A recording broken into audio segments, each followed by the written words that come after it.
Commander, one of our most valued supporters, says continued support of the XCOM project. Chronometrics!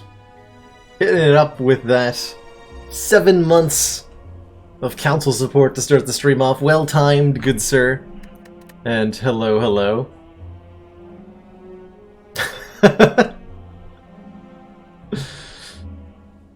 Little bit of the old self-promotion going on.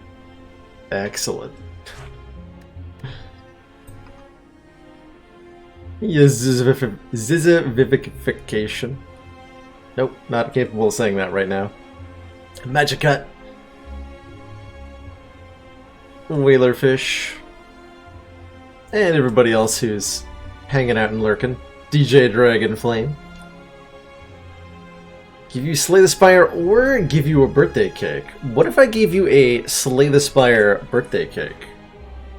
DJ Dragonflame, what then would you do? Of course, a proper Slay the Spire birthday cake would have to have... It'd have to be a tiered cake with 51 levels to it. That sounds like a really tall cake.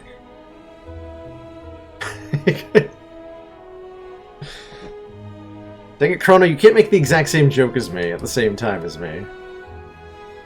That's not... It's not cool. It's just 50 tortillas.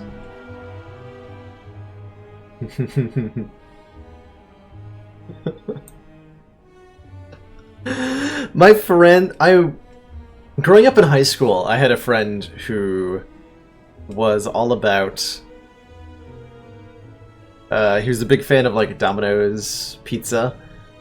And in general was known as being the guy who was constantly eating pizza whenever we were all hanging out together. Not the healthiest individual, but we liked him. And one year for his birthday, our friends celebrated by creating him a birthday cake that was 5 pizzas stacked on top of each other. And then, like, you cut it like a cake. He loved it. It was the greatest thing anyone had ever given him, basically.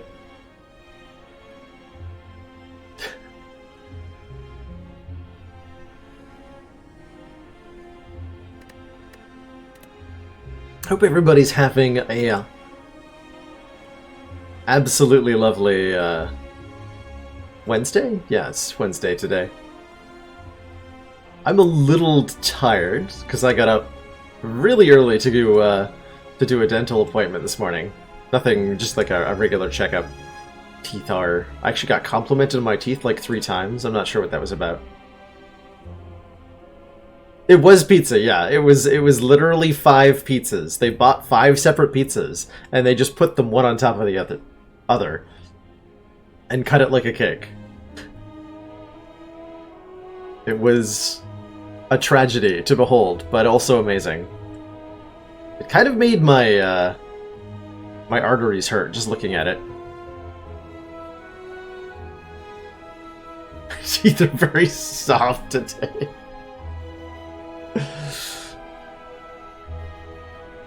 That's uncomfortable to think about. Just on a base level. Ugh. Wishy teeth. The heck was my last day 20 run?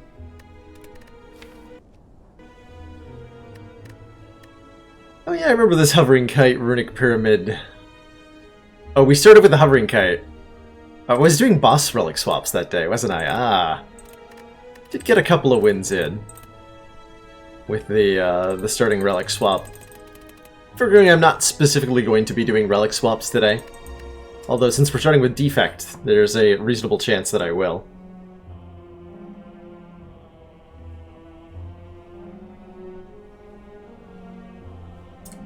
Time waste of an apartment viewing where the owner didn't show up and then the tenant showed you around and told you not to take the place because it's terrible. That's... I can imagine giving that kind of apartment showing myself for some of the places I've lived. Though I wouldn't necessarily call that a waste of time because you got very valuable information not to rent from that place. So you were able to make a good informed decision there, I think. No. Absolutely not. Let's do some defect stuff. Get some orbs. I've been kind of liking the transform starts, not gonna lie. Although, not maybe for a curse. Maybe not for a curse. This is definitely looking like one of those situations where I say, shrug, I'm on defect, let's take a random boss relic and see where it takes us. Empty cage. I could ditch 2 of our starting strikes if I wanted to. This act pathing is horrible, by the way. Oh my. This might be a short run to start out. Shower was leaking into the apartment below and the owner told him to shower less. Oh dear. That's not a great sign. Generally when maintenance concerns like that get disregarded, you don't have a lot of hope for the place in the long run. Yeah, ditching 2 starting strikes seems risky, especially when I am forced into an elite early on. I don't mind removing 1 strike, 1 defend on defect, because defect has a lot of really good block cards. And honestly, I've been thinking defect doesn't like defend that much as a card. My opinion of defend as a card, in general, has been going down and down, actually. Silent likes defends a lot, because Silent can get a lot of dexterity. Ironclad doesn't really like defend that much, and neither does defect. Both of them can do a lot better for a defensive card.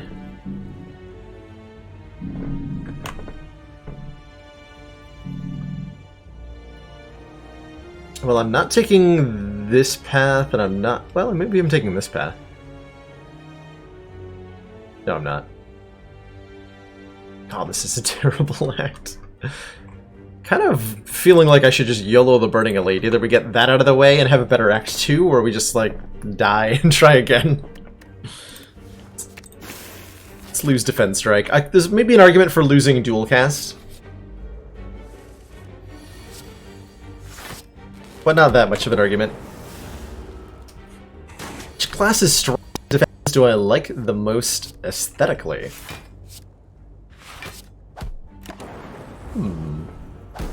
I think I like Silence Strikes the most. That green dagger looks pretty good. And Ironclad's Defend. Yeah, if I think I had to pick, that's the picks I would go with. Ooh, early Cool-Headed versus early Hologram. I think we could do to get some more Frost Orbs out, or slash to get our first source of Frost Orbs out. I'd be pretty happy with that. Dual Cast is definitely a card that does stuff a lot of the time. So it's sometimes hard to justify removing it too early. Sweeping Beam versus Rebound. Who's the boss? Guardian. Actually a relatively tough choice. I think Rebound is a better early pick than I've been giving it credit for. Yeah, I didn't play the dual cast against the Jawworm there because I wasn't sure I would be going enough future turns in the fight.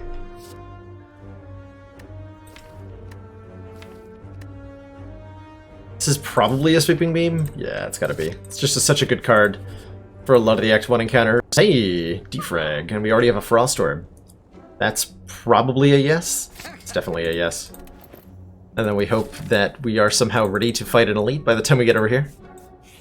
Which ideally means getting a potion right now.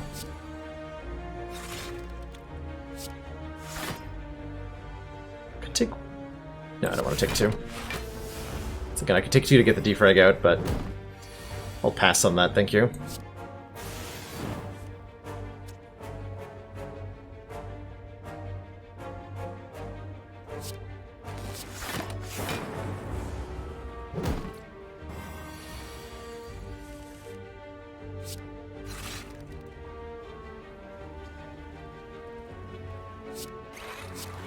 1.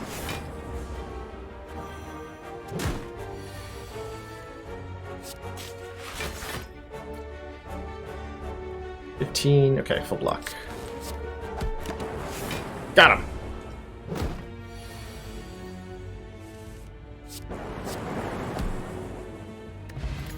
Okay, that helps a lot. The explosive potion. In terms of damage output, I think we still need more to be able to beat an elite, and so either barrage or streamline's fine. Commander, one of our most valued supporters, says continued support of the XCOM project. Catmash TV coming in with 9 months of council support. Thank you so much, Catmash, for your long-standing council support and your continued eyeball patronage. Thanks for being here. And Jin Fizzes.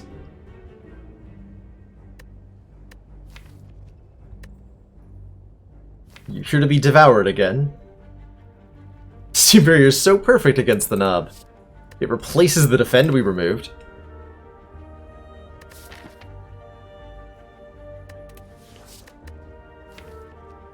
I don't like streamline that much, but I think I need it. Barrage is so good later on. I'm gonna take the barrage. Convince myself that it's not the worst choice. And hope that that's actually correct. So I could dual cast to save 1 health. I think I'm going to.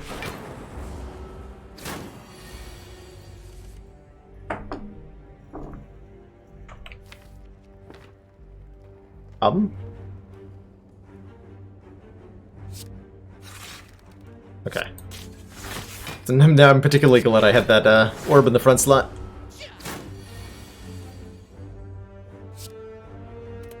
Particularly glad.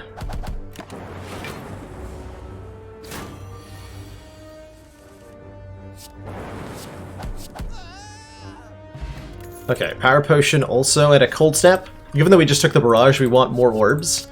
So we'll take more orbs. Upgrade, I think, our dual defragment, excuse me, for the focus gain. And I think with these 2 potions I can fight the Burning Elite and have it go reasonably well. Against this bad boy, though, I'm definitely using a Power Potion on turn 1, and I think a Bias Cog will do wonders here. Hopefully ending this fight quickly enough.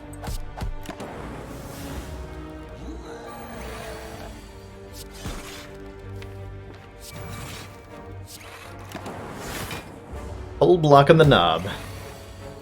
Easy game.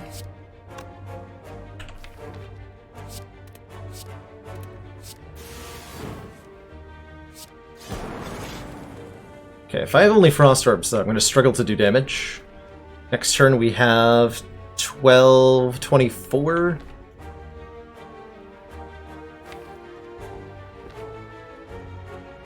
So what that means is that I should use the Explosive Potion next turn and dual cast this turn. Pretty sure.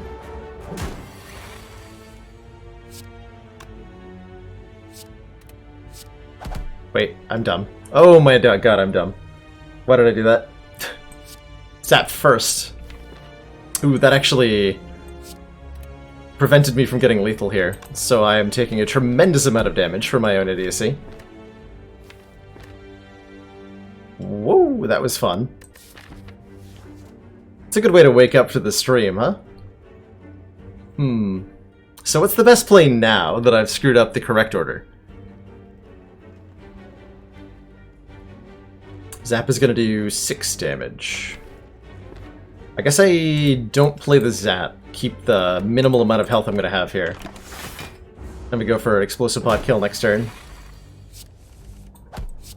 There we go. Yikes. Very yikes. But we do get either a Seek or a Leap. Seek, I think, is better in the long run. Although, honestly, the short run's probably where I should have my, my head at right now, huh? It's okay, we're gonna be totally fine. And just pretend that everything worked out. Great.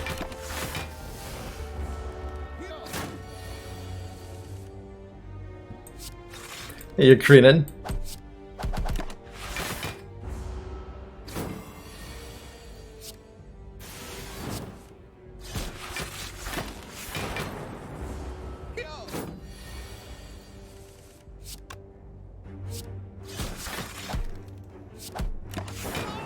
Zorp.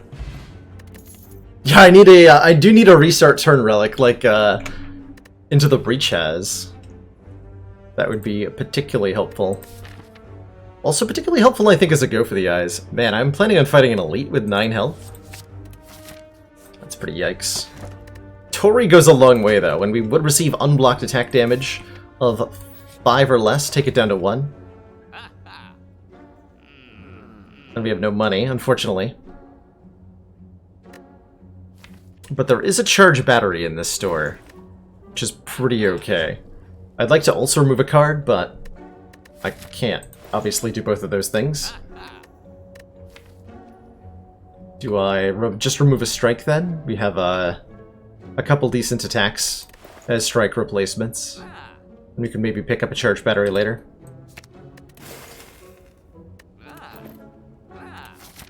Alright, give me healing. Hey, it's healing!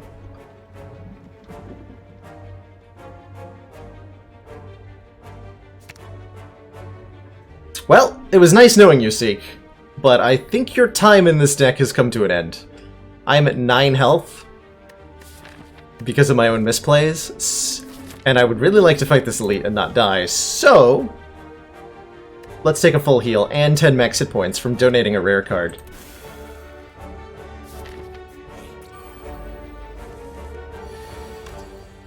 Yeah, and I would have died immediately if I hadn't have done that too. Fair enough.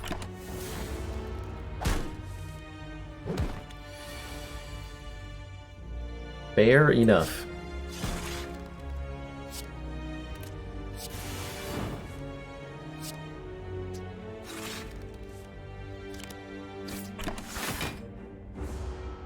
Converted it into 6 self-repairs and a pair.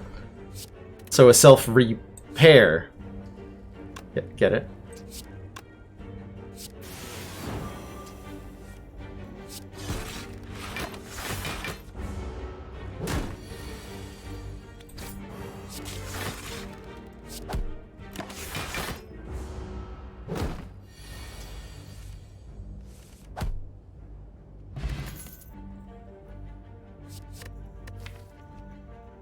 I think a Doom and Gloom fits this deck pretty well. We would like a nice chunky AoE card.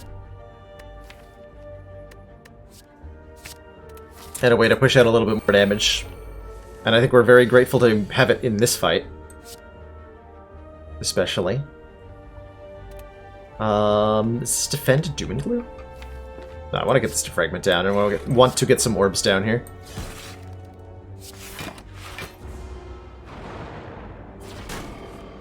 My number one goal is to just fill the orb slots and then work from there.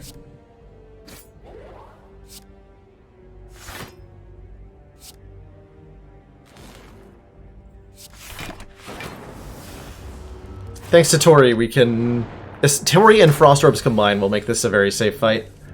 Once we can just get ourselves into this position, basically. And kill the one in the end.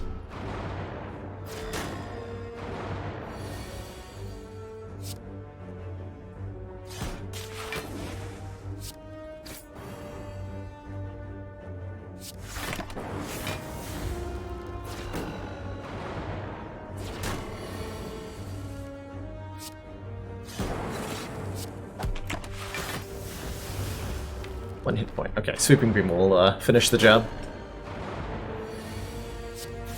Yeah.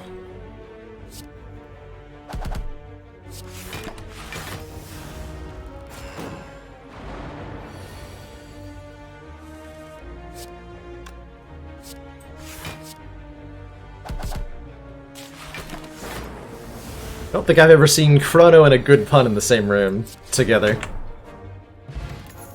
Ginger can no longer become weakened. Smoke Bob says, flee from one fight. Avoid your responsibilities. And I don't think we're very excited about any of these other cards, so we'll pass. I almost want to smoke bomb here, but we have health to spare, so I'm not going to. And I would very much like the money and the card reward. So... I'll block as best I can.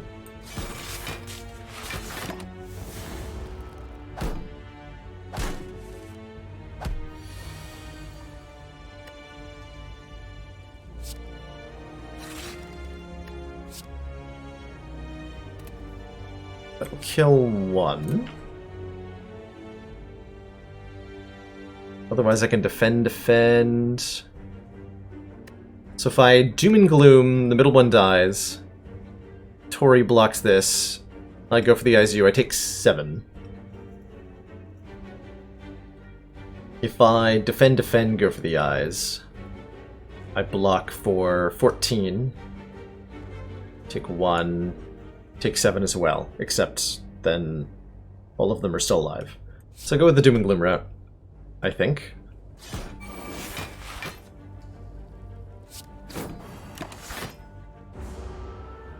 Thank you, Tori.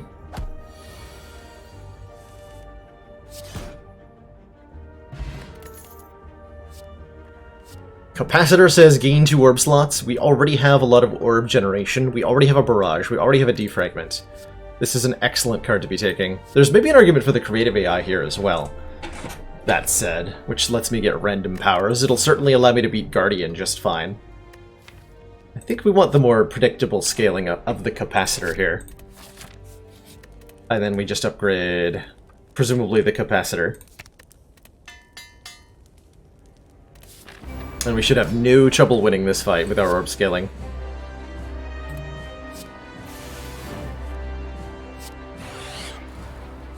So I probably should have played Strike instead of Capacitor right now.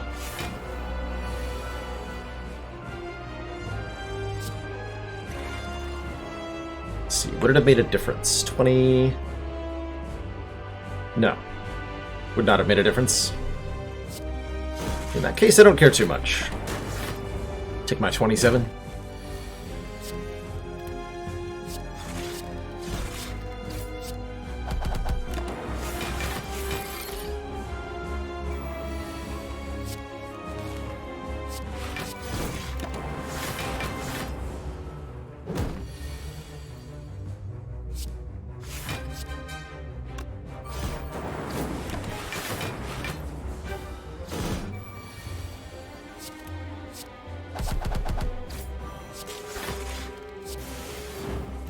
Poor Guardian has no chance. I'm behind 7 Frost Orbs.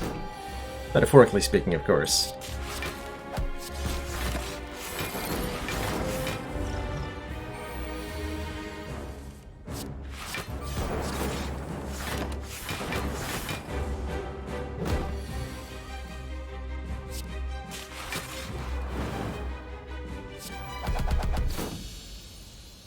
Alright, GGEZ, we get a second smoke bomb.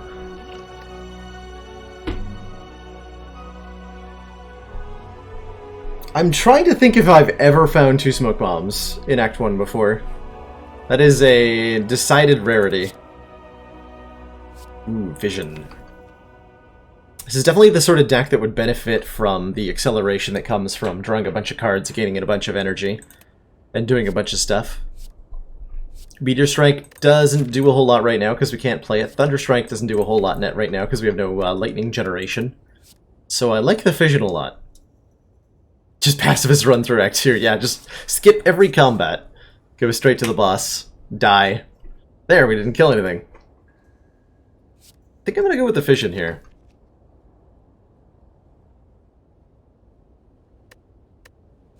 Hope that's the right pick. Ooh.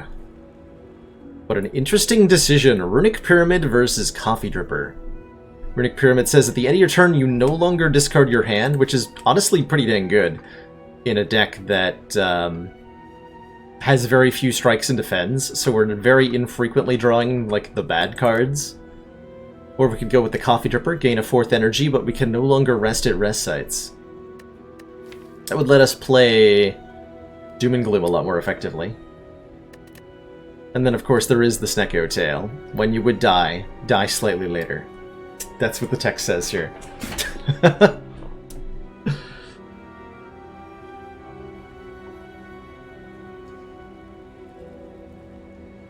think I'm going to take the Runic Pyramid here, because it's one of my favorite relics of all time.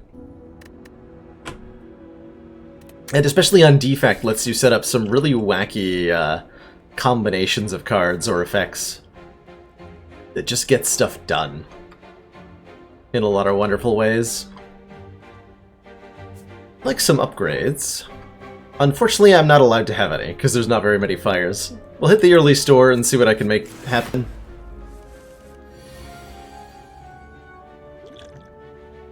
Can block for 10. 10's not a lot. Very strongly considering the smoke bomb here.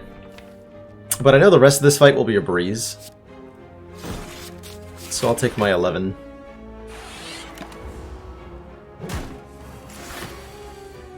We'll be okay.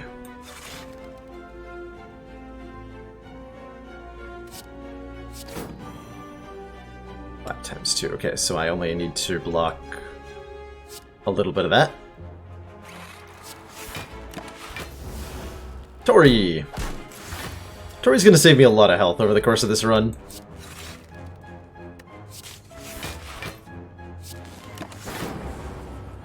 Hey there, Jacob!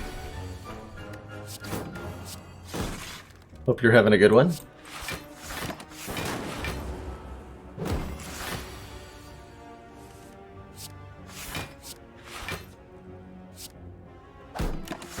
Alright, now for the slow experience of filling up the orb slots. Hey, stop doing that. There we go. Once the orbs are in place, I can actually start to attack. Yeah.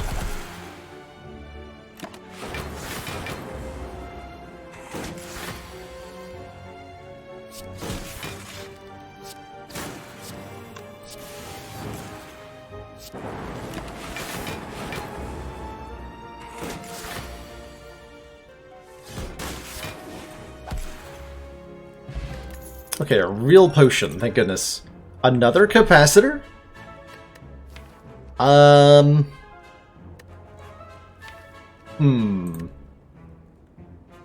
Maybe?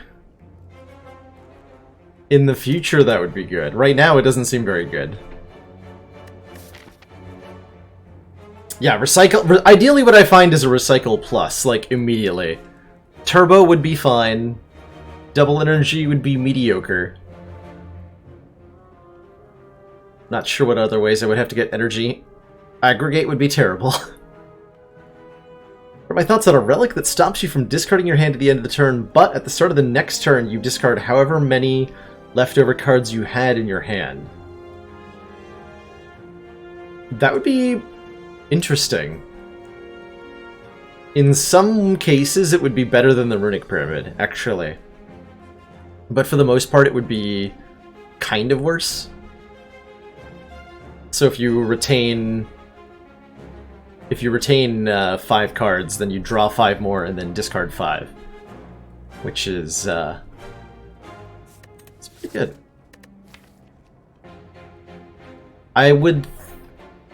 That's somewhere in my evaluation, that's somewhere between a boss relic and a rare relic. It's very good, most certainly.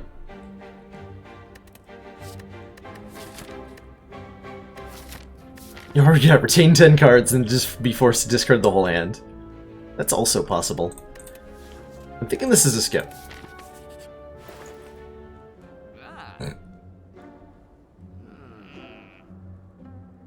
So when you have a Runic Pyramid, I tend to anchor a lot. It would help with the last fight we just took damage in. We only took damage on turn 1 and it was 10 damage on turn 1. So if we'd had an anchor, that would have been perfectly the amount of not taking damage that we wanted to have. I like anchor a lot, especially in Act 2, especially with Runic Pyramid. I think that's a pretty good reason to pick it up. We could also afford to remove a card. We could also afford the Potion Belt, letting us carry 4 potions. That's pretty dang good. Another Cool Headed's pretty dang good. None of these offer me energy generation, although the Discovery is pretty sweet, not gonna lie. Take the anchor. Hope that was the right choice.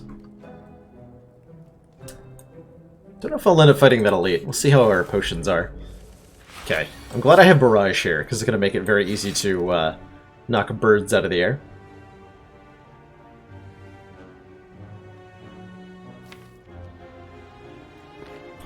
Let's play this. Pretty weak turn 1.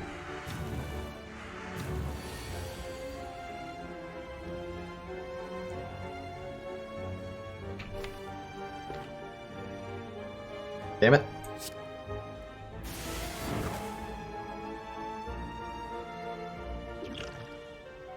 Okay, so I can dual cast for 10 block. We're looking at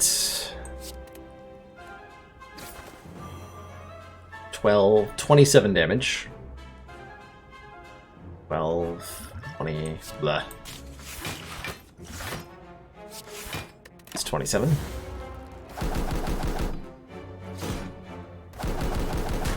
Although I do have Tori. I should keep that in mind.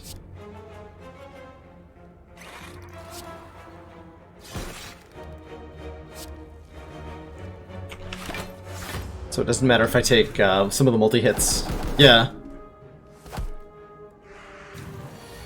So like this I shouldn't bother trying to block, for example.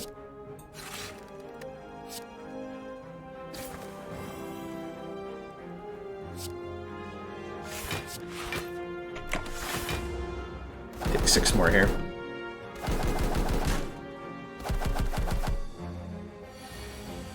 Oh my god, please stop. Get out of here, birds.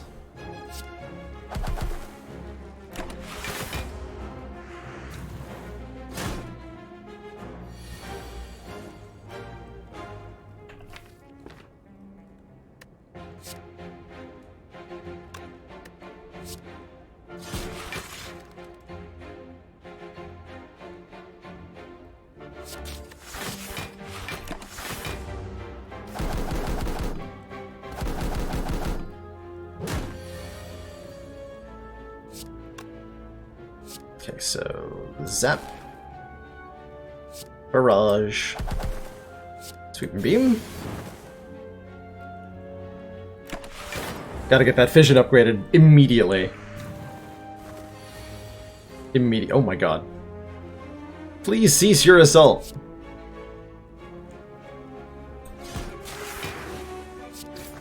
You dang birds.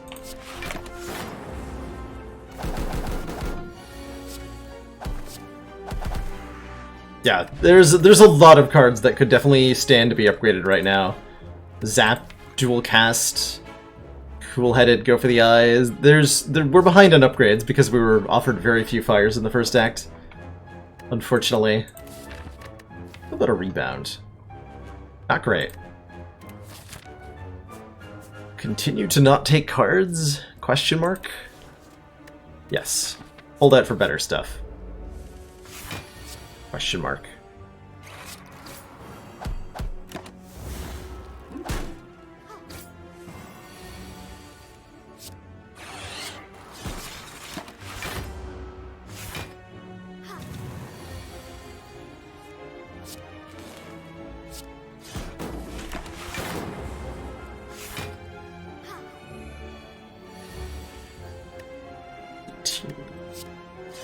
That's 12.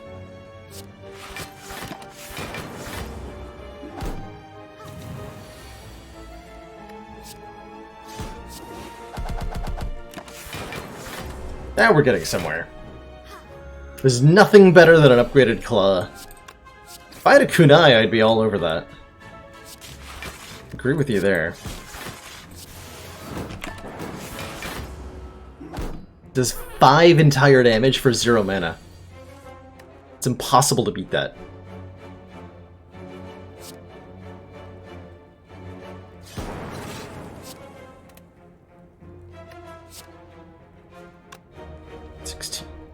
Okay, so dual cast, defend.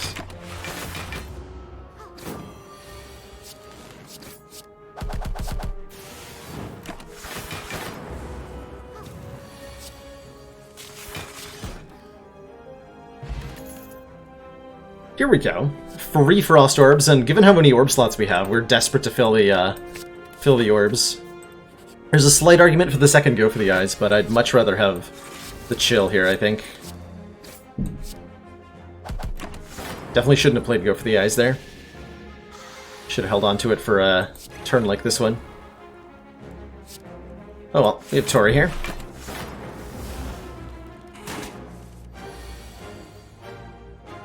Tori goes a long way.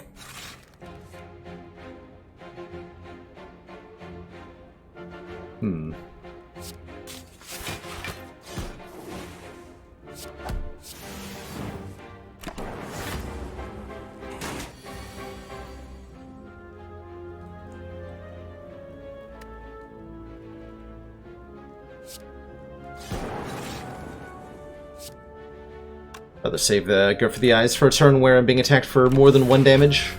I think. Yeah, like this one. Definitely like this one. Oh, we are in trouble now.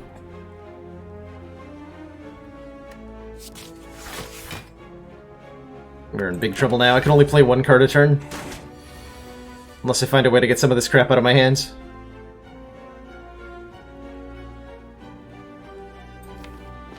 Uh-oh. Well, that's not good.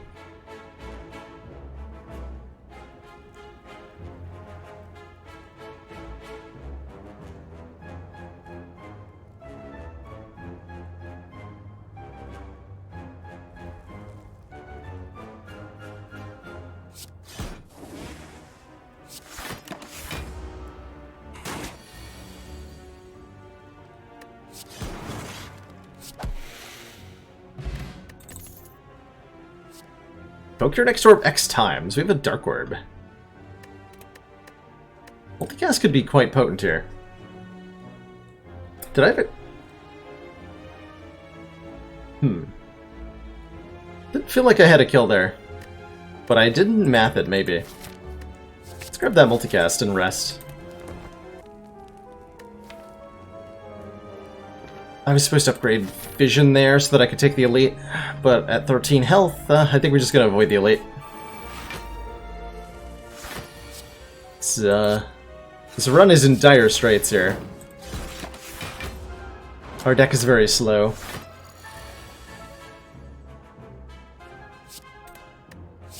Frighteningly slow.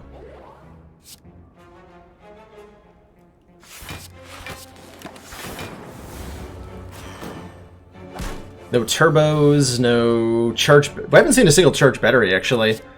Beyond the first act, I think there was one I had an opportunity to get, but chose not to. It's interesting.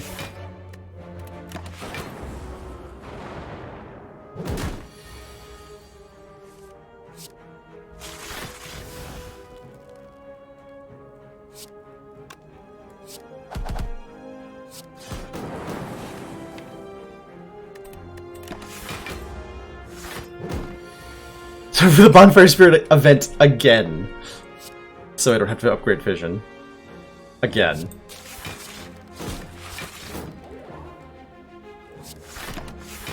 Be down for that. 3 times 22 is not enough to kill. So I should block. We have yet to play this Vision, by the way. Although what I should be doing is just Vision multicast. Wait. No, I'm definitely dumb. That doesn't work at all, does it? That's why we didn't play the Vision yet. Fair enough. Fair enough. That's just embarrassing. Vision multicast. Brilliant.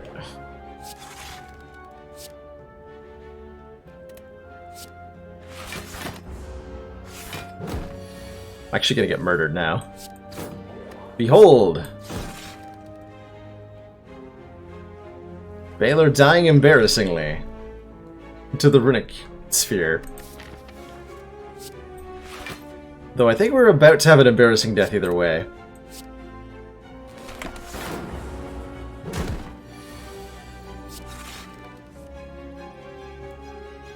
If I had to guess.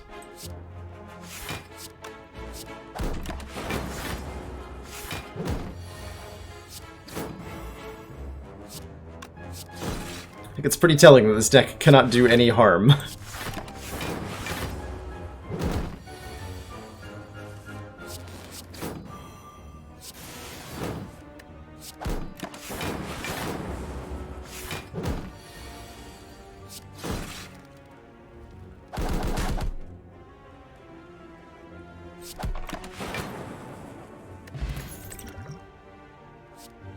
Honestly, at this point, I think I need another chill. Just something to fill the orb slots. And then... I can't even afford anything here. Alright, good talk. Chest! Give me something good! Okay, that does count. When we add any powers, they're now upgraded. Speaking of upgrades, we could take a Pain in a deck that has a... Runic Pyramid, which I don't think is necessarily something I want to do. And this fight just in time, or the Fission upgrade just in time for this fight, which might actually save our life here. Hey, a Blind Fox! How's it going?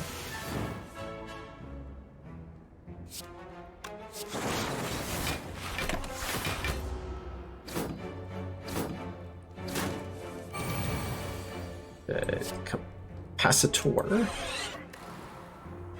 Full-headed. Defrag, chill. And wait until next turn? We're looking at 30 damage, and we're blocking for more than that. Okay.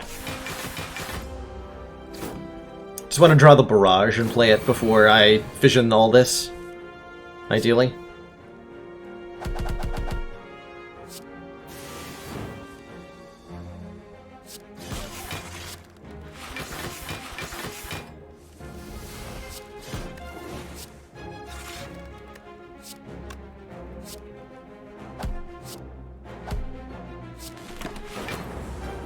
There we go.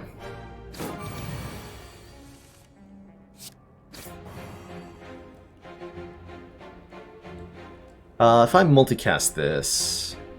It's not... Actually, that is a kill with the lightning orb. Good. Managed to survive. An energy potion seems really, really important right now. And so does a turbo. Okay, now we might actually stand a chance. I feel like 15 health is just gonna have to be enough. We're fighting Bronze Automaton. Let's upgrade the multicast.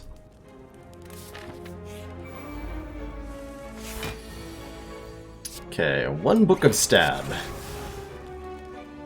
Definitely not our best matchup here.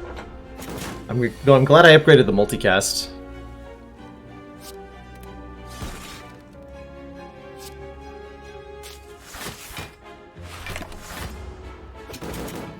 Trying to hold on to this go for the eyes for an important turn.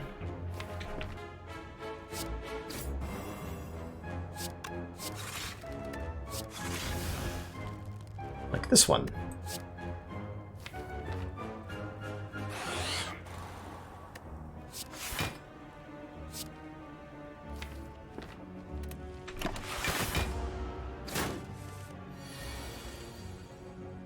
Or this one.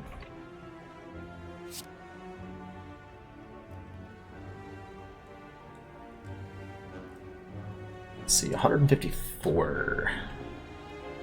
I could keep myself alive with multicast, but that's not getting me anywhere. I need to put this into play here.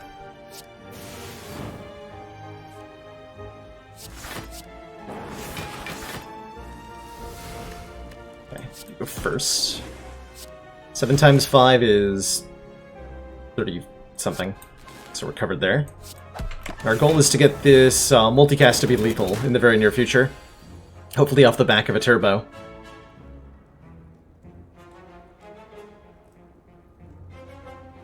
How bad would Flex for Focus be? Or sorry, Energy.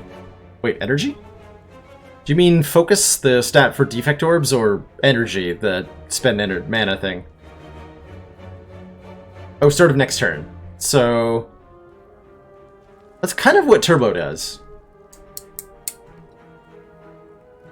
kind of what Turbo does. Except it's gain 2 energy now, lose 1 energy, and a card draw later. Which is different but similar.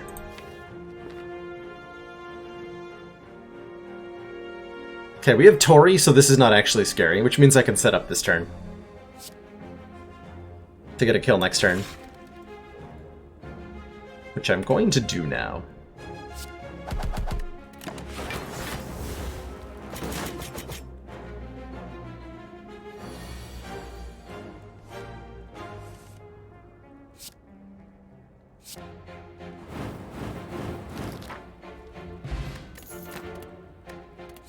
Okay, Singing Bull's great, because it means I can do stuff like take 2 hit points here, which we desperately need. Ancient Potion, huh? I like the Draw Potion more right now.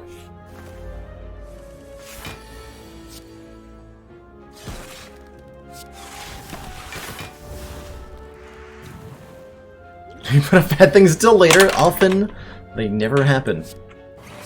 That's flawless logic, Chrono. Thank you for sharing your wisdom with us. Wisdom of the ages.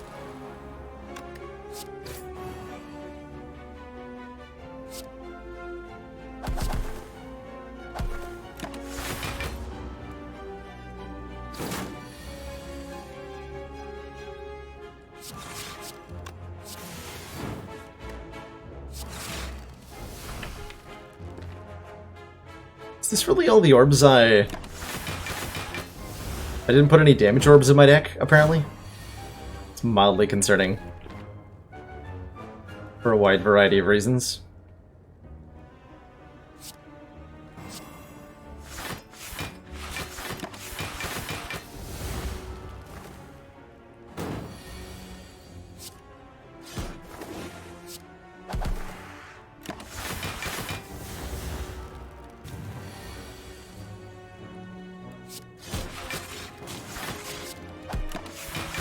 Alright, slowly working the Dark Orb forward, since that is apparently my only damage source. Get there.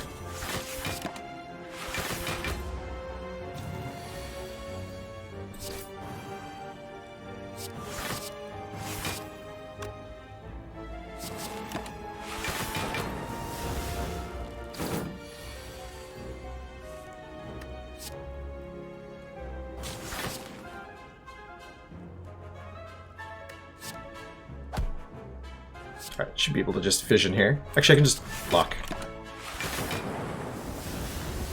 And then fission kills. Nah. Ooh, genetic algorithm with a runic pyramid is a huge deal. It's not too late to take it. It's not too late.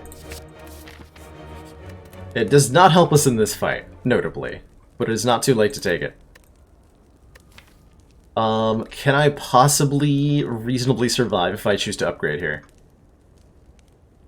I feel like I have to. Well, no, we can get an upgrade all thing in the next act, which will help this deck tremendously. And I think I will probably need to do that if we see it, because we've been persistently behind upgrades. Just a fact of life.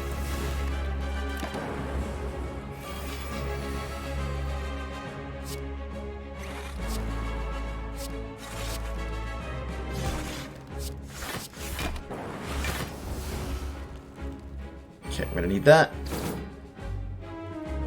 I'm okay without that one.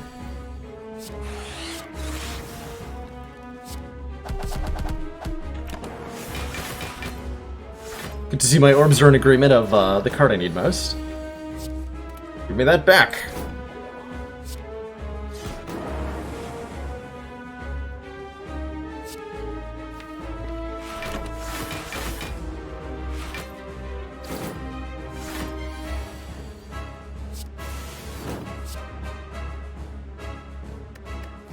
Crap.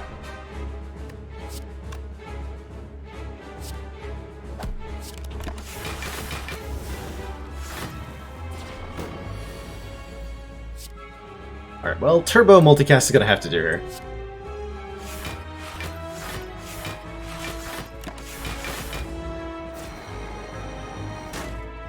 It did.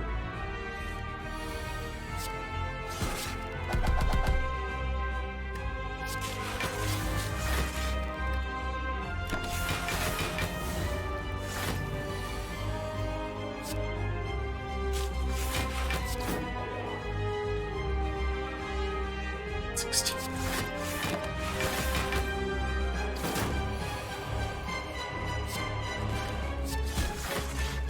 Okay, so I've got Turbo Multicast in hand. That should be a kill. As we Turbo. 54 times 6. I think that's enough. Sure was. GG.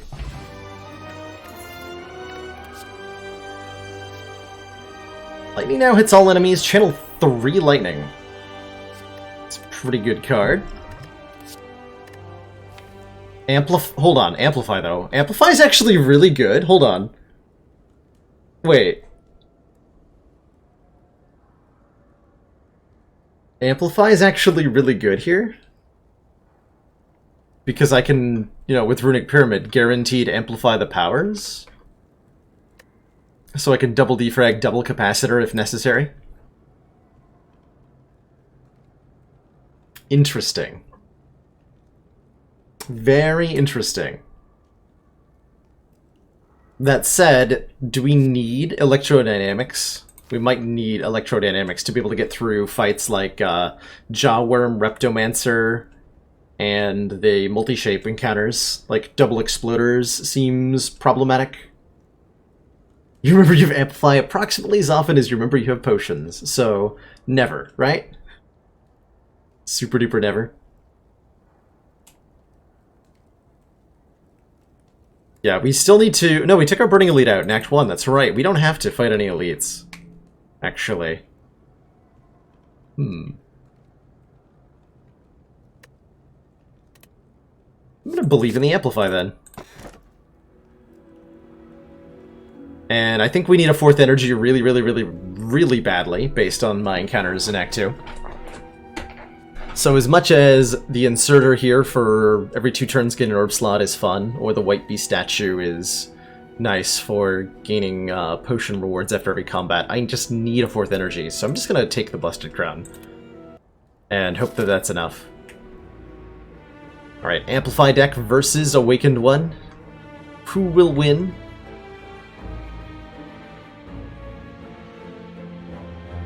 Guess I'm fighting multiple elites. Basically no matter what. Yes, I am forced into 2 elites. Guess I'm gonna go to the store and we're gonna look for answers to the elites. Alright, good talk. Good talk.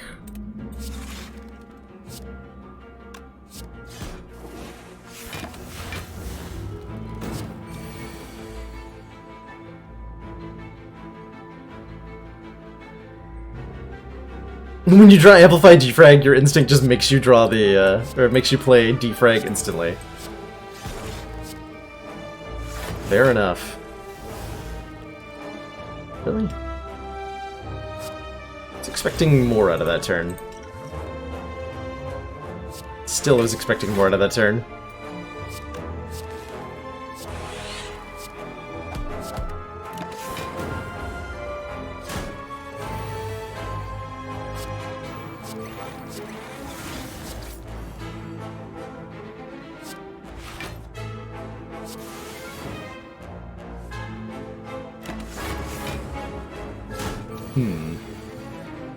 Okay.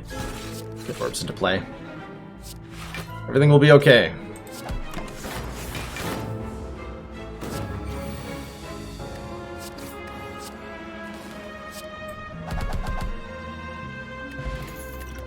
Straight potion's nice, maxi points are nice. The Singing Bowl makes the Buster Crown a much easier take, by the way, because even when we skip cards...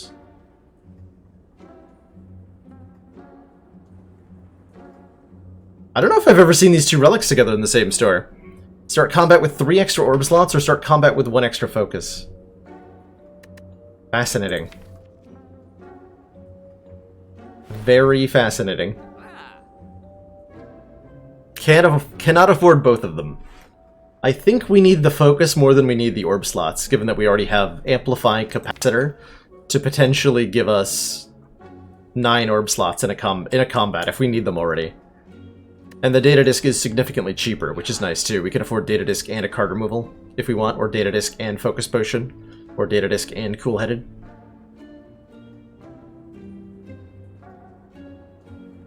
It is flavor text says it has snakes and birds. It does! Contains precious data on birds and snakes.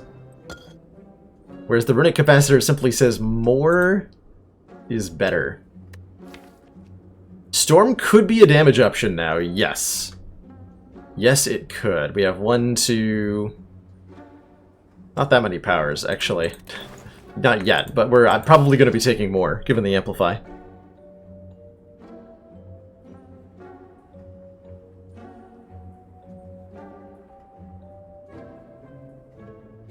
Maybe?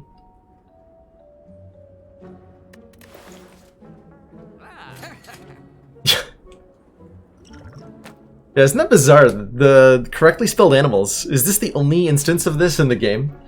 That there are animals spelled normally? Or is there, like, other slip-ups? I wonder.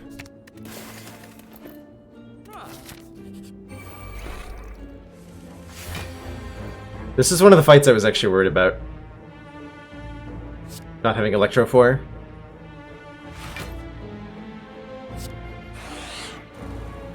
Can't play Sweeping Beam without hurting myself, so I'm not going to.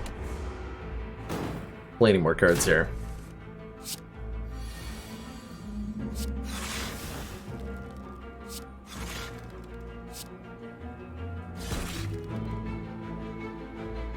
Okay, that's 15 block. This is more than 15 damage. I suppose...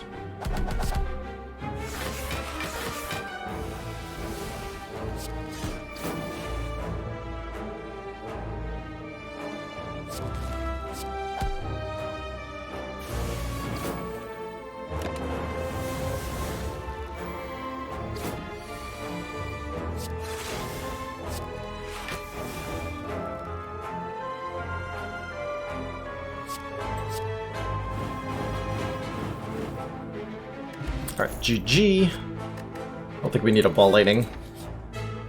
Transform, though, we do want. Turn the strike into literally anything else, please. Rainbow! Hey, that's way better. That's way better than strike.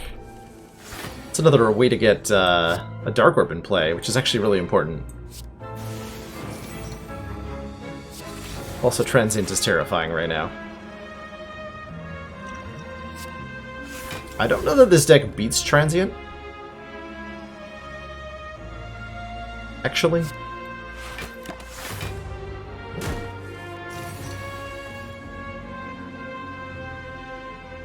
So that's a little worrisome.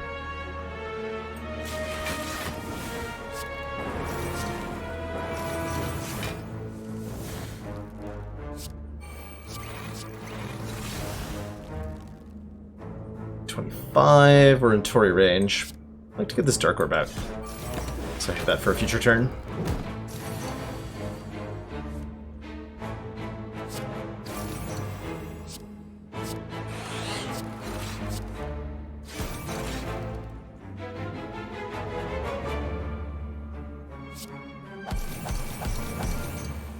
Okay, so we're at 21. That's a full block.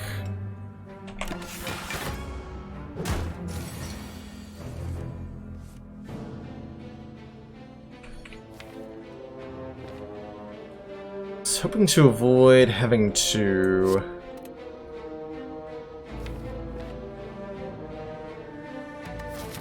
Crap.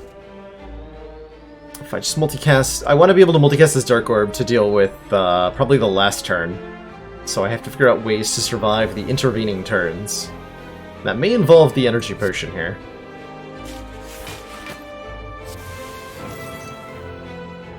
In fact, it almost certainly will. So we're blocking 41, dealing another 8. So 50, yeah, I need an Energy Potion to not take a 9. That's reasonable.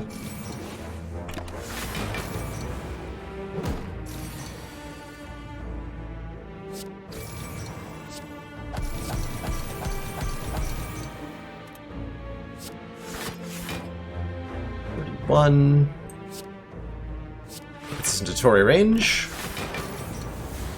Or below it, actually, and then we multicast for the last turn. Good! Good fight. Yeah, that he sticks around for one more turn and asks you to do, to survive at 90 is quite the Quite the tall order. Okay, not Reptomancer. That's good. It's very good.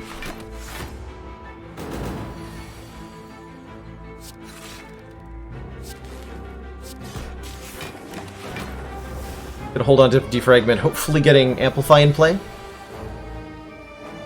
Somehow, way, shape, or form.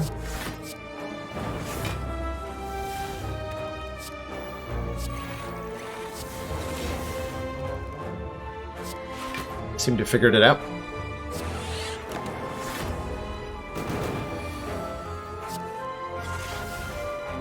Just in time.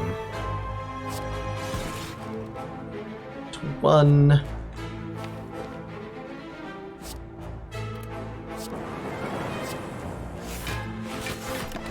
we go. Having both dual cast and multicast is really nice. For a lot of reasons.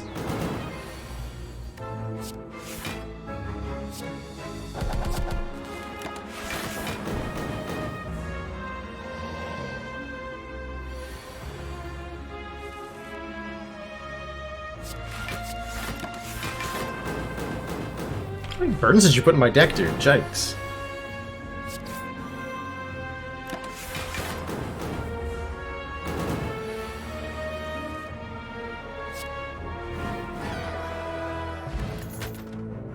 White noise? I think I need white noise.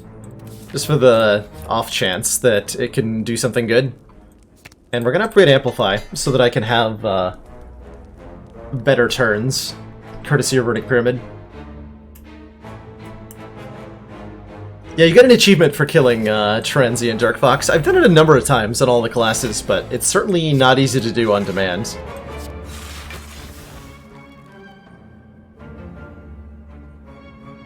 I could be extremely boned next turn.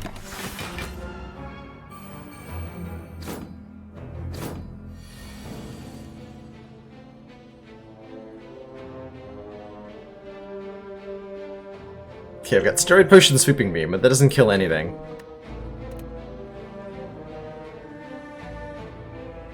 I do have Amplified Defrag Capacitor, but that also doesn't do anything.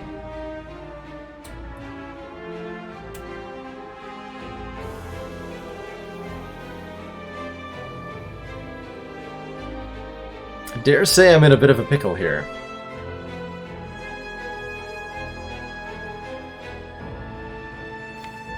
Super worth it if Sweeping Beam draws Doom and Gloom, or Barrage, or Cold Snap, or go for the eyes, or Chill. Okay, there's enough things that Sweeping Beam can draw.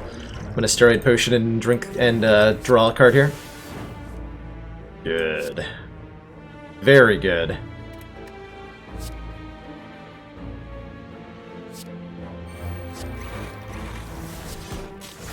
Oh, Gremlin Horn!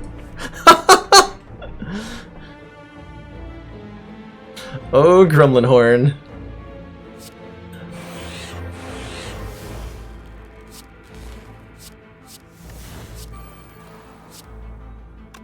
Could have played that first, I guess. Welp. Good fight.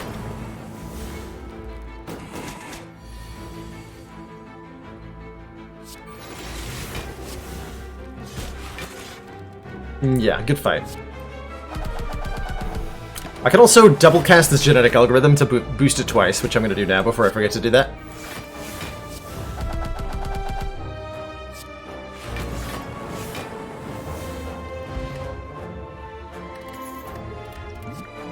Okay, this one's upgraded. We don't have that many fights left before the end of the run, but I think this is a good enough card. If I play it... Let's see, we have to fight one more elite. My god. Once, twice, 3 times, 4 times. It'll be at like 20 block by the heart.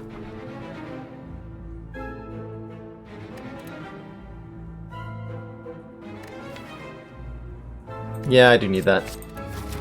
Don't forget this. Don't forget to take the War Paint.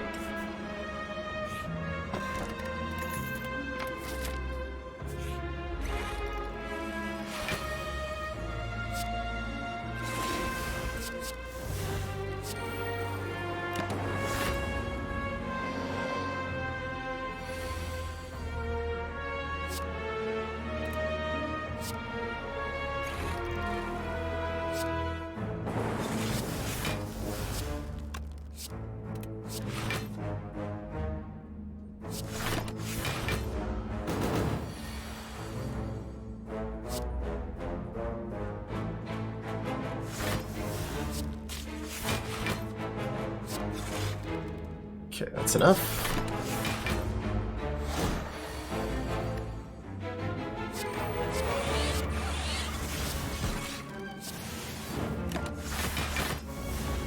You ask for some advice from a shop you're at.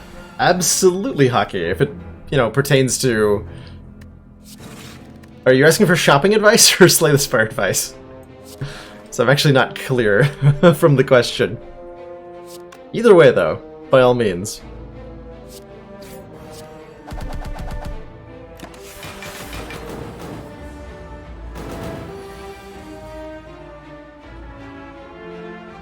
Or is a shop in...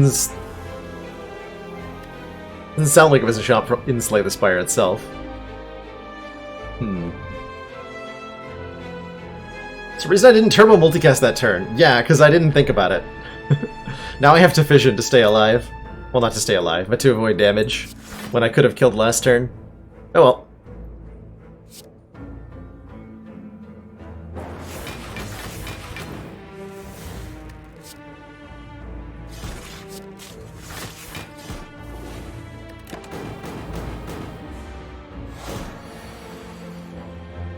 So now I gotta survive another round. That's entirely on me.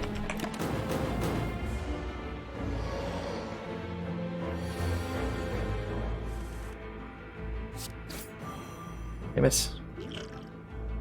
The misplays. The misplays.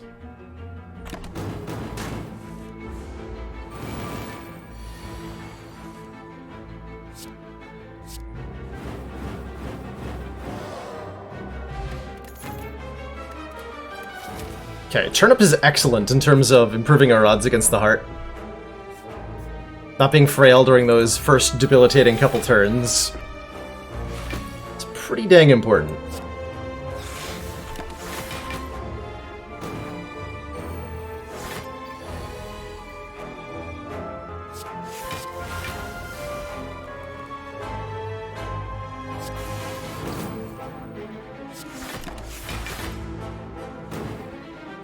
Oh, we've got the double immunity, the ginger turnip combo.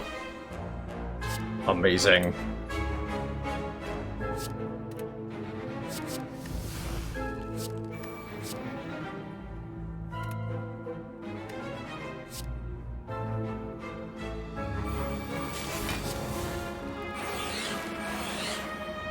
Because why not, mainly?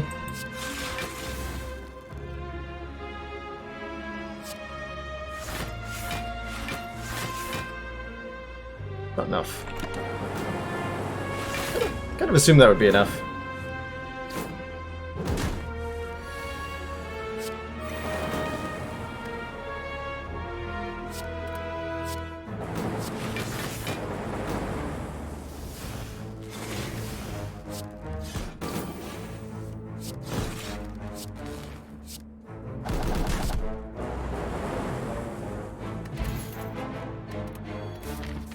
Boston Crown has really held back the cards this act, which, that's kind of what it's supposed to do.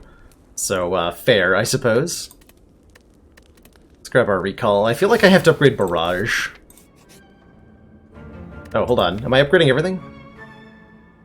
Really not a great thing to have been at 56 health here. I should have rested. I don't think we upgrade everything. I think we fight the boss for the rare relic and hope that it's a good one.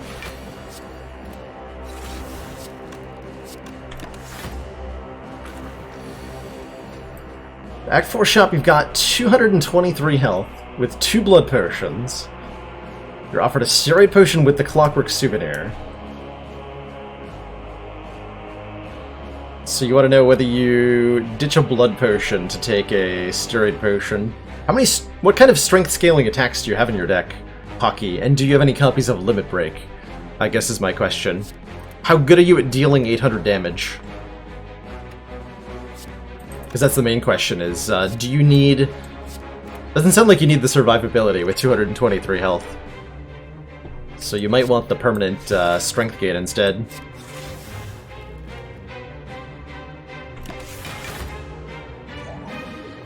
Ugh.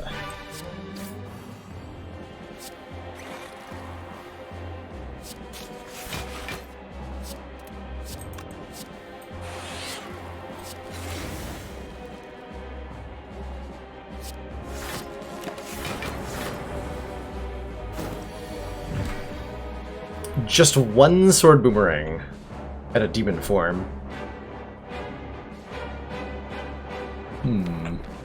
That's a tough call.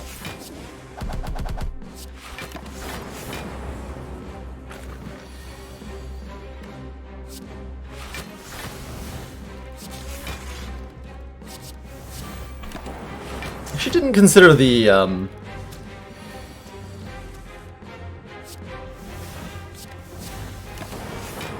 genetic algorithms when I chose to take the fight here, which I should have. I'm immune to both of their status effects. Oh dear.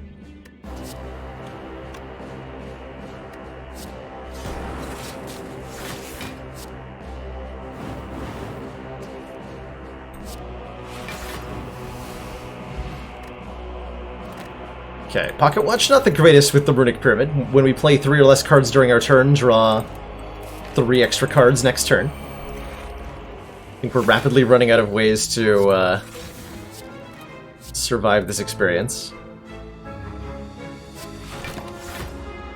This is going to be the bosses we're about to fight. We'll figure it out.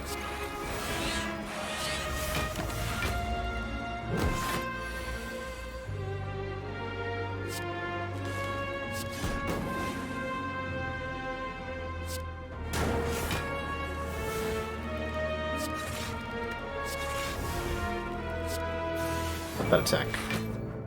Not that attack either. Son of a... I suppose I deserve that.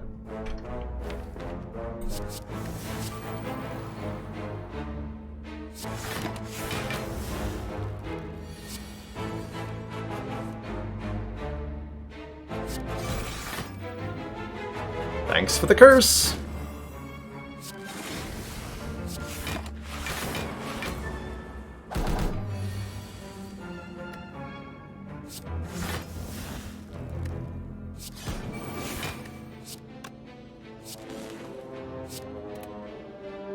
Yeah, that's enough.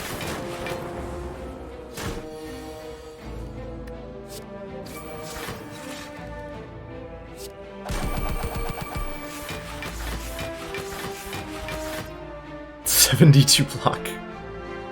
Cute.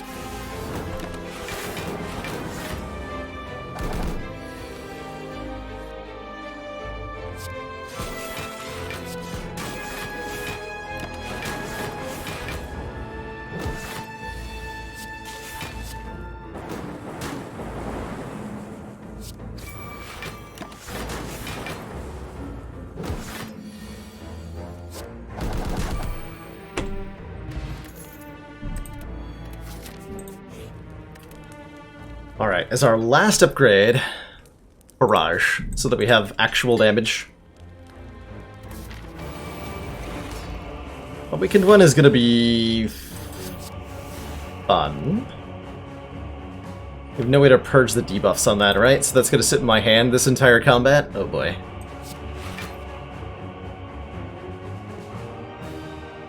Oh boy.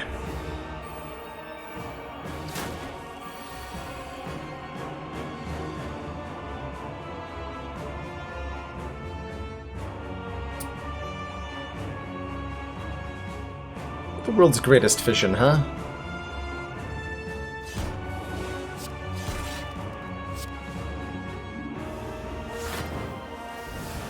At least we have the, whatchamacallit. Gremlin Horn here. 6622 is approximately 1 million. Approximately 1 million.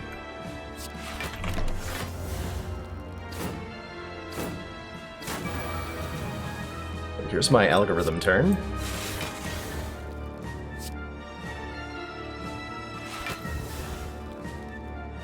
Still not gonna be enough, huh? We're in trouble. We're in big trouble now.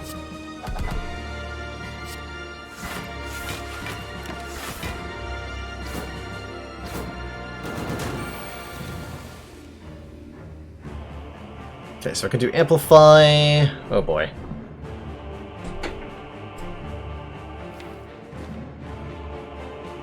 This might be too late.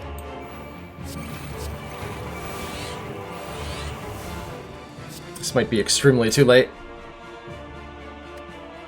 In fact, I dare say it is too late.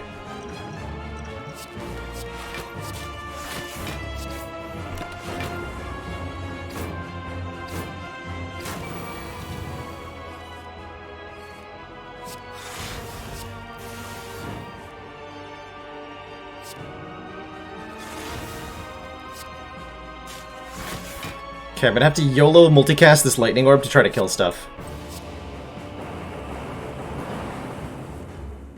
Cool. Okay.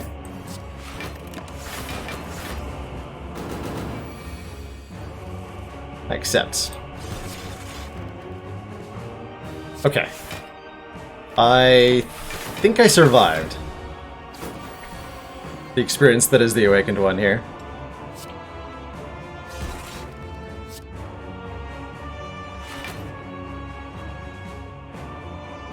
Said my hand is quickly gonna clog. I need to force this dark orb to the front.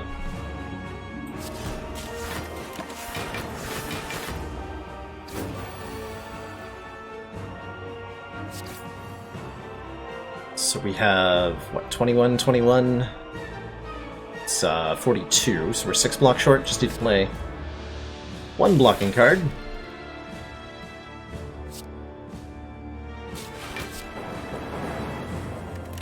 Or 2.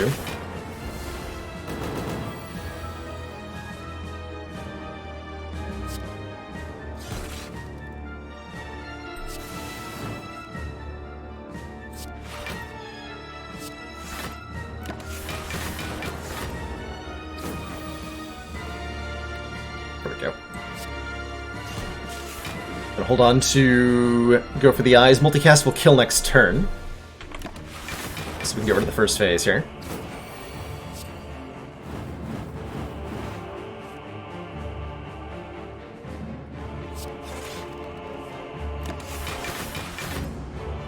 Rawr. Okay, already full blocking.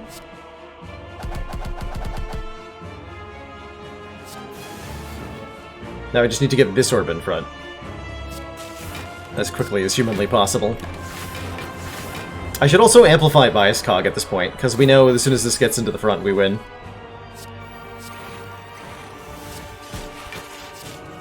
And that's where it is.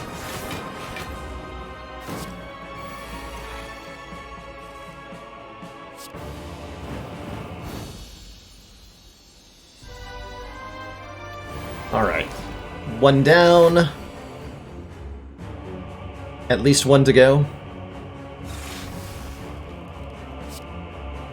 Really want to save. We're taking only 1 Kazatori, and then I'll draw a ton of cards.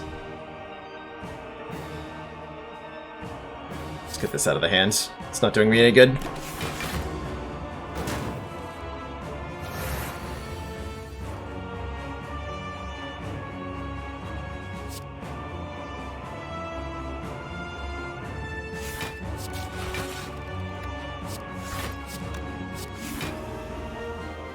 Okay, current goal, draw more cards. So that mostly means blocking with all these block cards. There's Amplify. Amplify loop sounds great.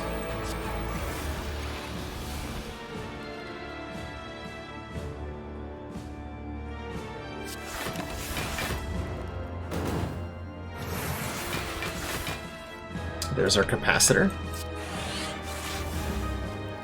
Cool.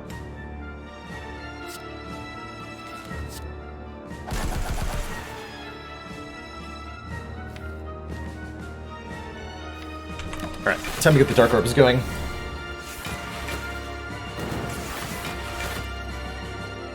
Easier said than done, unfortunately.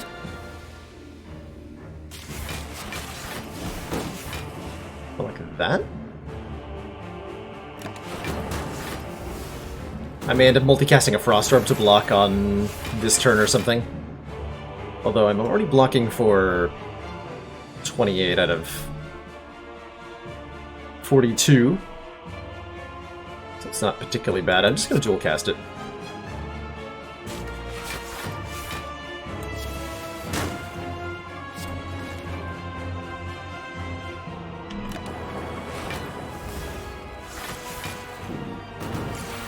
This turn looks scary. Extremely so.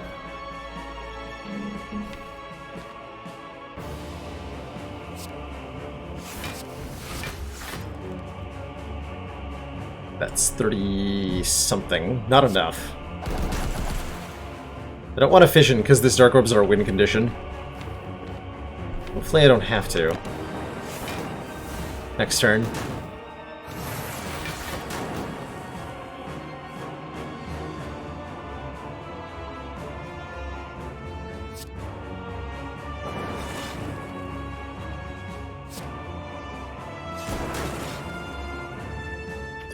Times 4 would kill.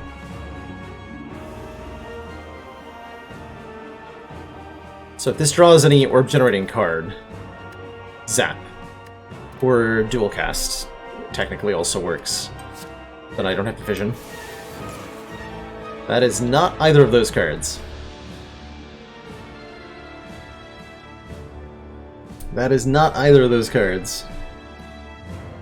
Which I think means we need to barrage Turbo Fission. And then we probably die next turn. Actually, what if I just Turbo Multicast? Then we also die next turn. I think we're gonna die.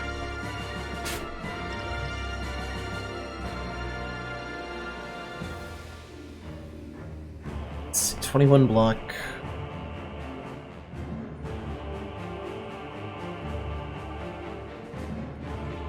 If I either multicast or fission, we lose the ability to kill.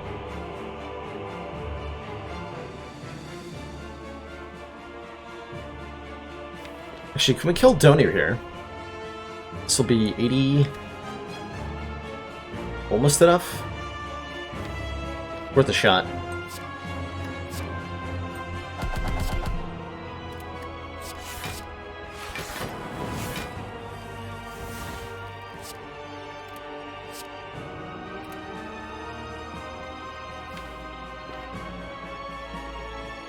I'm gonna zap Doom and Gloom multicast. This is a weird one.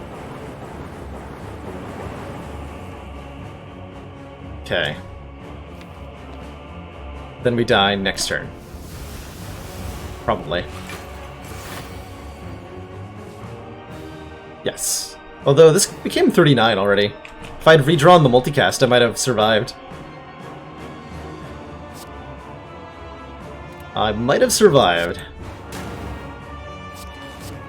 Ah.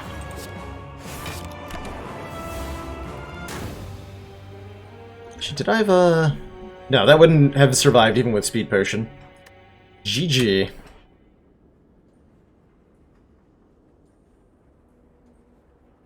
That's the way the deck crumbles sometimes.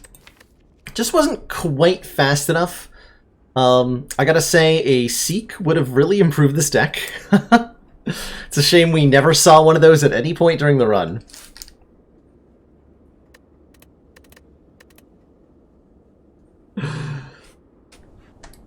Hey Nishan, what's the win percentage on STS these days for players like myself? If we're talking about the Ascension 20 Heart, then win percentage for top players is in the... somewhere in the 15 to 30% range. For the highest difficulty, the hardest task. So, it's proven, I think we've seen at this point pretty conclusively that, like, we're leagues away from having anything resembling consistent wins on Ascension 20. That said, just about everybody has gotten some sort of, like, small win streak against the A20 Heart. The record stands at 7 wins in a row. My own is at 4 in a row, and I think several of the other major Spire Slayers, at least those who did a lot of A20 Heart stuff, is somewhere in the 3 to 4 in a row range.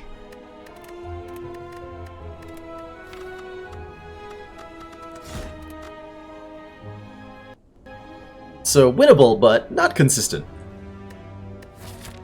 What does Ironclad want? Normally Ironclad likes a random rare relic, but if I have to take a curse, followed by have to take... well, not have to.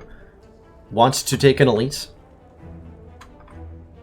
This is an ambitious-looking start. I think we need something powerful to start with. I'm going to trade my boss relic, and we're going to see how it goes.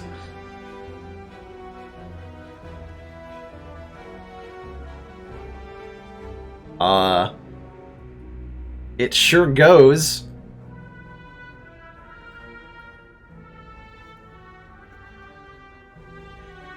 It sure goes. So Pandora's Box is a really powerful starting relic, because it replaces all of your strikes and defense, all the worst cards in your deck, with different stuff. the old corruption with literally no skills deck is what we seem to have ended up with. Not one skill. I think we can make it work. I don't think it's going to let us fight elites early on. Probably. But, you know, a card pick or two could change that.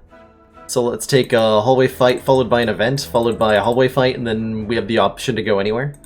And we can see what we're up against.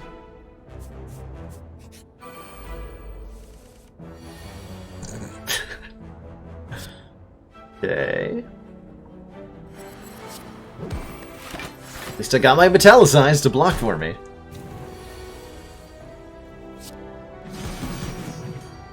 Thankfully our damage cards are really... ooh, Spot Weakness or... if Sword Boomerang and a Whirlwind, I'm going to take a Spot Weakness.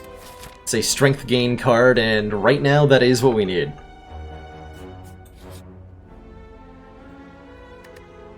You have Whirlwind, huh? I'm not giving you my Whirlwinds. Why didn't you ask me for a Fire Breathing? I would have happily given you that. Take an H&D set. When you enter a rest site, start the next combat with 2 energy. Sure, sure.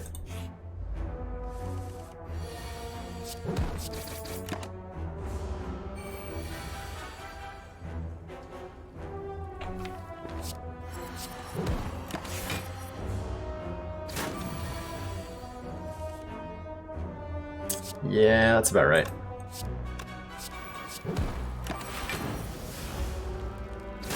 Gonna be losing a lot of health in the early fights. Perfected Strike, Clash? Those aren't playable. None of those cards are playable. Might be dodging the Elite. Almost assuredly we'll be dodging the Elite.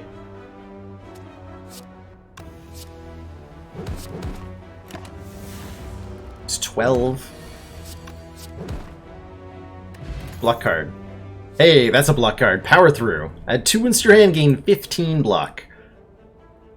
Yes. Give me that.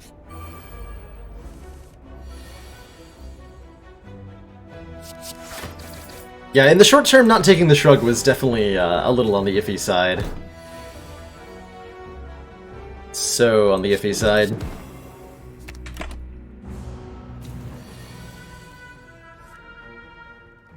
Oh, you're so welcome, Magnan.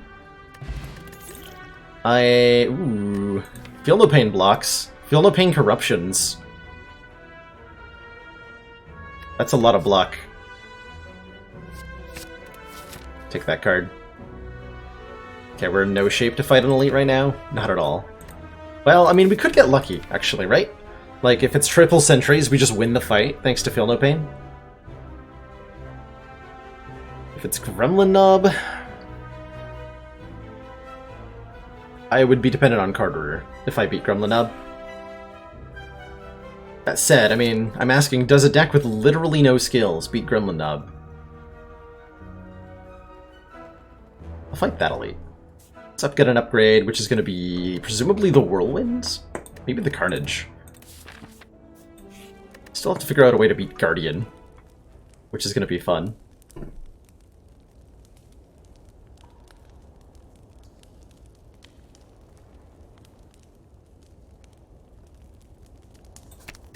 I'm really glad people enjoy the explanatory style. I've been considering doing some more tutorialized kind of style content for this game when the console releases come out.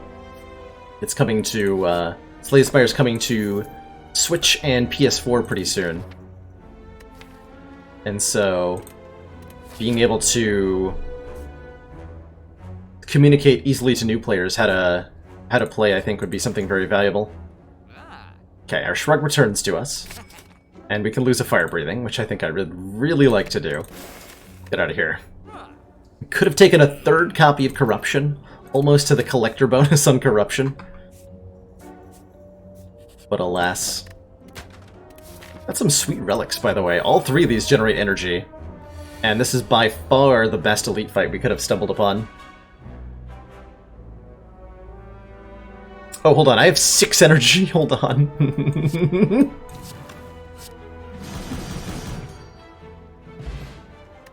Yes!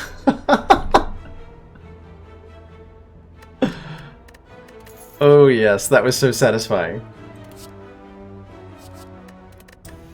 Charon's Ashes. Whenever you exhaust a card, deal 3 to all enemies, again with double Corruption and now Feel No Pain. So I'm really leaning towards adding more things into the deck that say Exhaust.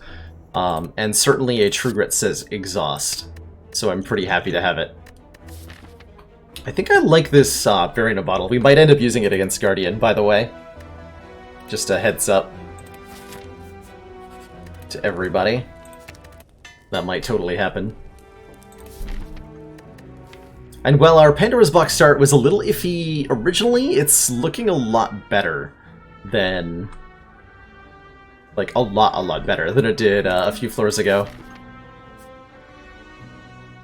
I think we want to take the 2 hallway fights here. We're in good shape. And I have a Whirlwind with 1,000,000 energy. Oh, I have more than that, actually.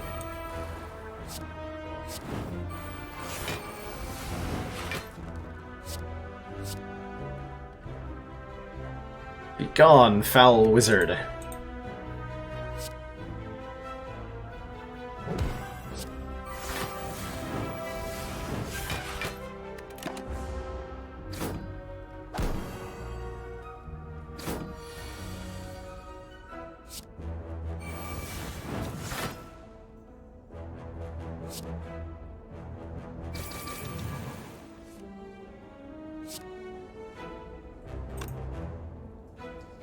How many attacks did I play this turn? Doesn't matter. Alright. Really good set of relics for that fight. Another power through is a little iffy. I don't have a great way to deal with all the wounds we're adding to the deck.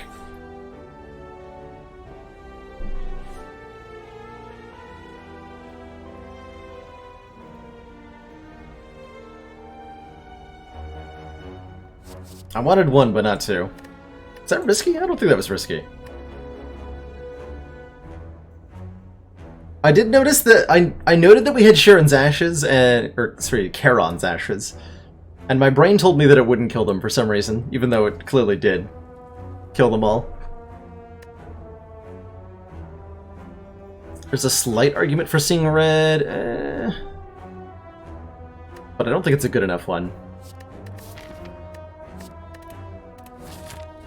How do I feel about a steroid potion? Really good, actually. Really, really good. I'll take that over the fairy in a bottle. Ooh. Sword Boomerang. Taking a lot of damage here, huh?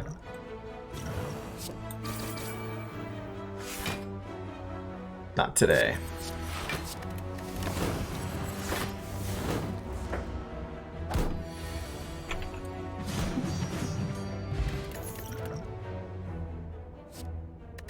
This says do even more AoE damage. This says trigger more exhaust procs. I like triggering more exhaust procs. Golden Idol. Am I willing to take max hit points damage? Am I willing to take current hit point damage? Do I think I can take Guardian without a good chunk of my health? Can exhaust curses, that's true. I also don't have to take the Golden Idol. At all. It's not required. but it is nice to have.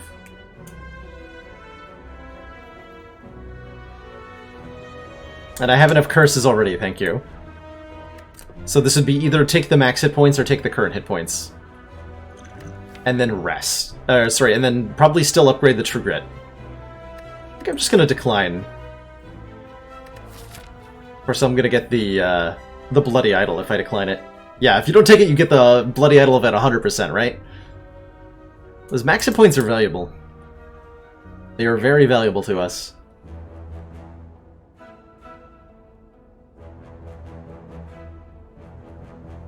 I'm not taking the curse. It's 26. Alright, I'll take 7 max. And we're going to upgrade our other True Grits. And we're going to wreck this poor boss so hard. We'll not even know what hit him. This turn 1. Disgusting.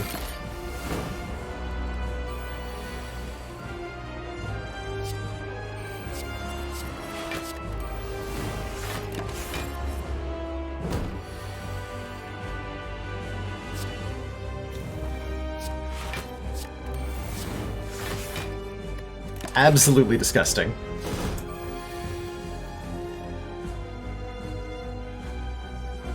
Let's see, Bash, Sword, Boomerang would be 11 plus 9 times 3.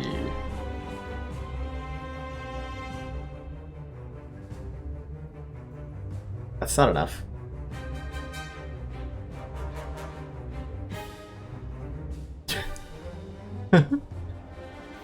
I'm sure at some point in that run it took curses. Yes, in that win streak. Seems relatively likely.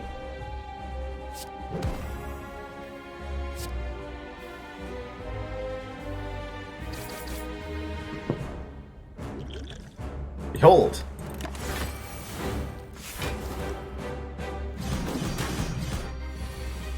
Behold my face getting wrecked.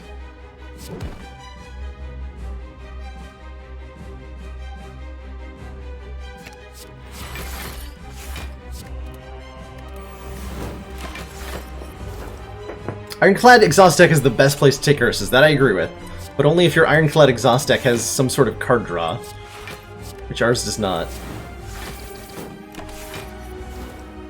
And one Shrug It Off does not count.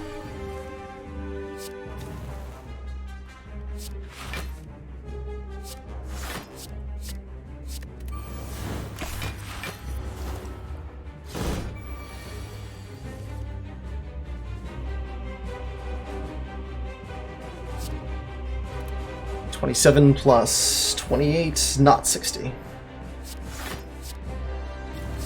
So I'm not actually playing that.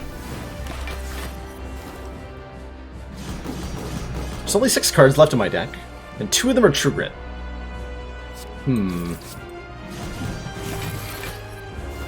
Mildly worrying place to be. But only mildly.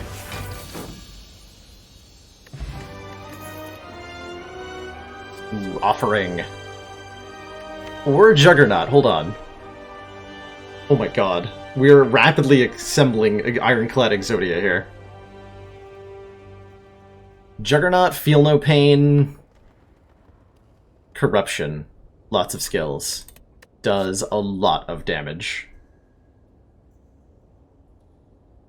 Alternately, Offering lets us get the key components of the deck in play as quickly as possible. That said, we have 68 maximum hit points and no Burning Blood. So, like,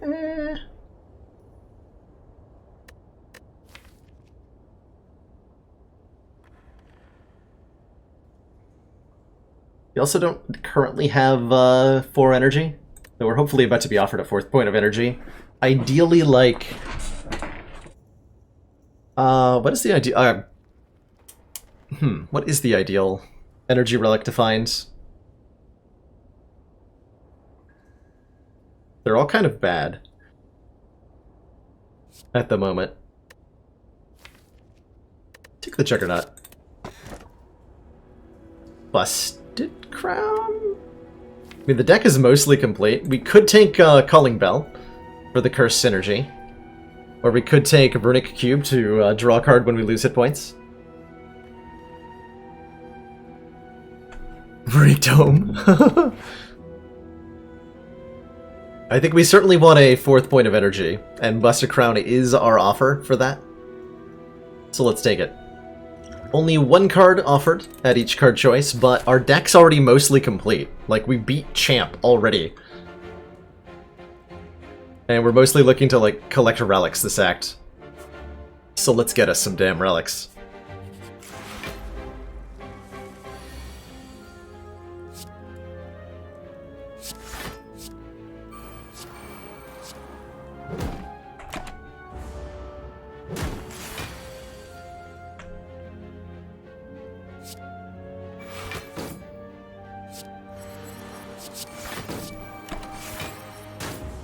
Bonk.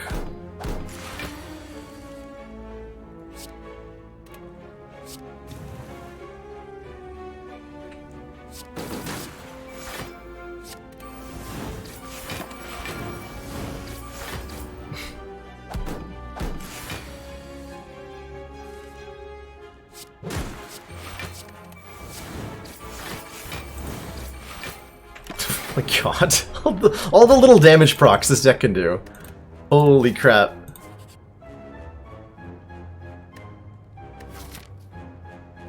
Take a relic. Regal Pillow. Ooh, so that makes up for the max hit points we lost. When we rest, heal 15 extra health. Excellent. I would love to transform 2 cards, because we definitely don't need Fire-Breathing Corruption. So if we could turn those into literally anything else, I'd be pretty thrilled. We could take a Jax for some strength gain, and this deck would appreciate it, although we already have strength gain. We could get 3 additional strength on turn 1, and if we had a Bottled Whirlwind, I'd seriously consider it. But as it stands, let's get rid of the 2 worst cards of the deck, and turn them into different, also bad cards at the moment. Although if we find a Barricade, this will become insane. And Intimidate, I suppose, is fine with the Ashes. It's just a 0-cost exhaust proc. Can't really complain, right? Do I dare fight the Burning Elite? Is that a thing I do? It's something I at least consider, right?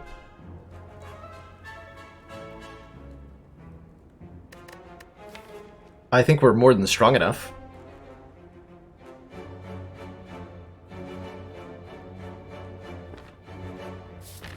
Let's do it.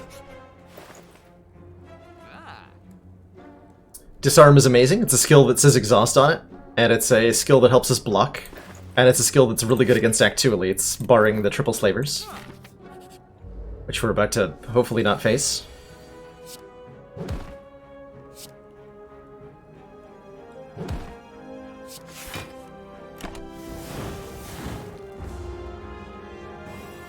Or Chosen has no idea that wounds, or days, excuse me, only make me stronger. Foolish bird person.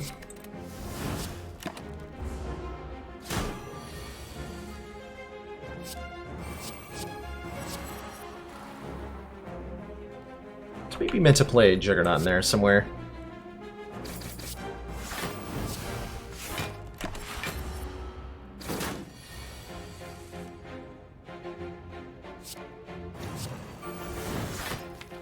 Probably, huh?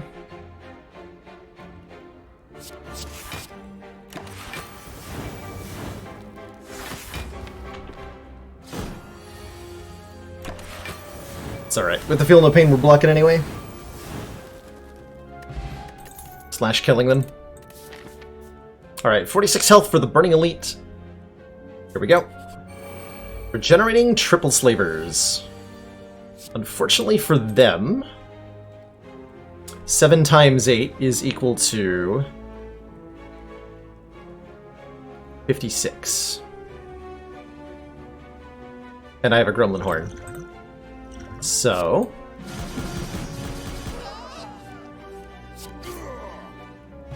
good fight.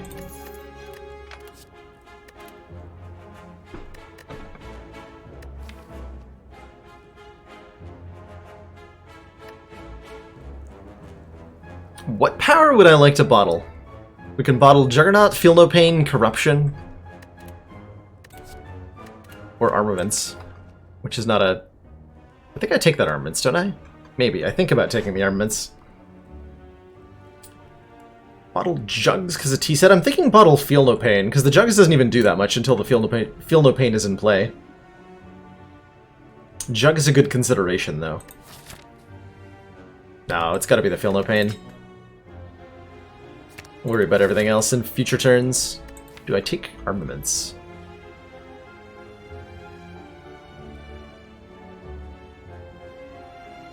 Yeah. I think so.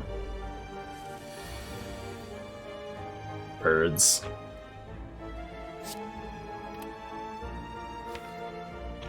Just waiting to draw Whirlwind on this one. Kind of.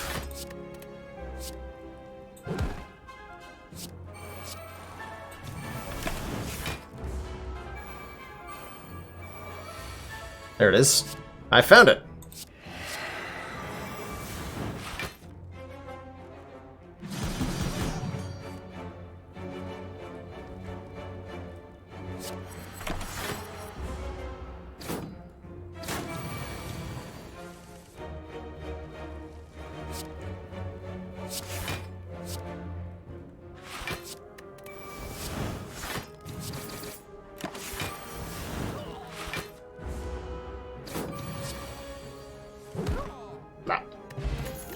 Block potion, sweet. Hemokinesis feels unnecessary.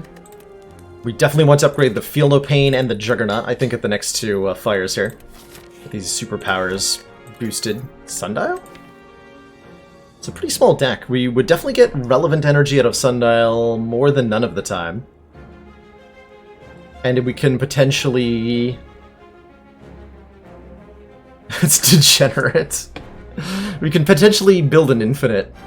Like, just actually a second copy of Shrug It Off gives us a Sundial Infinite. So I'm going to take that.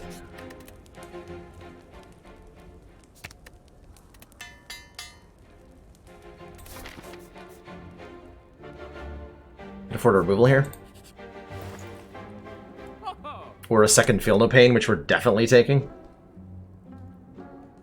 And a Shockwave, which I am also definitely taking. Alright, good talk.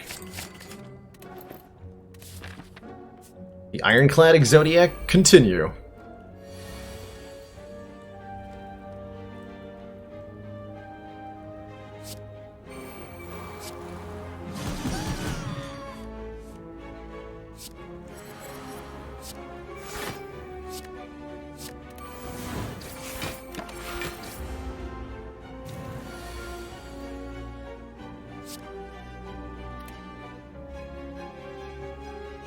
Yeah, potentially infinite TZ. It doesn't have to, we don't have to play the corruption. Like, we can Feel No Pain the corruption. And work with that instead. As a win condition if we want to. This feels like I'm gonna block potion. Right? If I Feel No Pain, Shockwave, I can't entrench. I won't take that much, though. But, like, what else am I going to use this potion on?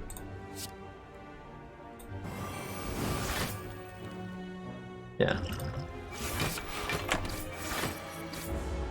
A little bit overkill, but I like my health.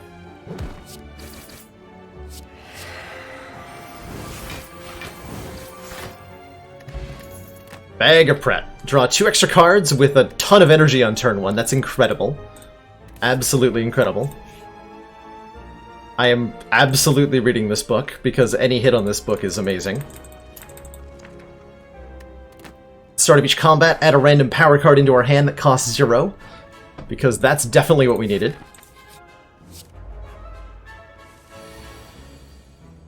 That is 100% what we needed.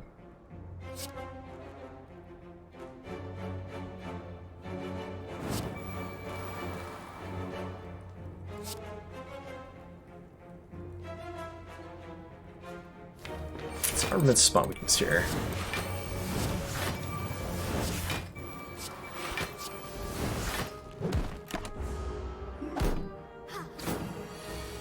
Kind of a scary turn 1, so I figured I'd just go crazy immediately. Seems to have worked. Ooh. Yes. And then for champ...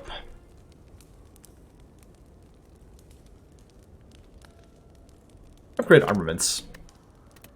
I'm pretty sure we handily beat champ at 24 health.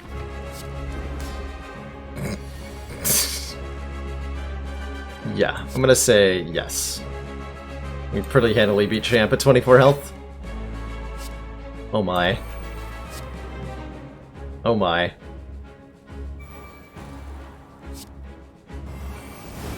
That just feels unnecessary.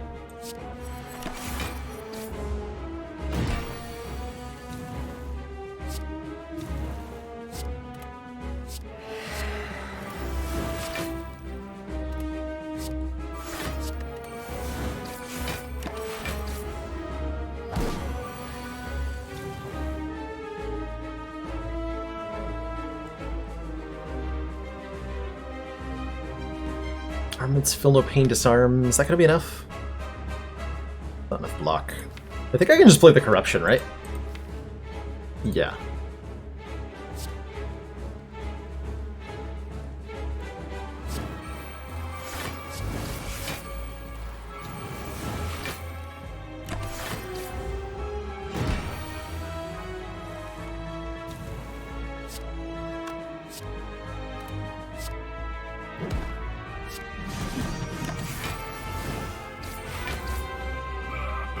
Hey, Oscar the Gripe. This was a weird start. We started with 2 copies of Corruption, 2 copies of Fire Breathing, amongst other stuff. It's very strange.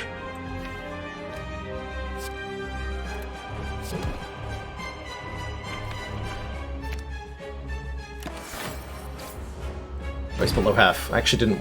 oh well. Pretty sure we got him.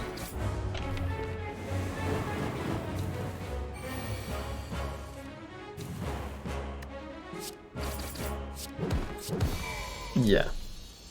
Yeah, and 0 skills, that's right.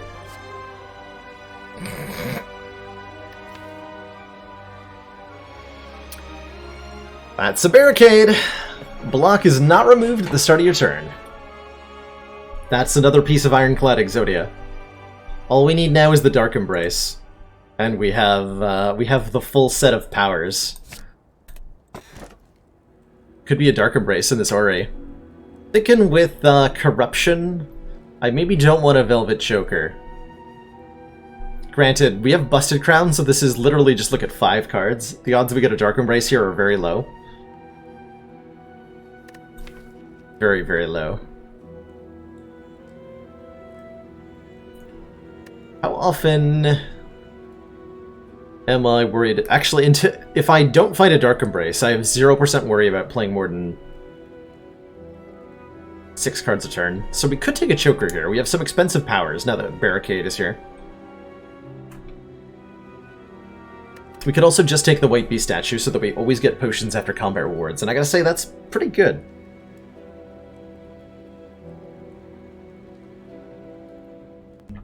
It's definitely not terrible. Yeah, Choker kills the Dead Branch meme. We could certainly find a Dead Branch here. Oh, that's true. On turn 1, I play a lot of cards. Alright, we'll take White Beast statue. We have a lot going on turn 1. Alright, what does our act look like? It looks like we're fighting 4 elites or something, because we're crazy. Excellent. Excellent. 4 chances at Dead Branch. Let's go.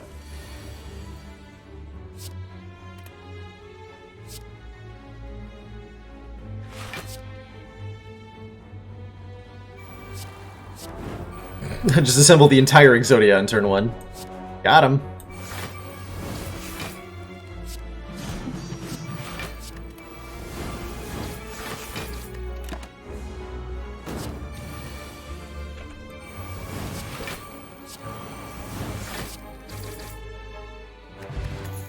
Good fight. Just like look at the store, probably not buy anything.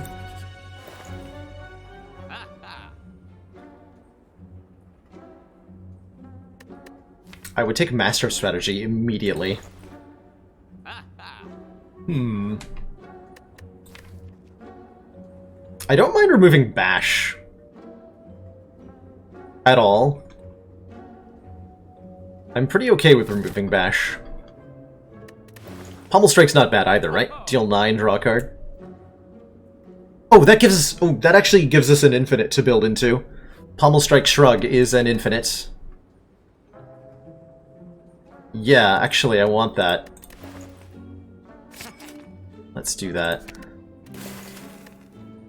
That seems important. And now we just, like, the card we most want at this point is Burning Pact. Also, hello, Dark Embrace. Welcome to my humble abode.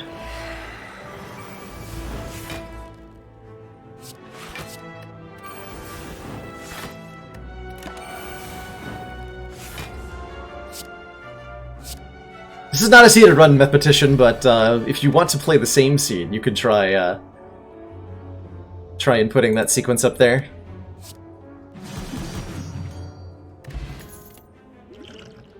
Let's... Actually, both of these potions are really good, huh? Maybe I don't take a blood potion. I don't think I take an Inflame.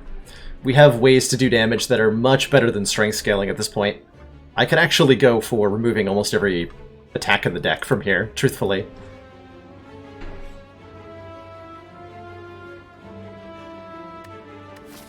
Yeah, I will get more potions. Support, we are extremely impressed. Jubo93, thank you so much for those 4 months of council support, 4 months of feeling smug and superior about oneself. It's great to have you, and thanks for choosing to continue to point your Twitch Prime my way.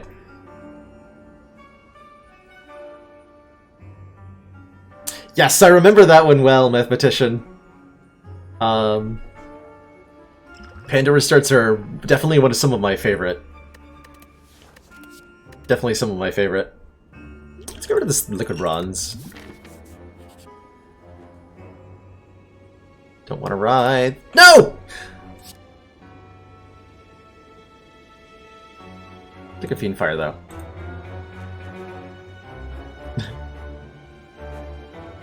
Damn it, Gremlin.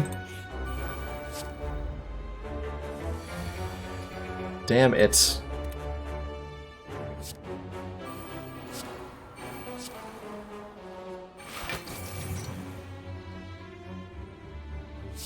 I seem to have spent all my energy.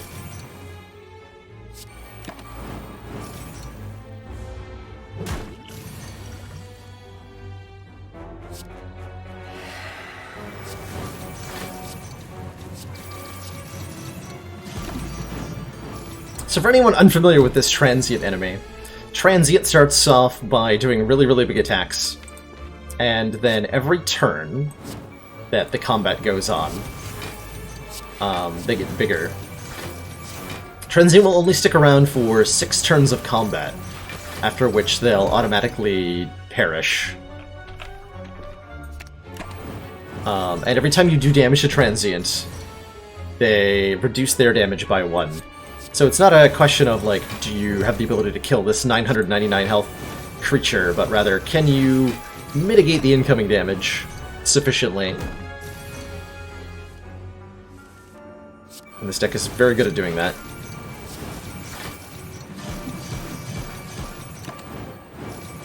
Should have seen if I could have gone infinite.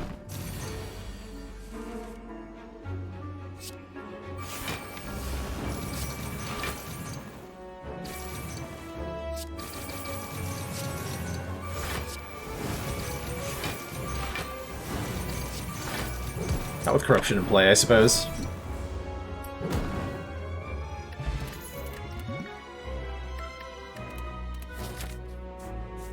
This way, this way. Give me an upgraded Barricade, so that's more reasonable to play. Upgraded Pommel Strike is reasonable too. Oh my, double Feel No Pain, huh? Barricade, Feel No Pain, Feel No Pain, get rid of the Writhe. This is a fight I can potentially...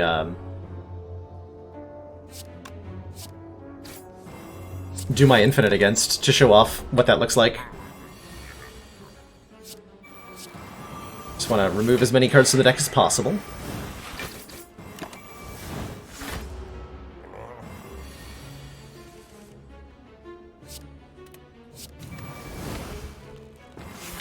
My Entrench back. Actually, didn't realize I had Barricade Entrench until just now, by the way. So, good on me for realizing that.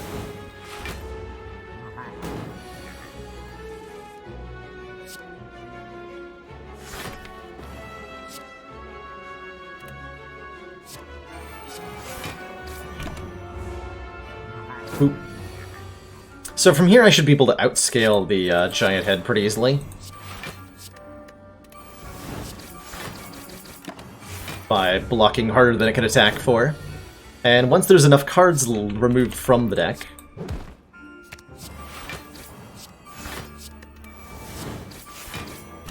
can do far better than that.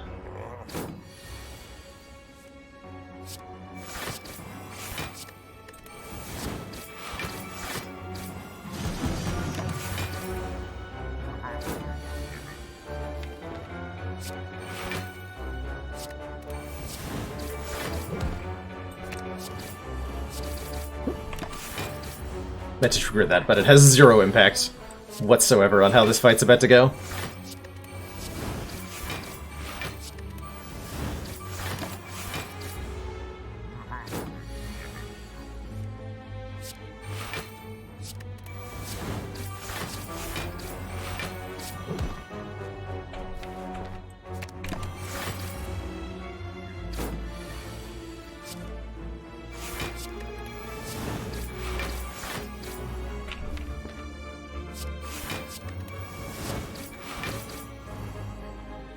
Alright, we don't even actually assemble the Infinite until the giant head is already dead, apparently. But we can now Pommel Strike, Shrug it off, Pommel Strike, to our heart's content, which is to say 3 times. And pick up a Guria, which lets us lift for extra strong, which I'm not sure I'll be doing. A lot of things I'd like to upgrade still, and I also need to recall. I think so, Carissa. I think starting with Pandora's is nearly a free win most of the time. It is so incredibly, ridiculously strong that it's a little bit difficult to articulate just how absurd it can be. Okay, we can't go infinite against Nemesis Boy here, unfortunately. I can do other fun things.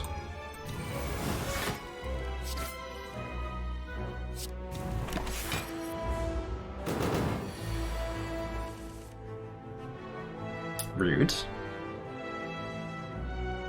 Although, actually, I have enough Feel No Pain. I think this doesn't even do damage to me. Hilarious.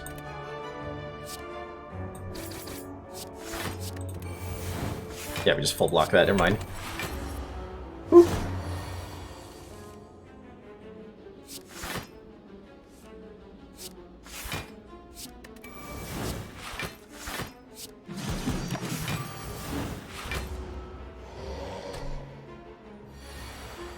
Has anyone ever gotten a Pandora's box with no damage other than your starting cards?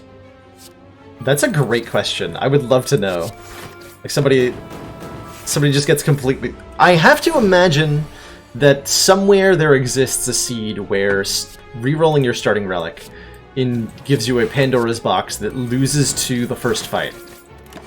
There has to be something like that somewhere in the Slay the Spire seeds. I believe it. Deep in my core.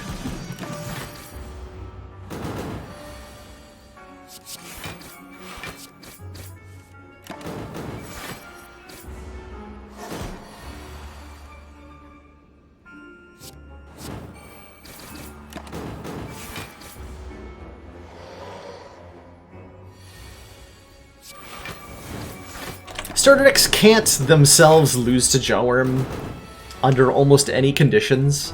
Like, even a bad Calling Bell start with a starter deck, generally speaking, like, at worst takes 30 to 40 damage. It's a lot of perfected strikes you've been offered. Don't think I need a fire potion. I am not afraid of Reptomancer at all. Not even a little bit.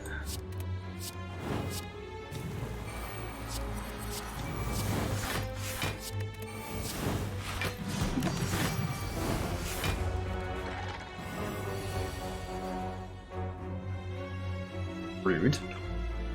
This is a good use of my Gambler's Brew, potentially. No, I think we saved the Gambler's Brew for a while. How much damage am I actually looking at here?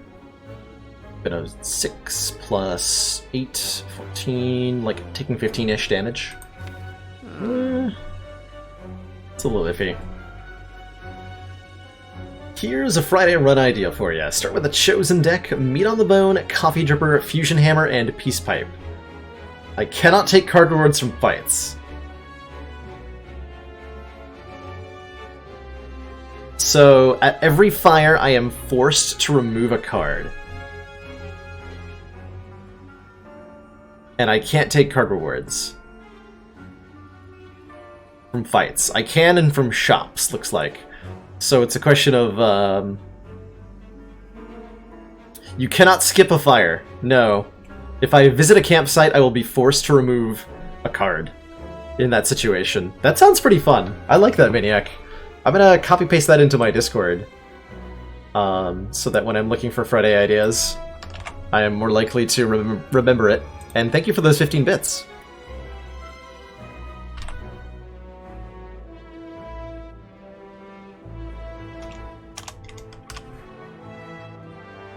Thank you, thank you. I think I am going to use the Gambler's Brew here, even though it's maybe not the best choice. I want block, damn it.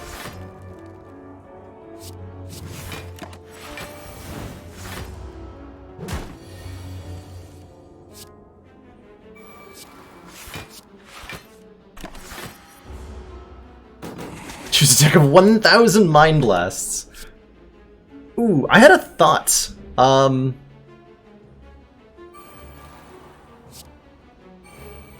So somebody asked me a while ago, is there a card that you can have a deck of just like 100 copies of the same card and reasonably expect to be able to win with that?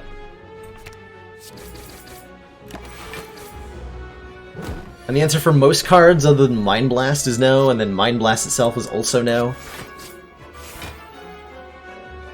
But it occurred to me there's another card that you can do really amazing things with if you have a deck of exactly 100 or 100 or more copies of the same card.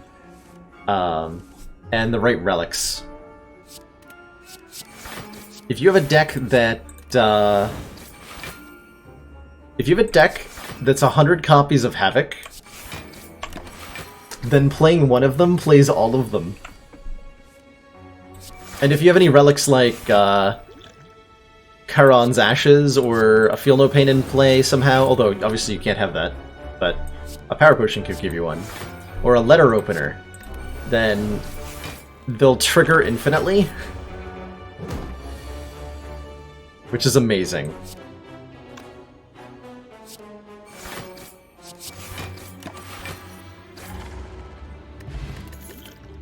Speaking of Iron Wave. Alright, it's Reptomancer.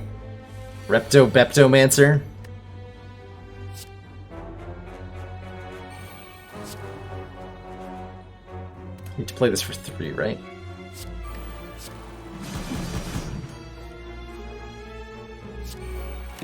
That'll work.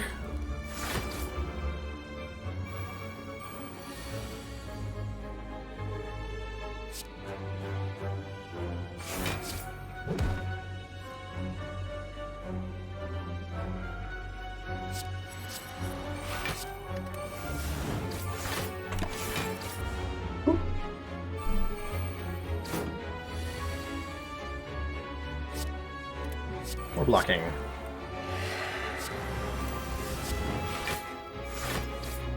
Nope. Still nope?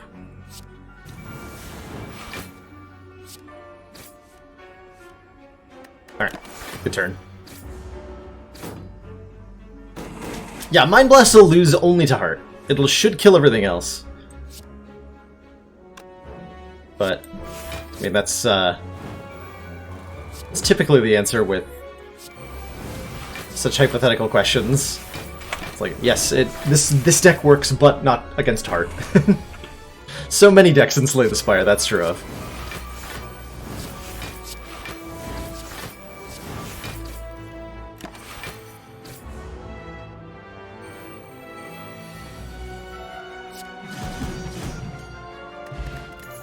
Juicy Bracelet showed up a little late. Havoc, though, seems incredible with this deck, right?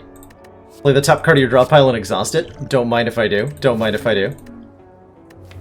Speed Potion also seems excellent here. Designer Inspire. Remove a card and upgrade a random card. I could get rid of my Writhe and take a random upgrade. Or I could just upgrade a particular card. I want the card removal. But do I want it now or next act? Because we could roll into the shop in Act 4 with 250 gold, and that could be really important for something like medical kits, self-forming clay. I'll punch this guy. Designer Inspire? You're too smug. Get punched. Wow. You punch him so hard, your fist hurts! My face! Who's gross and bleeding now, nerd?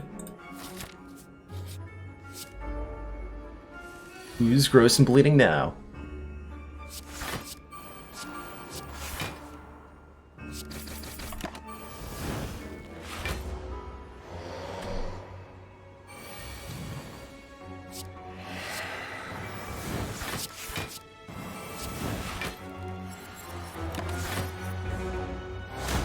So to better clarify, I punch him because...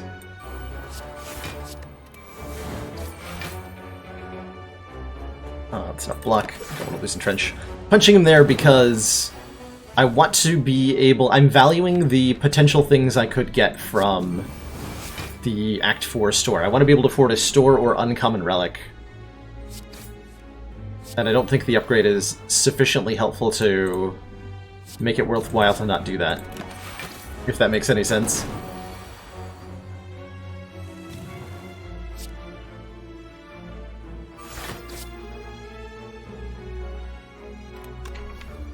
Also, ow. We're resting before the boss here. It's a good thing I recalled already.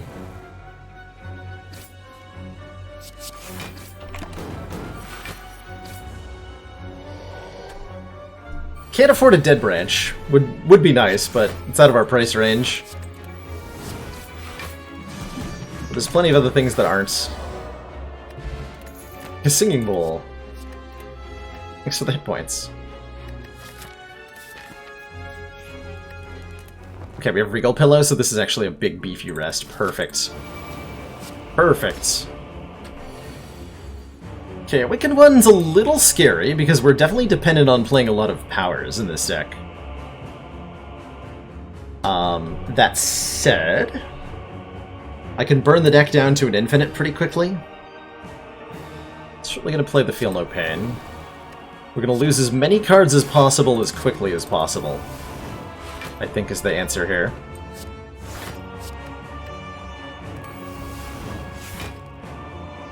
Not playing Juggernaut. That might be a mistake.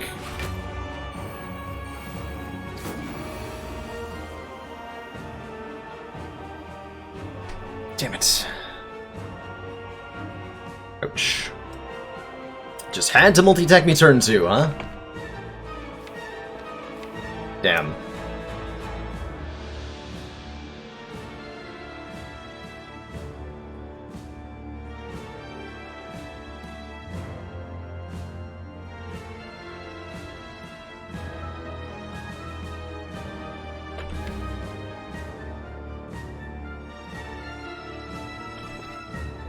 I think I have to play Barricade this turn, but it causes me to take 8 additional damage on a turn where I'm already taking more than 30 damage. Yikes. We do a headbutt, barricade, power through, headbutt a true grit, probably. Alright. It's not even good enough to merit using either of the potions, although maybe I should have used the Dex potion on turn 1 there. 12 health. We're probably about to die, huh? Not quite. This might need to be our speed pot, though, from the looks of it. Possibly both potions, if we hope to have any chance at making it through the next turn.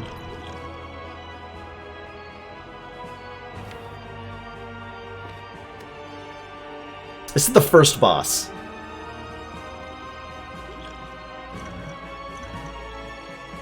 We need the barricade in order to be able to go infinite in the first place, to give us the block to survive. Come on, Whirlwind. Okay, so we're looking at... How much block are we actually about to get?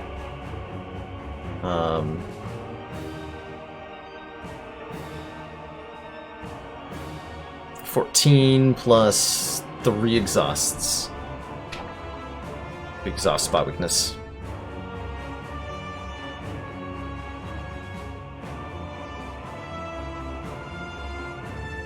That's not going to be enough. Right, so 14 plus 12. It's 28. Plus they're all weakened. Plus he's down by 3 strength. So I think we just need the speed potion. I should really do the exact math on this. So it's going to be 8 plus 8 plus 23 minus 25%. It's going to be what? 23 times 0.75 is 17. So 17 plus 16 is 33 is our block number. So yes, just the speed potion.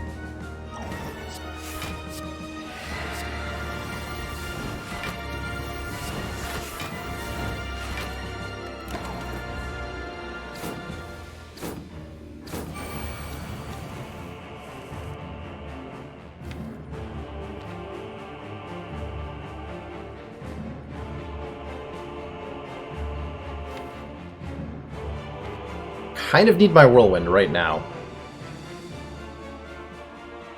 We can try hitting it with Havoc. There's a 1 in 4. And then we can Shrug. If we fail to draw it with that, Shrug will still kill this cultist. So I have a 50-50 chance of seeing it here. Alright, let's Havoc. Perfect. Okay. Perfect. Thank goodness.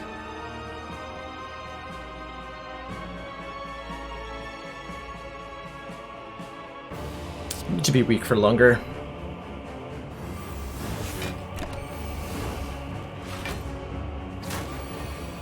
Specifically for this turn.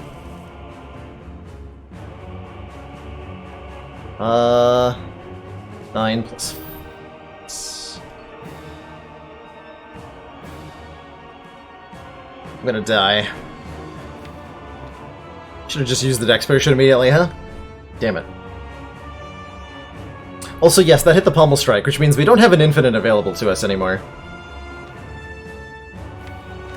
So how do I win the fight from here? Terrifying.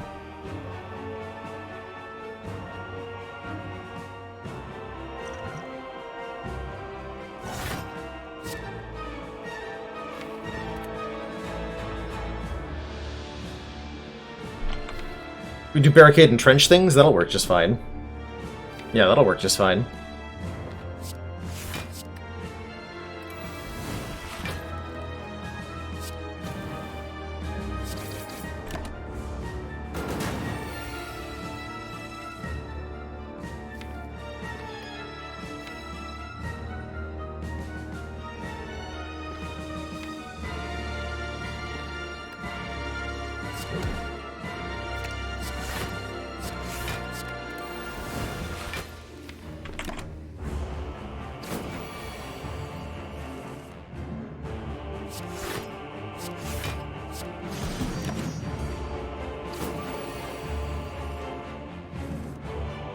Okay, good. I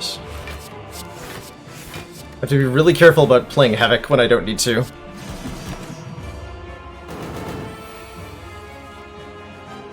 Otherwise, I'll die.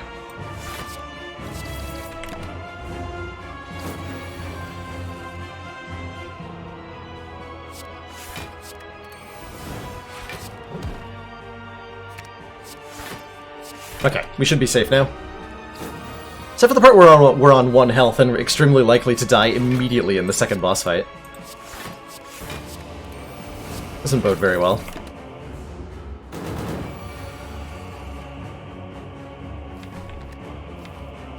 Let's headbutt our whirlwind, get rid of it.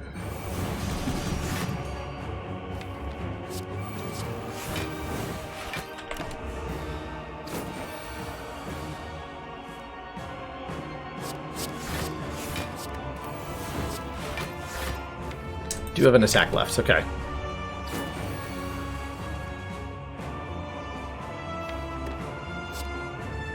Headbutt. Boom to get rid of it. Don't get rid of that. I need that.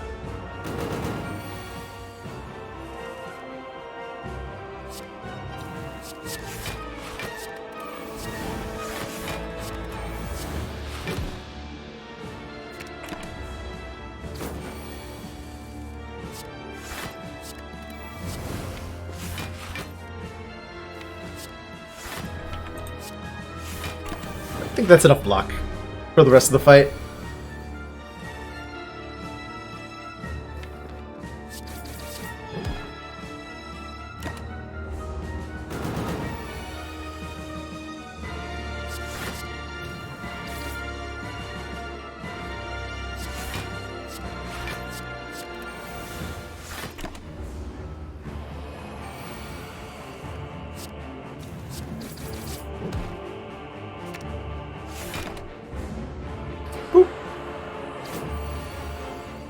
Got a Sundial proc ready. I guess it's kind of relevant that I have that.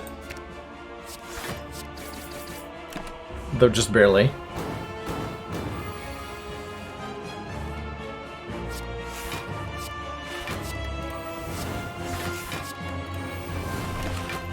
Might as well.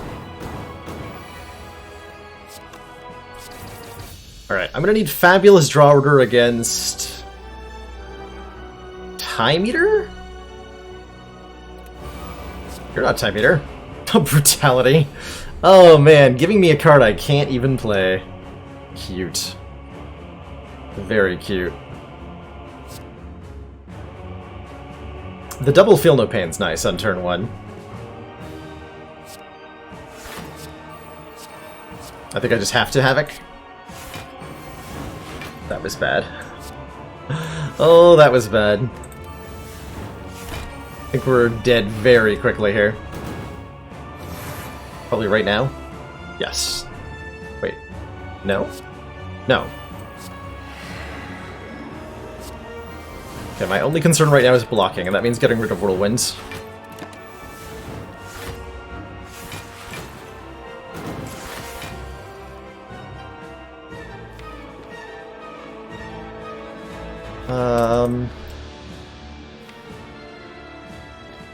Got a headbutt at Chagrit here.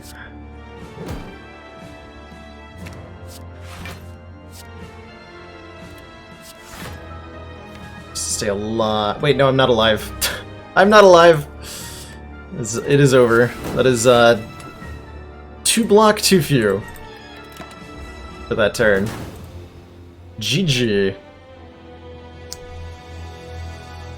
Inadequately prepared. Is there anything else I could have headbutted there? To save my life? I think Trigger was the most block. It had to be, right? Had to be. Well, that's a shame. I like that deck. That was an absolute wild ride. And it just folded against turn 2 of the Awakened one. With 1 bad draw and 1 unlucky roll on the Awakened one's AI. There's a 25% chance that Awakened one attacks with the multi-attack on turn 2.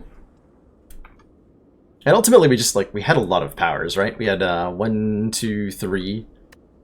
or 5 powers, 6 powers, 7 powers against the Awakened one. That's too many powers.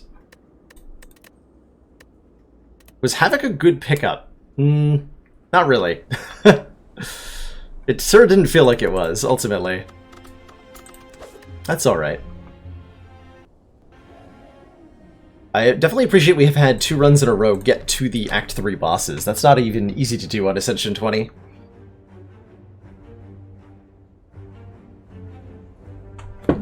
I've been down with the Transform 2s on Silent. Transforming 2 strikes can give you quite the set of starting conditions. They can turn into damage cards, they can turn into lots of good stuff. I'm gonna do that. Definitely a gamble here. We could get very bad things, or we could get, case in point, very good things. 1000 Cuts and Dash, which I think, although they're expensive, are definitely better than strikes were. We already have a moderately developed deck. Our Dash lets us fight elites pretty well. I think we're actually at reasonable odds of being able to take on this Burning Elite if we want to, because of that pickup. How exciting. How absolutely exciting.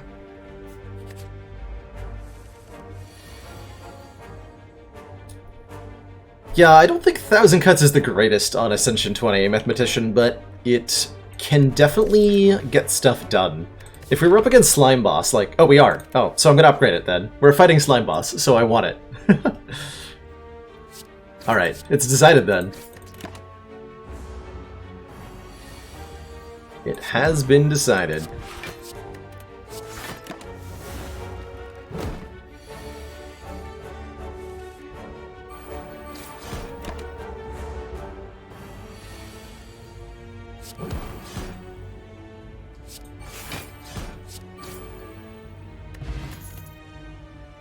With Deflect Deadly Poison setup. Deadly is nice. Not great against Slime Boss. Maybe I'm more inclined to take a Deflect with our 1000 Cuts. It's a free card. Setup's kind of wonky here, too. Setup's better than I've given it credit for in the past, but it's not very good. And I don't think it's particularly good here. Hey, that's true though. We got 1000 Cuts by transforming a card as our starting bonus. Grab a Deflect. We're going to take the first good damage attack that we're offered. Emphasis on good.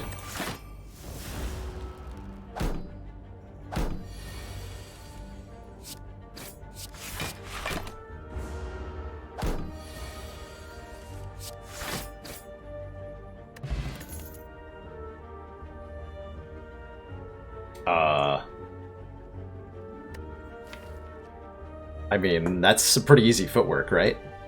Crippling Cloud's nice. Maybe I don't take the Burning Elite. Maybe we just... well, I'm committed to fighting Elite already. Might as well be the Burning one, because the pathing is the best.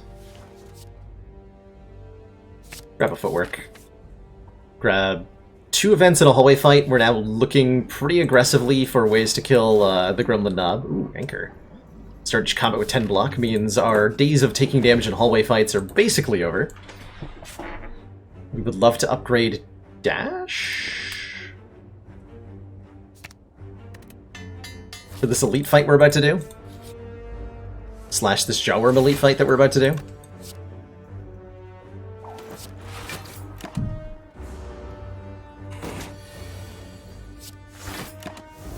Yeah, like, endless against Gremlin Knob, Endless Agony is the best of the 3. I'm just not willing to take it in that situation. No way, no how. 1000 Cuts might be the next upgrade. It'd be really good against Lagavulin, it'd be really good against Triple Sentries, and it'd be okay against Gremlin Knob.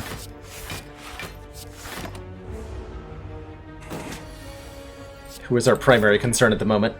So I take the most damaging card, I'm gonna take another Dash. Alright. Now I feel very comfortable fighting the Burning Elite. 2 copies of Dash. Possibly 2 copies of Dash Plus? Nah, we'll upgrade 1000 Cuts.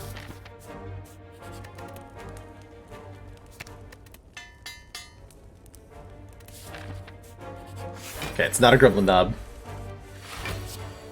Easy game.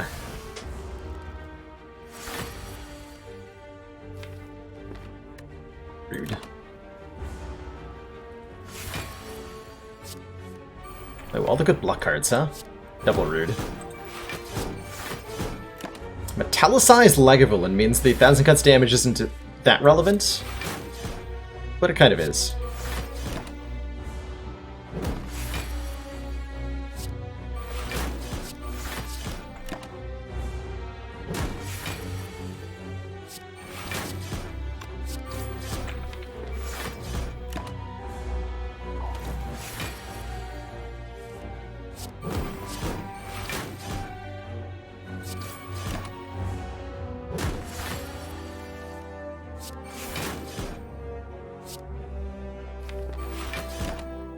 It's a shame I'm drawing Deflect on the debuff turns. Ooh. We're in trouble now at -4, -4. 36 health to go on this thing.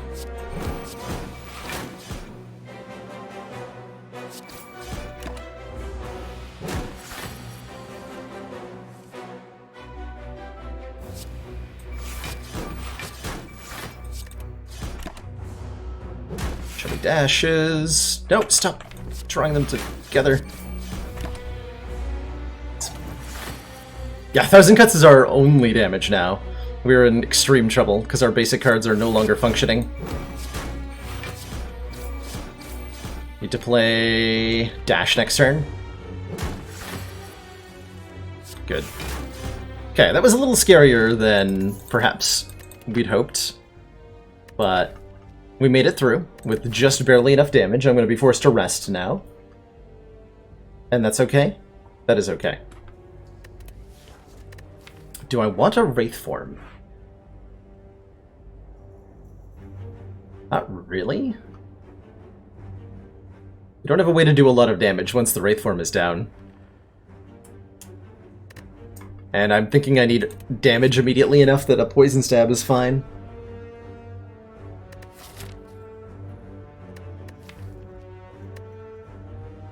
If I had a Noxious Fumes or something, I'd be way more inclined to take the Wraith form.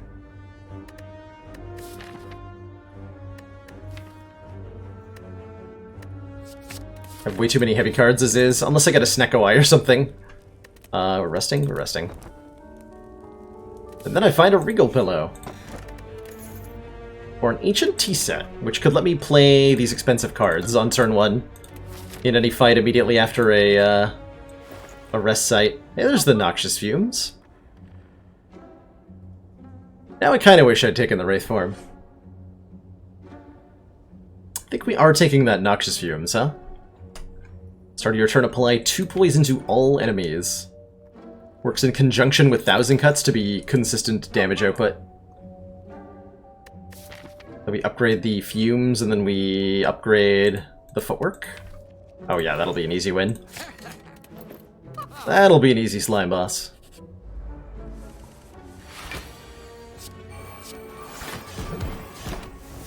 Thank you, Anchor.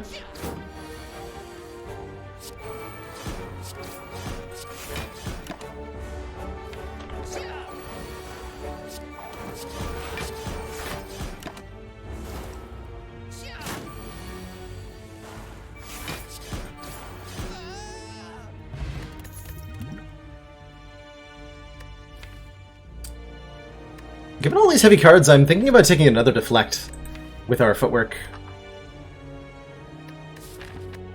Certainly I don't think I can afford to jam a Bouncing Flask in here.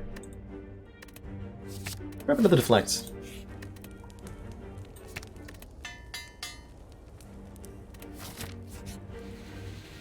No. Get out of here, Serpent Boy. No one even likes you.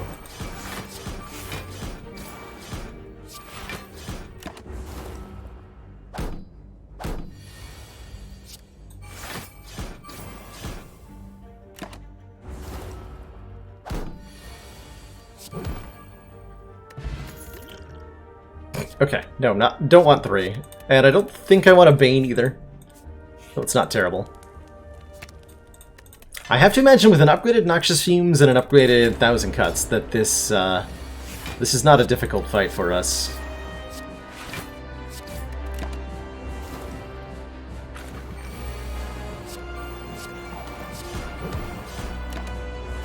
As we're doing so much AoE damage every turn. And I think I can block this.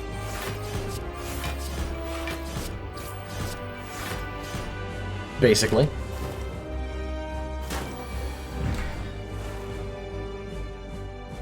Seven minus 9 is 76, so if I play any of these cards, he'll split. Which I'm kind of okay with, actually. We're talking about a difference of 7 slimed in the deck, the 2 I'm going to play and the 2 he's not going to add.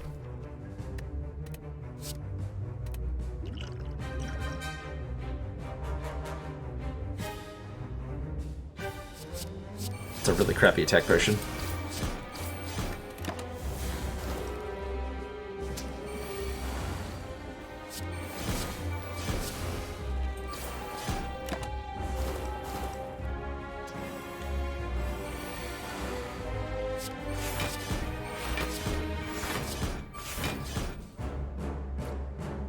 Getting split.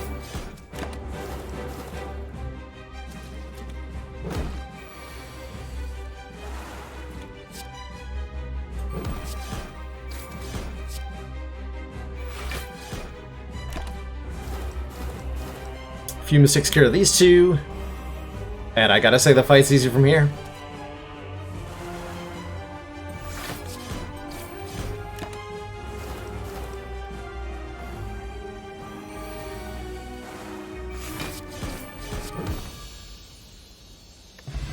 Glorious. There's the Wraith form again. This time I'm more inclined to take it. I am much more inclined to take a Wraith form now.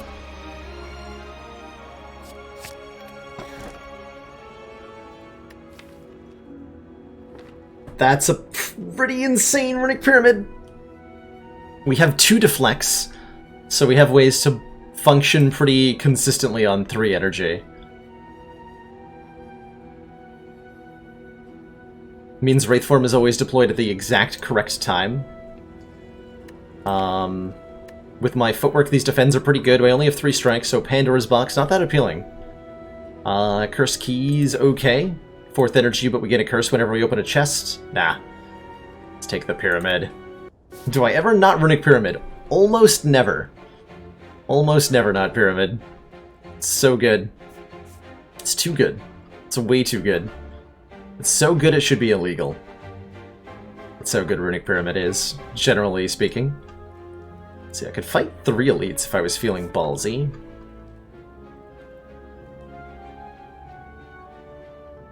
I am feeling ballsy. Alright, good talk.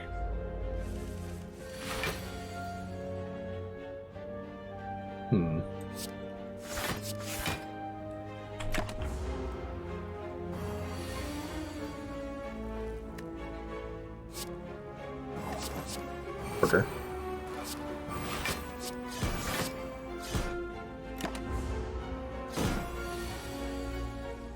$31. 13, 11, okay.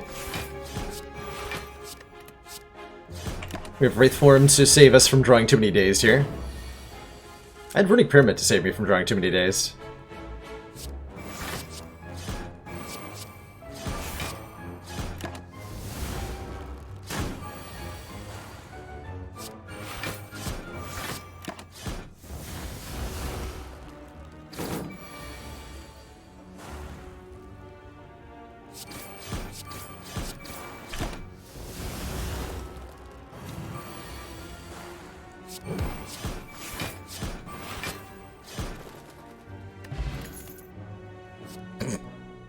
Why is it upgraded? I mean, I'm gonna take that. And then I'm gonna upgrade all my defends. Oh my god, this deck just got so strong. Defends now block for 14? Am I reading that right?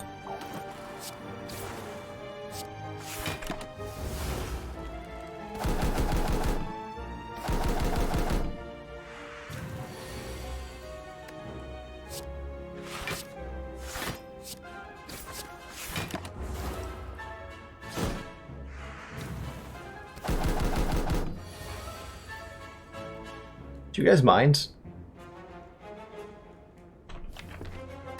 Maybe not brutally murdering me?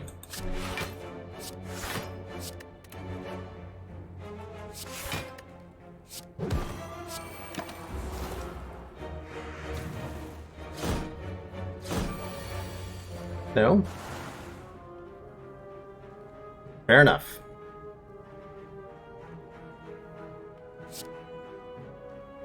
Six damage. Wraithform actually doesn't block as much as defending does. Footwork, defend, defend. We're looking at 36 damage. I can only block 28 with footwork, defend, defend.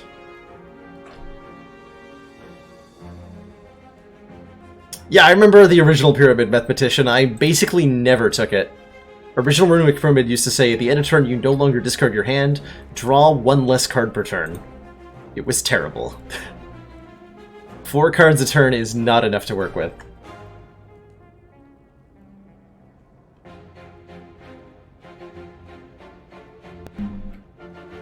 So I think I go Footwork, Defend, Defend here and take a unacceptable amount of damage from birds.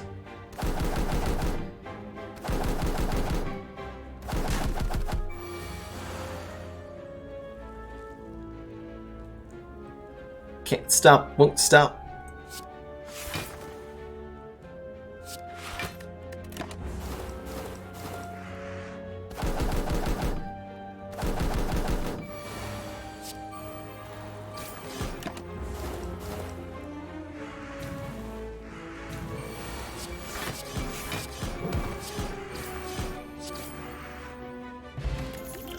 Okay, Fire Potion's appreciated. Dodge and roll is kind of insane.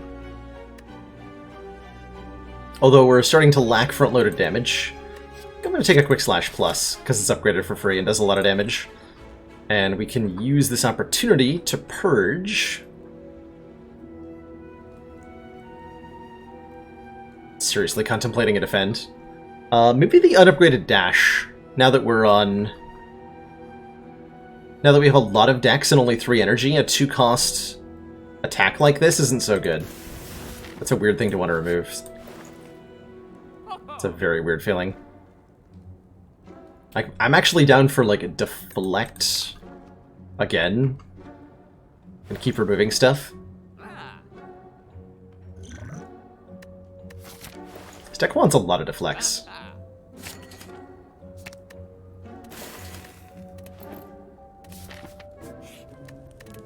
It definitely wants an upgraded Wraith form.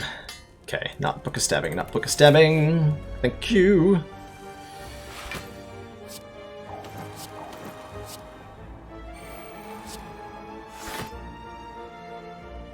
It's plenty.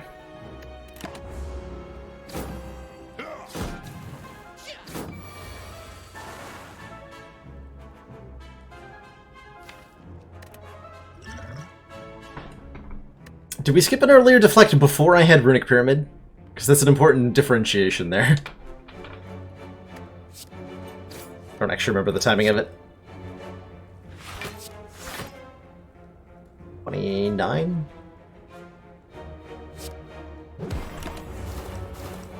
Yeah, before I had Runic Pyramid. Oh, that's a different story then. That doesn't count.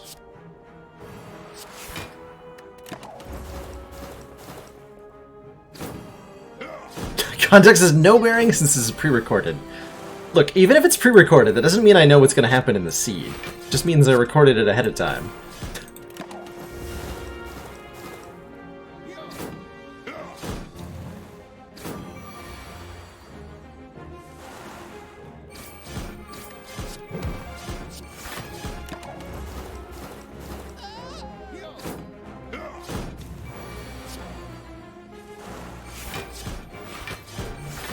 Alright, well...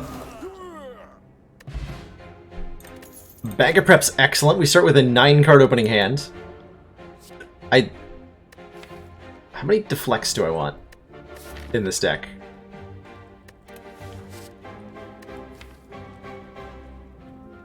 Is 4 the correct number? Are we fighting? Bronze Automaton. 4 might be the right number. And then I start removing Defend. I'm not even kidding. They're upgraded, and I'm still thinking about removing them. What a world.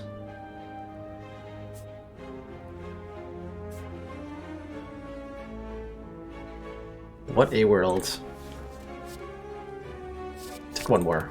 I don't know if I've ever had collector bonus on deflect before. It's a brave new experience for me.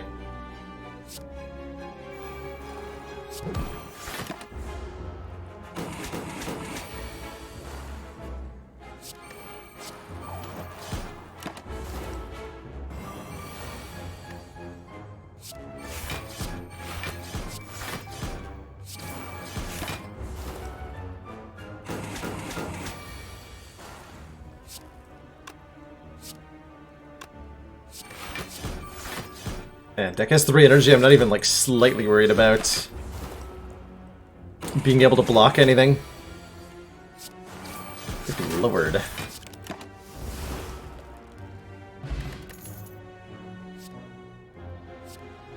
Damage power, or even more blocking power? Don't have a malaise yet. I think the deck wants more damage output, and Caltrops Plus is more damage output. It's also yet another upgraded card being offered to us. Took a Footwork Plus, a Quick Slash Plus, now into Caltrops Plus. I can't believe I just skipped a malaise, by the way. What sort of wacky world do I live in now? Counting on this chest to have enough money so that I can remove a card. Ooh, even more thorns, nice. Did not. Do I want a Will-Aid plans? Could take a leg sweep for Weekend. Paper Crane. I think this is a skip, actually. I don't want a leg sweep. I want less defend cards.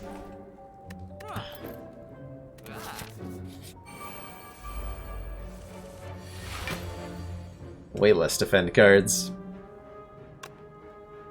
Can I kill the fatty with 5,000 cuts? Yes.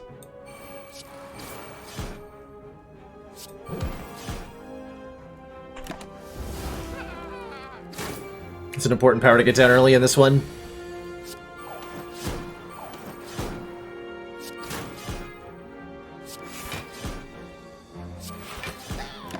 Ah.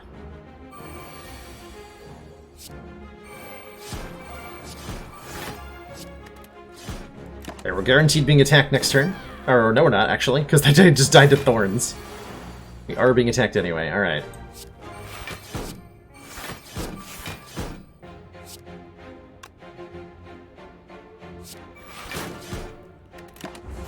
Bring it on, nerd.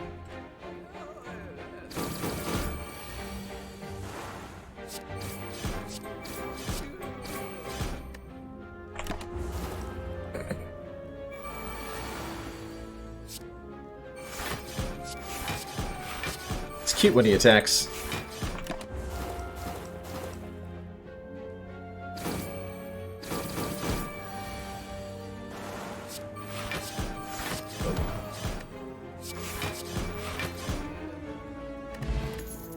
+1 strength, even more thorns. Catalyst? I mean, we have Noxious Fumes. Catalyst is pretty strong here. Catalyst is pretty strong.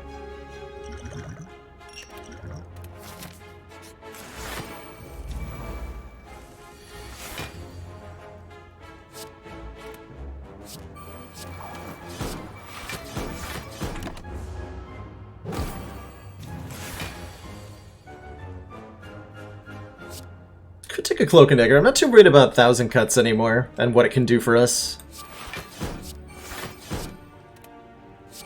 I'm more concerned with our poison scaling at this point.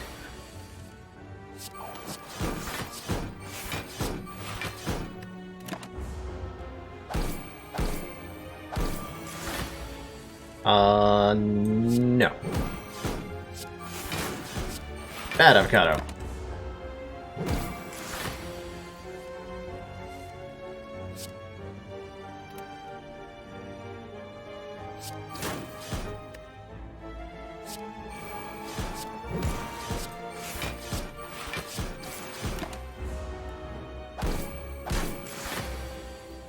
Should have just played Wraithform there. That was the guaranteed way to take no damage. This is good 1,000 cuts value. Escape Plan Plus. You draw skill, gain 5 block, gains ton of block for free, procs 1,000 cuts. Or I can take another Fumes, which is also pretty good. I don't think I need it, honestly. I don't think I need it.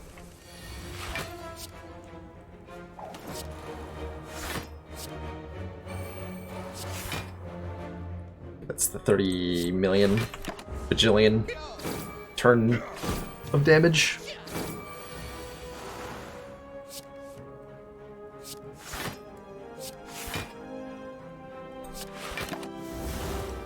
Caltrops is really good in this fight, too. It's 15 damage a turn,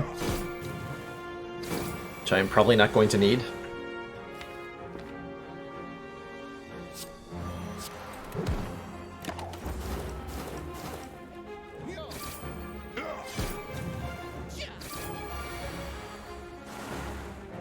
There we go.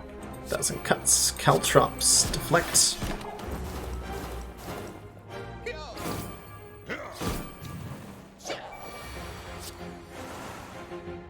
Work, deflect, poison you, win fight.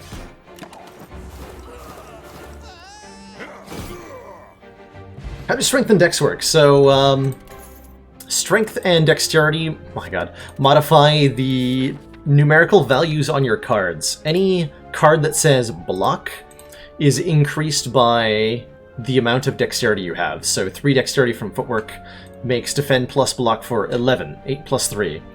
Rather than blocking for its base value. And every point of strength increases the damage value on your attacks. So strike plus with our 1 strength from Vajra becomes 10, 9 plus 1. Anything that triggers multiple times, for example a twin strike which says deal 5 damage 2 times, it'll benefit twice from the dexterity because it'll turn into deal 6 damage 2 times. So you can see Strike Plus here showing 10 damage thanks to our 1 point of strength from Vajra. When we play Footwork, the defense will update from showing gain 8 block to gain 11 block. And all the tooltips always update to display the most accurate information, which is really, really nice that the game does that.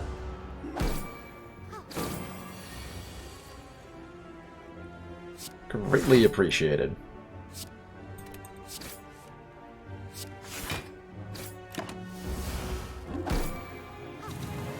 Focus works by... Focus is similar, yeah. It increases the numerical value on all the defects orbs. So, quite similar, yes. Quite similar. Oh, Art of War now. I didn't even notice this. If we don't play any attacks during our turn, gain an extra energy. That's arguably one of the best relics we could have possibly picked up. We don't have a lot of attacks.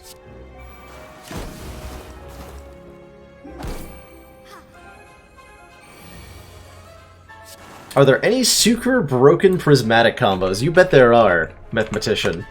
You bet there are. Although the combo in the... We've got a screenshot from a... It was a diverse run, not a prismatic shard run, but the combo was the same. I was able to create a deck that was actually invincible by having the combination of cards Dual Wield and Wraith Form. And that allowed me to have infinite amounts of intangible forever. So we could actually stall against the heart forever. This is okay. We were offered a lot of upgraded cards this act. Like, a lot.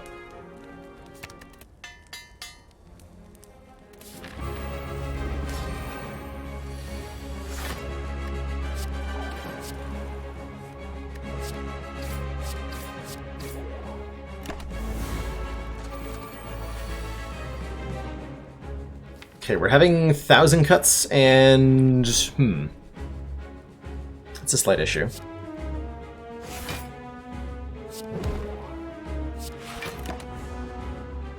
Because if I can't get my damage powers out, I can't do any damage. Okay, good. Footwork. Means Fumes is still in play. Let's get these defends out of here.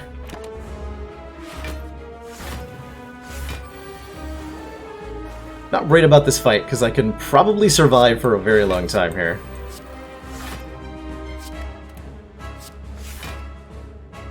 That's 38.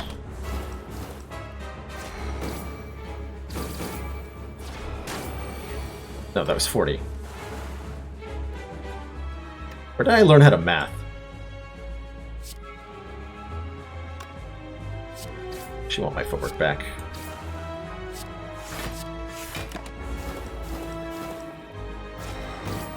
Is this Hyper Beam? That is Hyper Beam. I don't know if I'm willing to say that I was ready for Hyper Beam.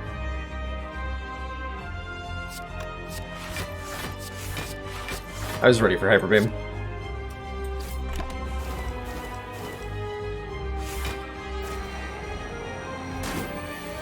Blanc.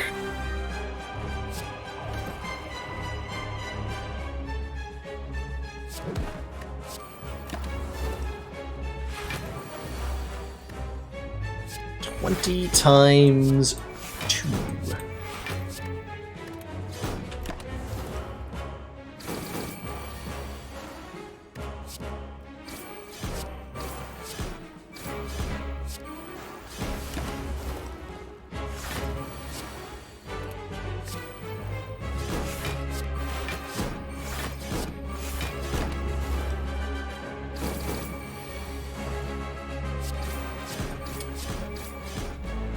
Yeah, it would have been nice evidently.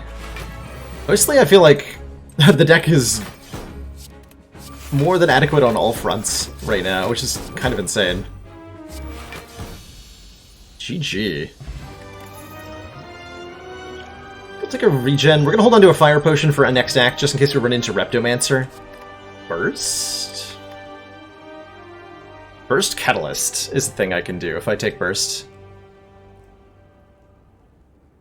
That's pretty compelling. Burst Catalyst is pretty compelling. So is Malaise.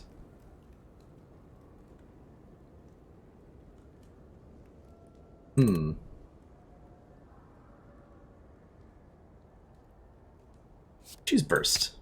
Let's turn your next skill is played twice. I also choose Coffee Dripper, because I think we're never going to need to rest again. Especially if I take a 4th energy. Gain energy at the start of your turn, can't rest at rest sites. Easy peasy, no problem. I am not afraid of not being able to rest. Our other options there were the White Bee statue, which gives us a potion every combat, and I literally forgot the other choice already. Whoops. Do 4 elites if I'm feeling insane. I can do a more sane route that gets 2 removals. Remove the last 2 strikes from the deck. Oh, the Velvet Choker, yeah, which prevents me from playing more than 6 cards a turn. Nobody needs that. Nobody needs that. So this is what, 4 fires and 2 elites and 2 shops. This is 1 shop, 3 fires, 4 elites. I don't feel the need for that many more relics. But a joke. That's amazing. I've been dense like that a few times in my existence. It's always fun to catch yourself being like, oh, I understand. I get it.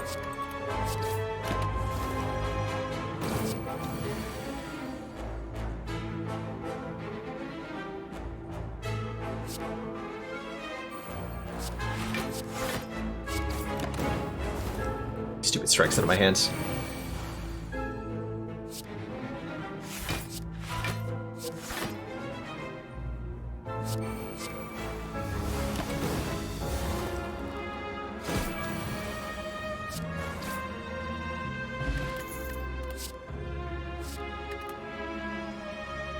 Those are all pretty skippable. Gonna grab some events here so that we can lose 4 of our maximum hit points.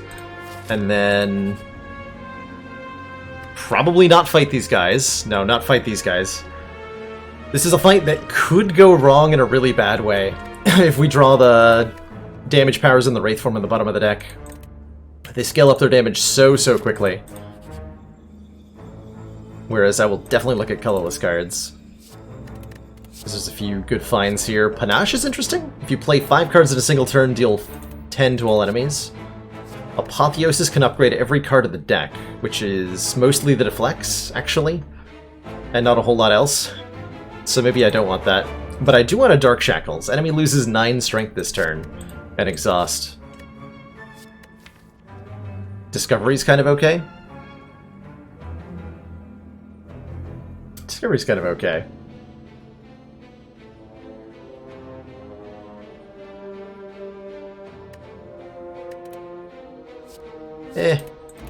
Deck is kind of insane at the moment, so...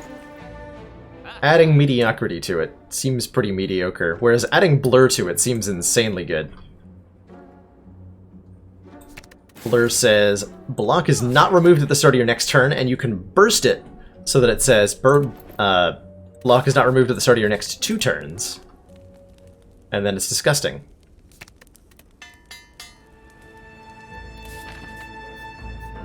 The good kind of disgusting, mind you. Alright, here's why we picked up our fire potion. Right here. May end up needing to Wraith form in this fight. Reptomancer's daggers attack for 9 on the first turn that they're present, and then suicide for 25 the next turn. Which is terrifying.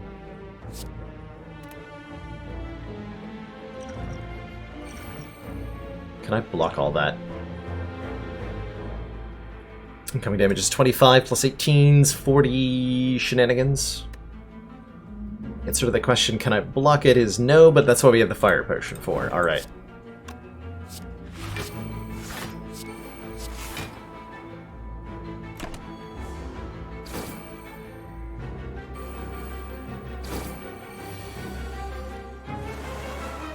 Alright, with no decks in play, there's no way I'm blocking this, so Wraithform blocks it for us, just fine.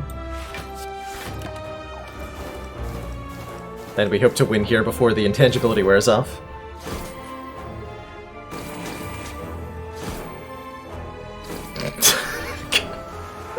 That is, I think, the best story I've ever heard, Cuttlefish Captain. She just, like, thought it was supposed to be that way? Or something?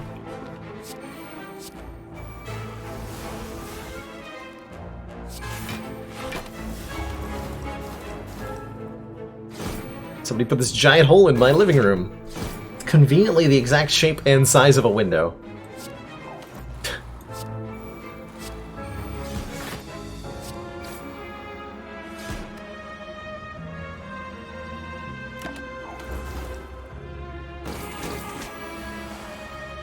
Rip.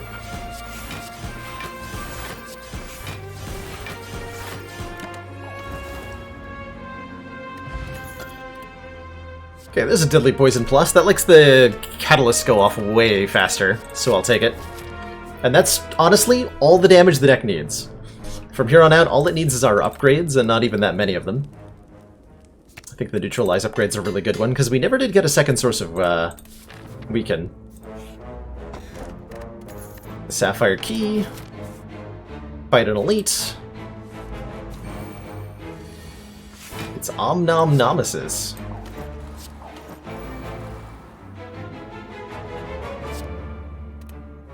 Dark Shackles in case he does the big hit on me next turn. That big 45 hit is super scary. And he's a jerk for having it.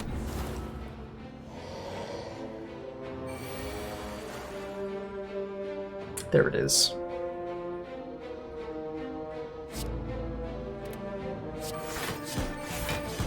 Might have actually had lethal with burst, Deadly Poison Catalyst. I don't know how much block that is. I should probably learn how much block that is.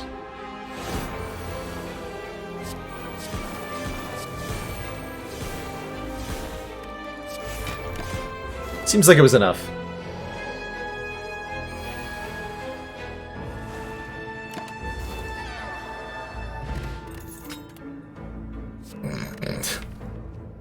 Do I want another footwork / another Noxious Fumes?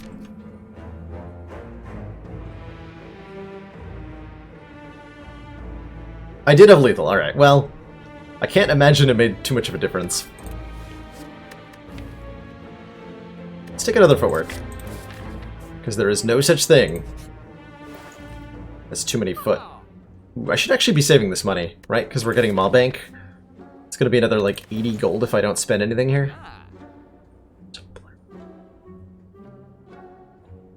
I would like another blur. Thank you.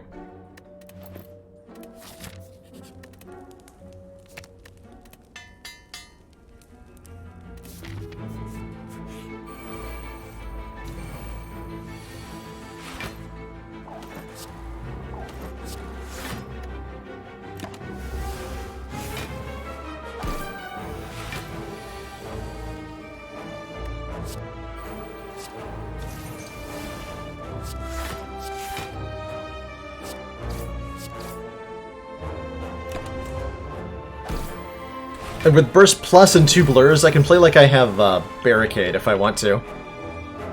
Which is amazing.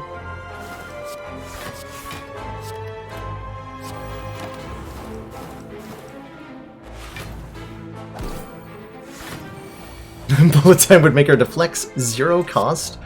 My god. It's incredible.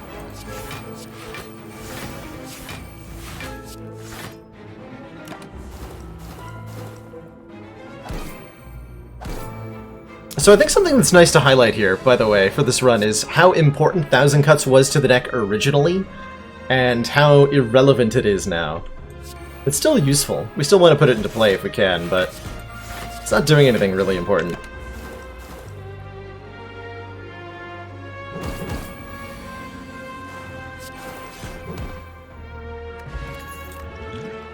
Okay, that's Ghost Jar and Piercing Whale.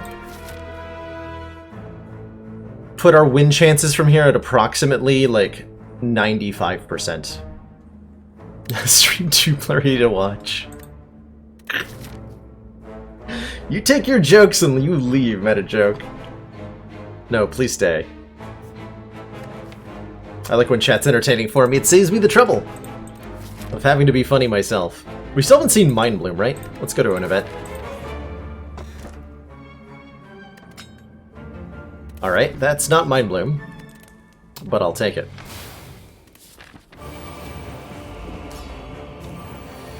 Alright, so the deck Commander, does we've just received the support of another council have a lot of powers in it.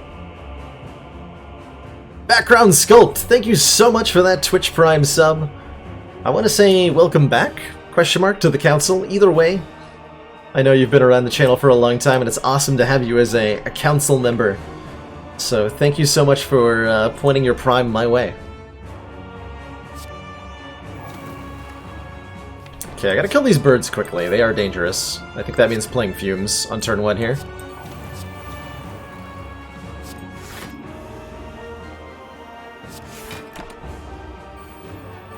It's okay if we send the Awakened one to 1 million strength. Trust me.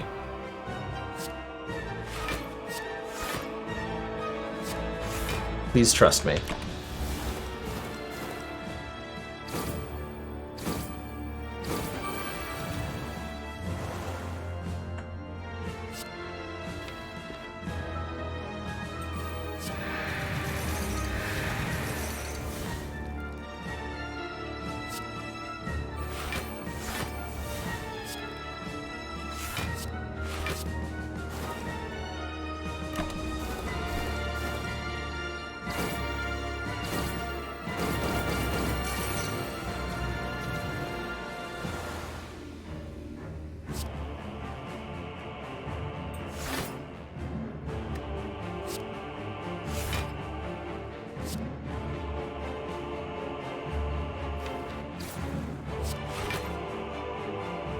Okay, I'm not playing the Dark Shackles.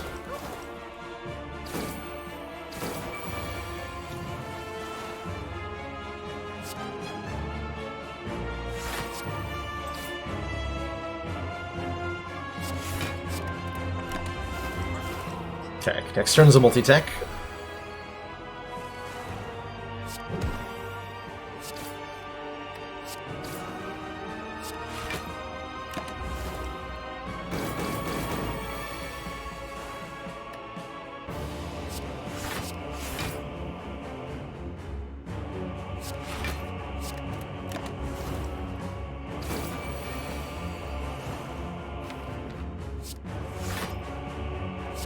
No sign of burst.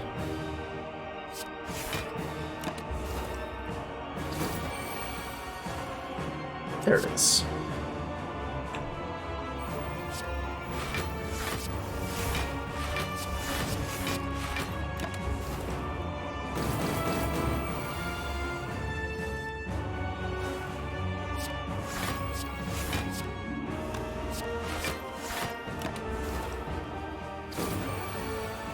Discovered a game currently super early beta called Nowhere Profit.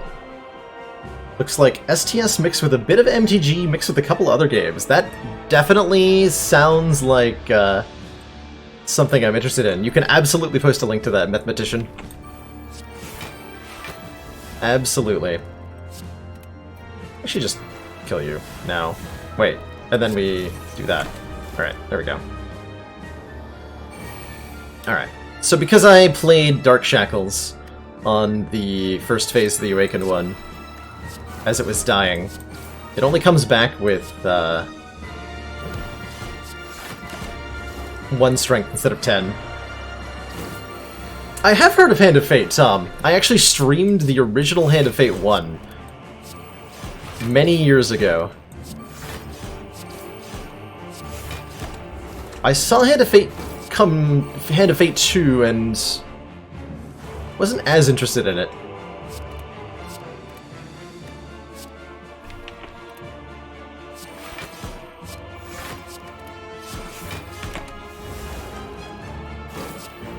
But I've heard some reasonably good things about Hand of Fate 2. Just, I don't know, I was missing something. I don't know what that something was.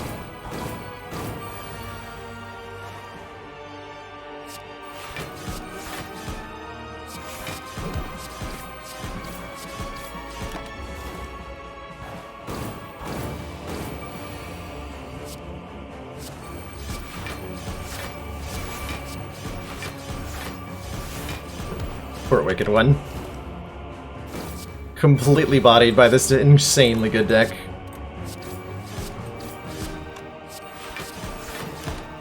GG. Alright, can anyone actually stand up to this thing? I'm betting it's not these jokers. The 9-card opener with Anchor Block is just so good at making this really consistent in a disgusting way.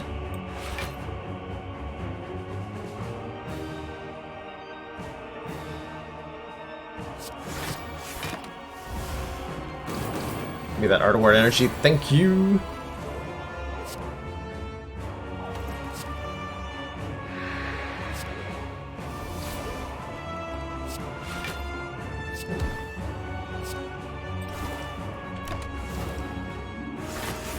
Figure I'll kill Donu first here. It's the logical choice.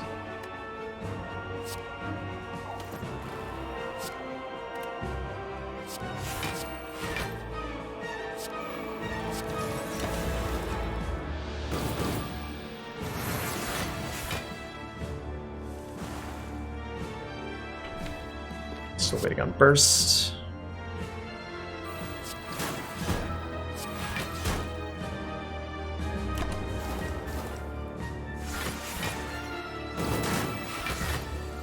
There it is. Rip Donu.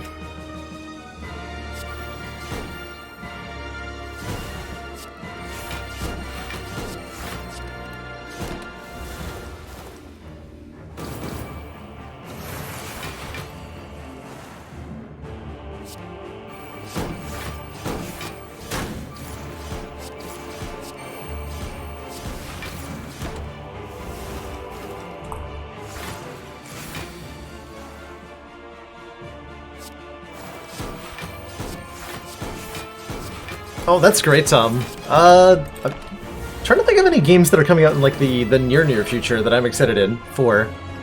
The new Divinity Original Sin game has caught my eye, as has MechWarrior 5. Those are both on like my radar pretty hard.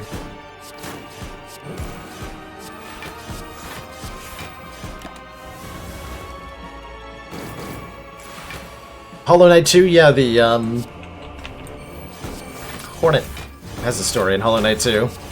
That's pretty hype. Did you end up playing through Hollow Knight?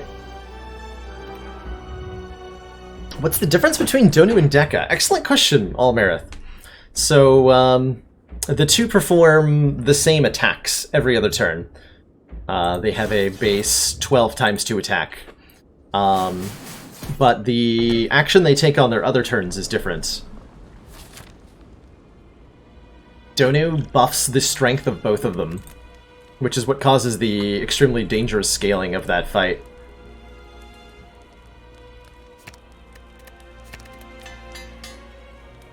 And Deka blocks both of them, and on Ascension 20 applies plated armor to them both. Get another footwork.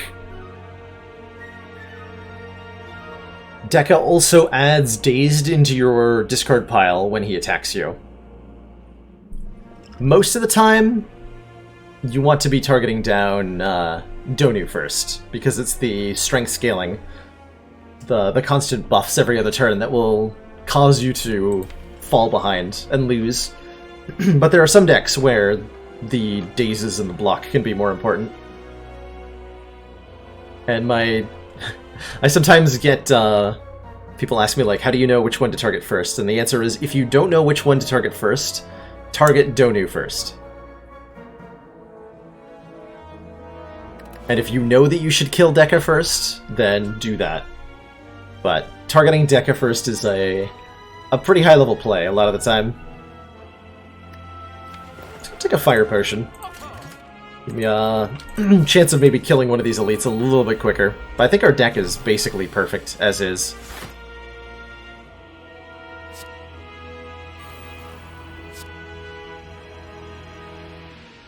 We're about to have 2 burns put on top of the deck. And if I don't draw Dexterity, it's going to be hard to block this turn. This may be our Ghost Jar. Yeah, probably. Can burst. 32. No, I can't block for enough. Alright. Ghost Jar it is then.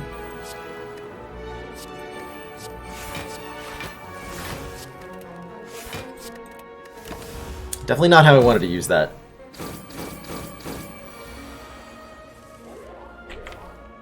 Where are the powers at, though? Terrifying. Extremely terrifying. Actually.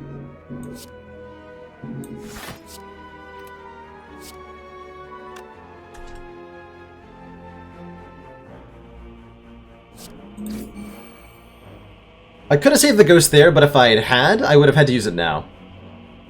Because I wouldn't have blurred this block over. 8. Ugh.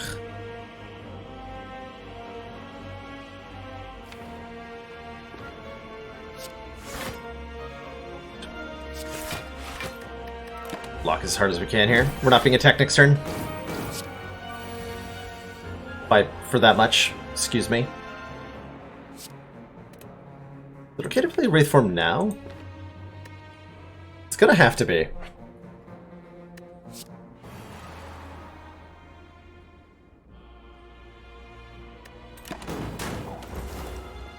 I think we can win this in 2 turns.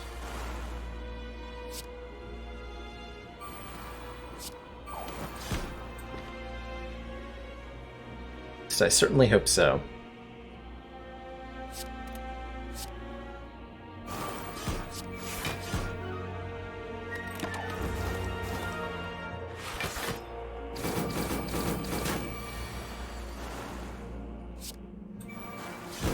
Okay, Spire's dead.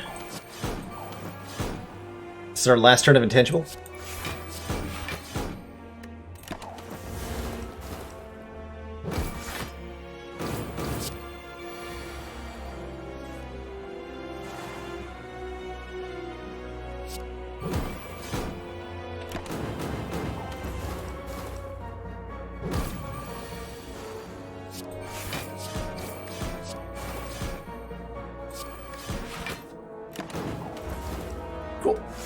Pretty good fight, only took 1 damage.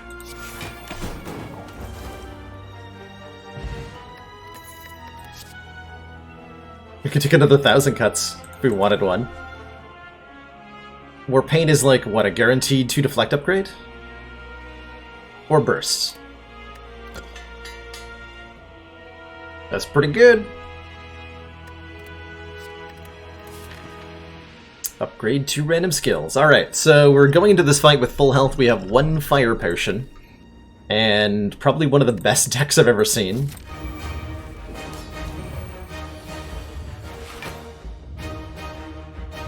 And then an iffy first turn draw. So for those unfamiliar with the heart, this sounds like there's a few people less familiar with the enemies of the Spire here. The true final boss that you can only get to by collecting 3 keys along your run, which those keys will only appear if you've beaten the game once with each of the 3 characters. The heart is a massively hard-hitting foe, who is a giant jerkhole, and has several notable abilities. One is Beat of Death. Every time we play a card, we take 2 points of damage, which is pretty brutal, actually. And in addition to that, the heart has the Invincible buff. It can only lose 200 health per turn. So even if we do a Burst Catalyst to put this thing at 1,000 poison, it will not die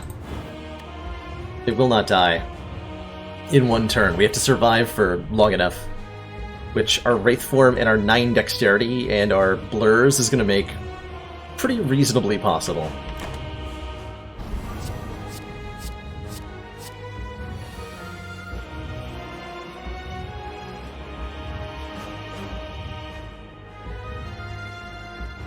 So I can't block this entire hit,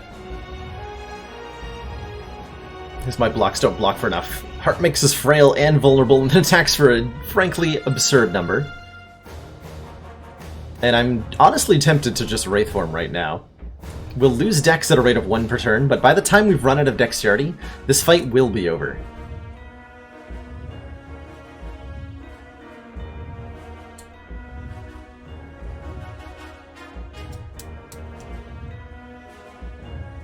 Or I could just take a chunk of damage. Choose to Wraith form.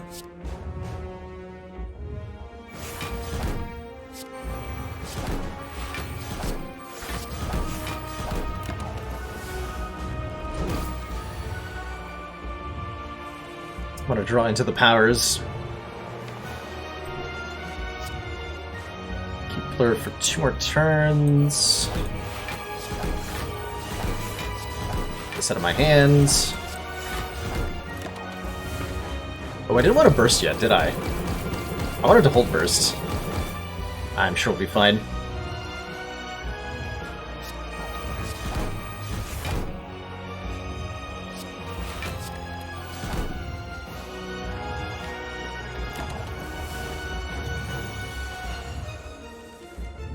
Okay, there's our Dark Shackles. We can go...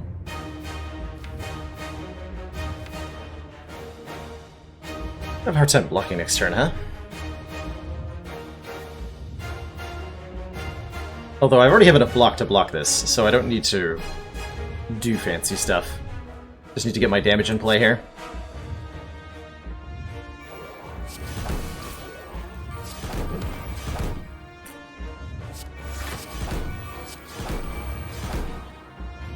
Taking 1? It seems reasonable. Well, more than 1, actually.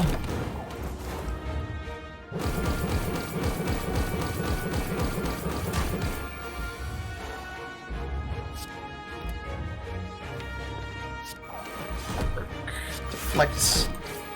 Slash. Did not draw the other deflect. Oh well. Let's take a bunch here. And we're a little bit worried now. Our dex is rapidly declining. I figured we'd have a little more in the way of dex right now, so maybe I should have held on to the Wraith form. But too little too late and all that. I think we'll be... yeah, we'll be okay for the next 2 turns. We got a Piercing Wail, and I just need to burst this Catalyst quickly. Actually, do I even need to? If I Catalyst now, we're gonna go to like 60 poison. Next 3 turns we'll do... I can survive next 2. So how many turns of poison do I actually have here?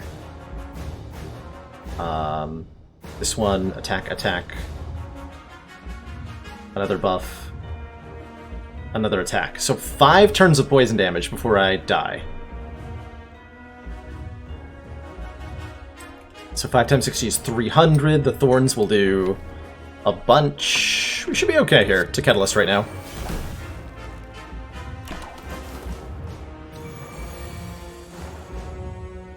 There's the burst. Okay, I shouldn't have, obviously. It's alright.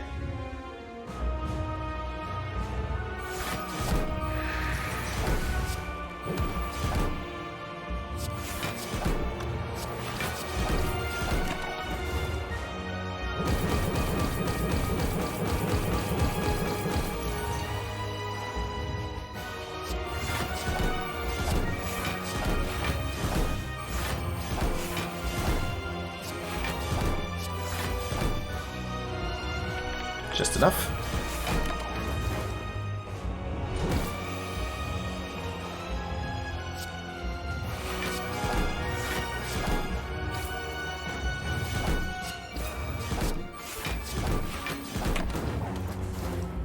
GG.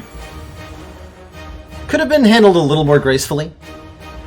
Though ultimately we lost less health than I would have lost tanking that first big hit where I chose to play the Wraith form, so that worked out. That worked out.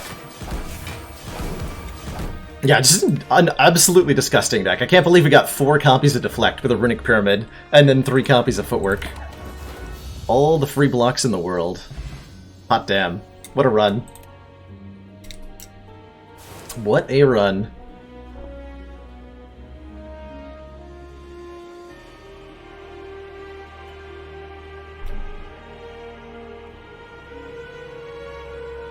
Definitely the kind of silent deck I particularly enjoy. Not too reliant on intangible gimmicks. The Wraith form was nice, but the core of it was just really good block cards and really good powers. Combined our damage from 1000 Cuts, Caltrops, Noxious Fumes to be able to kill everything. And then blocked really well. It was cool. Has it been done? Spire sleeps. The Divinity game I'm talking about, Tom, is Divinity Fallen Heroes, I think it's called. Not being produced directly by Larian Studios, but kind of like using the same game engine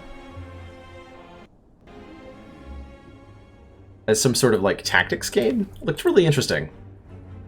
For those unfamiliar, the Divinity Original Sin games are some really fantastic RPGs with turn-based combat that centers pretty heavily around interacting elemental effects. Like you can light the ground on fire and then break a bottle, like a barrel of water that's near it to put out the fire and create a steam cloud, and then shoot lightning into the steam cloud to electrify it, which will stun everything nearby. Or you can coat the ground in poison and then ignite that poison with a fire effect. This is definitely looking like a boss relic start, because max hit points are just kind of boring. Transforms, okay. Transforming a strike's fine, I suppose. But I'm fond of the boss relic starts on defect. Let's see what we get here. Busted Crown. That's a little iffy to start with. Gain an energy at the start of your turn, but future card wards have 2 less cards to choose from. Immediately puts us on the back foot. We are unsure now if we can find the cards we need to like beat an early elite or defeat the Hexaghost or any of that stuff. But we do have 4 energy forever, so that's nice. Certainly I want to be grabbing shops in large quantities now. Let's see if a couple card rewards. Let's grab a couple cards, hit this shop. Yeah, let's grab a couple cards and hit that shop. Definitely a lot of pathing options that we had there. Ow. We're also going to find that because we have 4 energy per turn, the starting deck of Strengths and Defense can put in a lot of work against the early foes. Being able to play 1 extra strike or defend per turn is pretty good. And we're just going to take basically any card that looks even half decent at the moment. There's very few cards I won't take, because we just need to put stuff in the deck, whatever it is.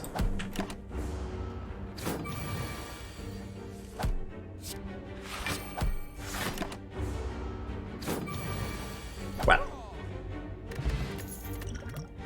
That's also a decent-ish card. Lets us manipulate our draw pile. I like Reprogram. And given the option between Reprogram or nothing, I choose to take Reprogram.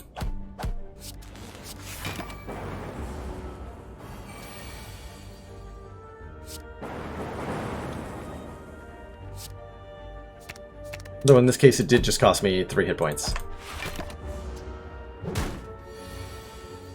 So ow.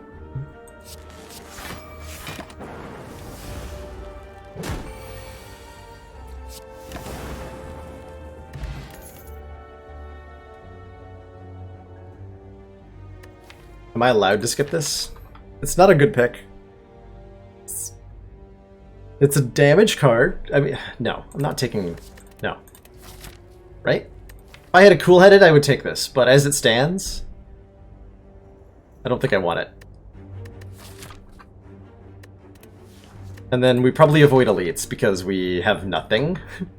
Although the shop could save us. 1 Doom and Gloom, 1 Sunder, 1 Streamline.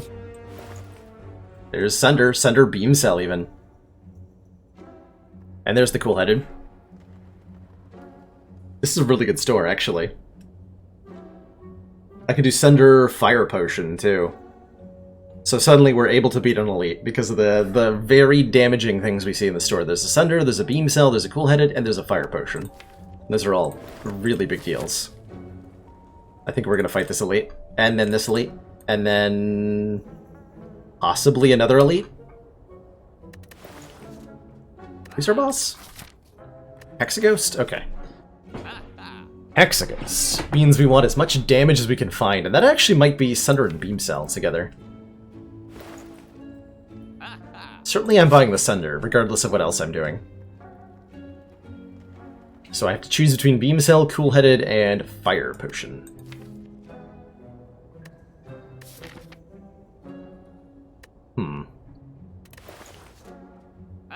Cool-Headed's pretty sweet. Especially with a reprogram in the deck. But it maybe means too many skills for Gremlin Nub.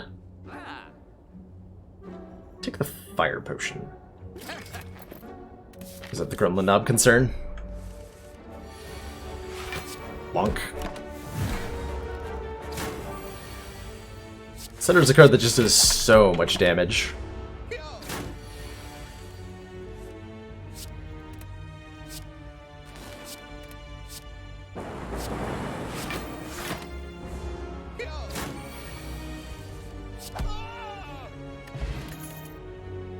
Consume?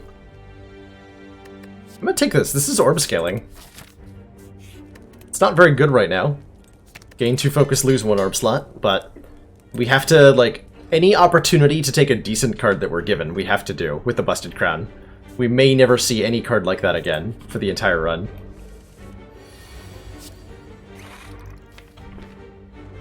Alright, Gremlin Nub. I did not draw well on turn 1. Turn 2 is okay, though. I'm not... Wait, hold on. If I...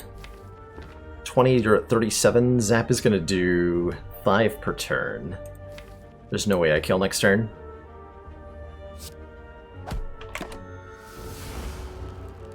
So we're just gonna have to take this 24 damage.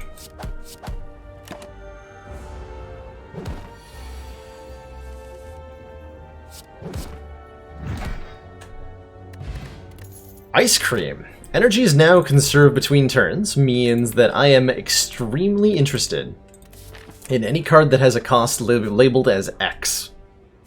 Extremely, extremely interested.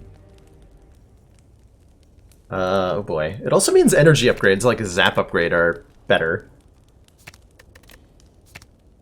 Because we'll get to carry the energy over from turn to turn. That's pretty exciting.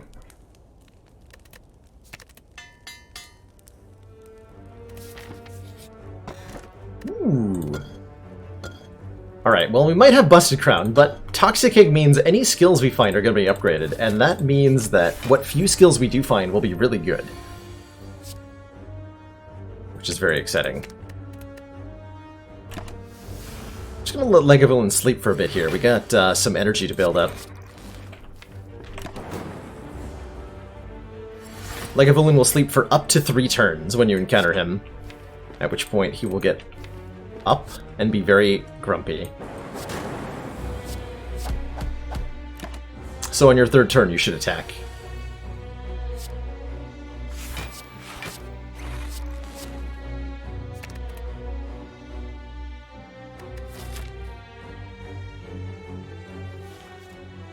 Poison Potion's nice against Hexaghost.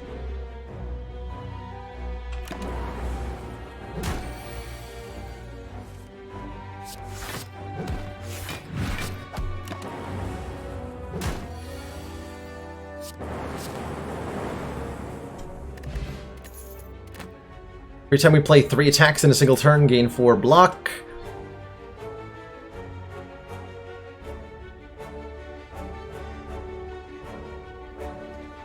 Oh my.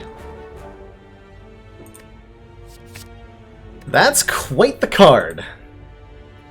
Tempest Plus. Channel X plus 1 lightning. And then exhaust.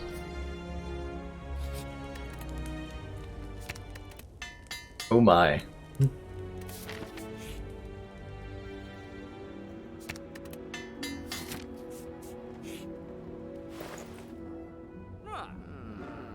Chaos Plus. Channel 2 random orbs. Yeah, I think so. We could definitely go for some orb channeling. We could also definitely go for a strike removal. Yeah. That out here.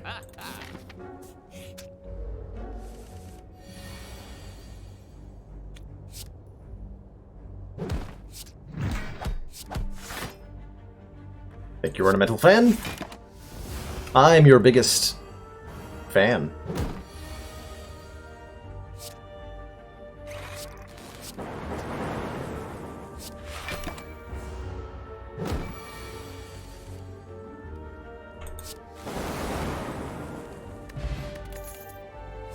The plus is a very good block card. Ooh, man. Okay, okay.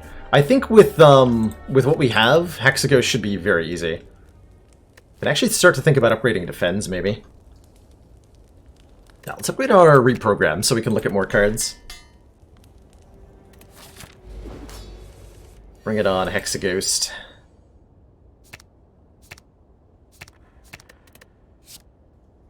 I'm just gonna patiently... I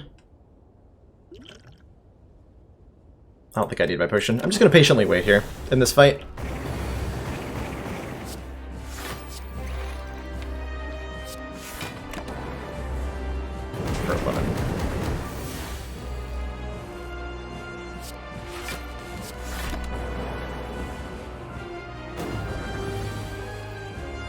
You. Ow.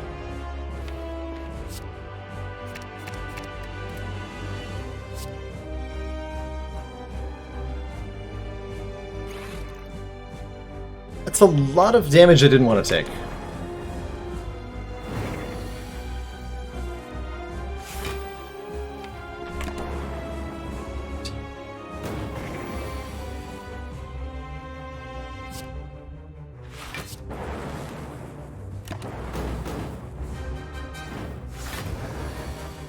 Oh no, 9 times 2. Whatever will I do? We can't block this hit. We only have 10 block and 4 health, and this is 20 incoming damage. I wonder if there's any way we might possibly escape the situation. Perhaps by playing Tempest for 20 energy?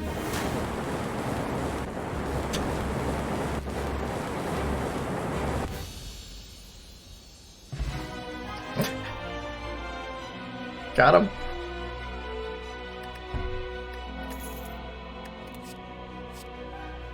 What? Excuse me, game.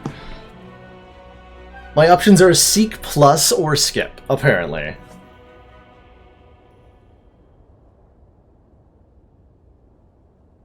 I don't know, this is a tough one.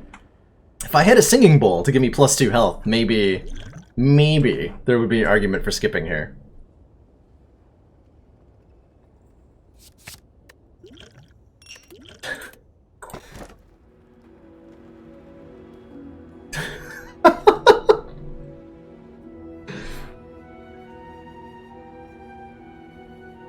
At the end of your turn, you no longer discard your hand.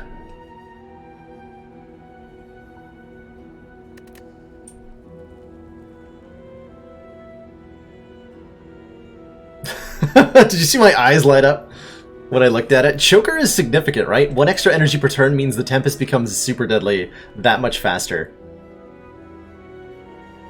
But I can't, no, you know, it's gotta be, right? The Runic Pyramid? It's gotta be. Could take the Lizard Tail. Heal the half when we die.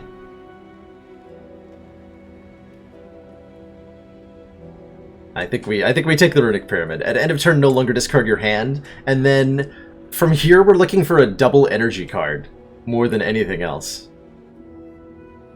Joker is objectively correct. I don't know. I think I trust you.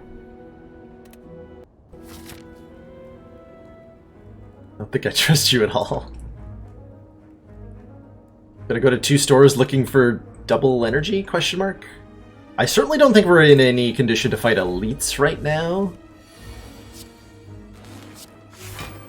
Ooh, I might actually need to use my fire potion on these birds. Depending on how this draw goes.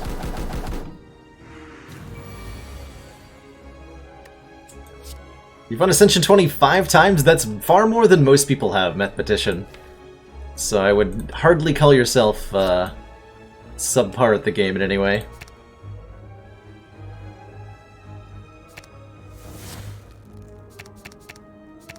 Get rid of all that crap. This is 18...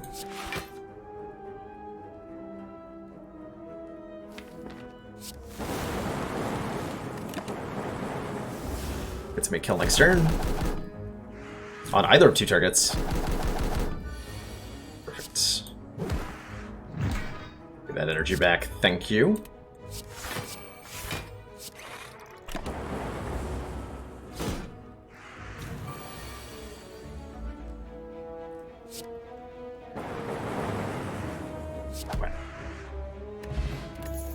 Energy potion. Compile driver. Basically says deal 10 damage, draw a card. That's significant, actually. We don't have a lot of directed damage other than the Sunder. This is probably important for us being able to kill Tri-Slavers. Just to have 10 damage, we can say, hey, point that at our enemy.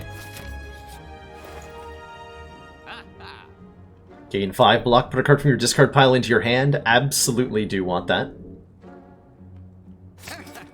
Thinking about a cool headed here. But it ain't on sale, and I am going to another store.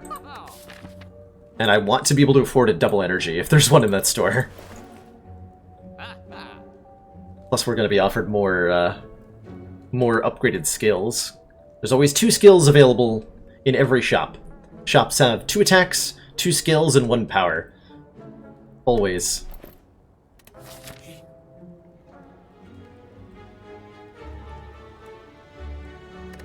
Shame's pretty bad curse.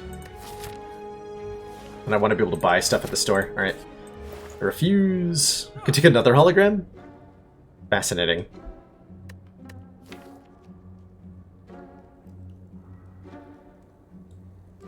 I don't know that I want another hologram. At least not to buy one. I think we pass here. The whack! You were knocked unconscious. Excellent.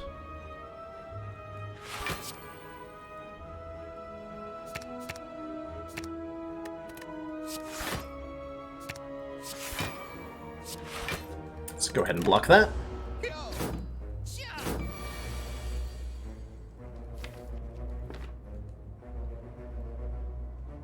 Let's see, compile drivers. So Setter's 32. Compile driver strike is 18. 18 plus 32 is exactly 50. So we want to do Wild River, Strike, Sunder. Hold on. I can't math. Never mind. Get him. Damn it. Right. 6 plus 6 plus 10 is not 18. That's where I went wrong there. Everybody ignore that happened. Or else.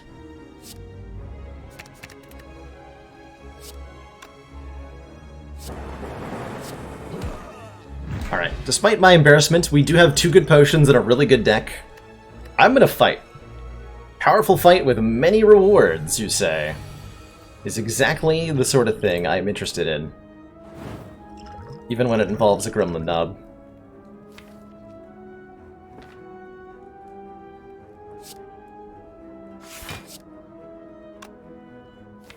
What about Tempesting? I'm gonna Tempest here.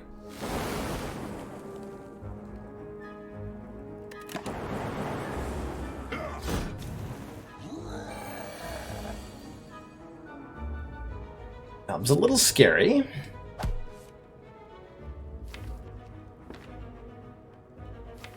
Mostly I just want to draw into that Sunder. And next turn's gonna suck.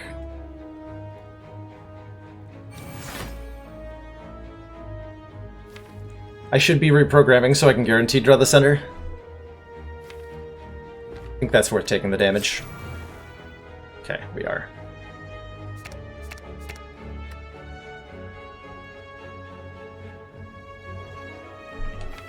And I can seek for anything if I discard these 4. Perfect. Okay. Take 10.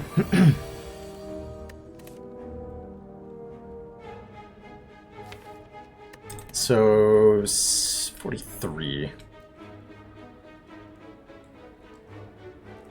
think I zap first, then dual cast. Then I seek for Leap, Strike. Strike him, Sunder him. No, I hologram. Put the Sunder in my hand and block. We're good. Okay, that was maybe a little more damage taken than necessary, but worked out alright. We got Question Card from that, which is huge.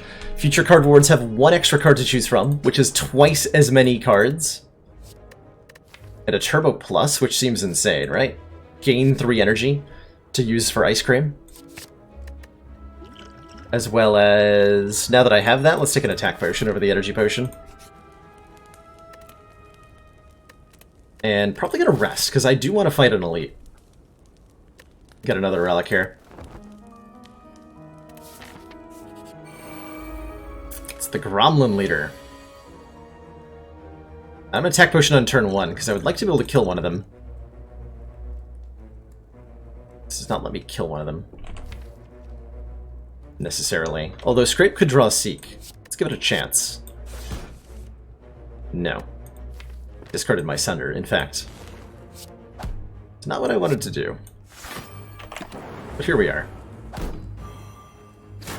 Being attacked for a lot of damage this turn.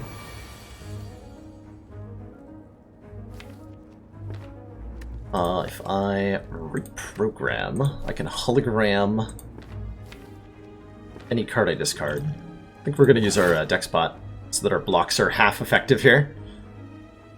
But only half.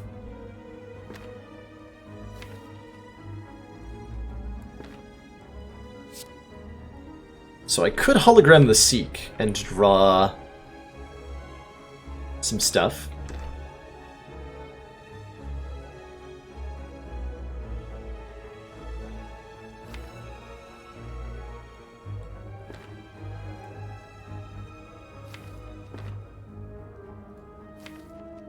Not exactly.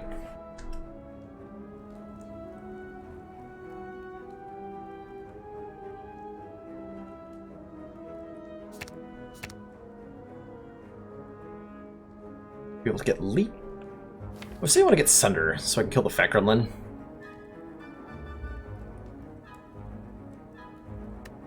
Alright, in that case we leave the stuff on top.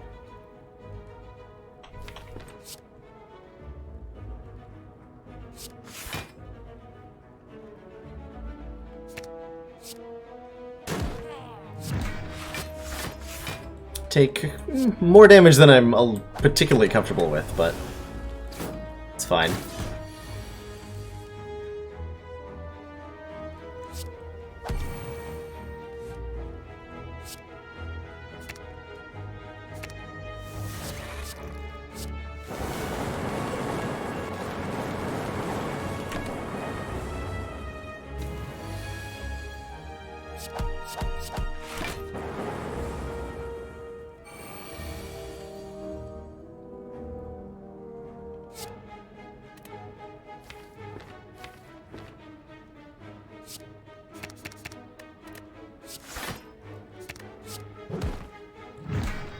I did get a recent haircut, Henny. How's it going? Good to see you. Oh man, bag of prep. Don't want another turbo. That is, that's a no-no. And I think a streamline's also a no-no. Don't need that nonsense. I have nothing left to upgrade. Apparently. Other than defends. Mobbing? I'm not going to a store anytime soon, so this is going to be hundreds of gold. I'll take it.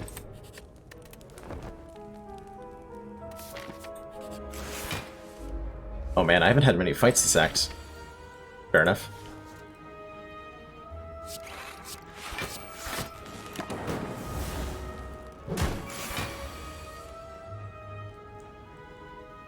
Fair enough.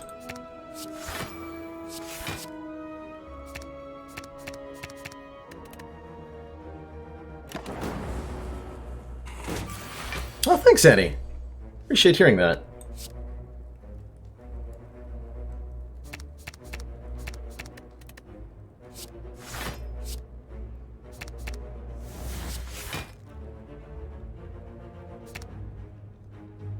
Truly. My hand strikes.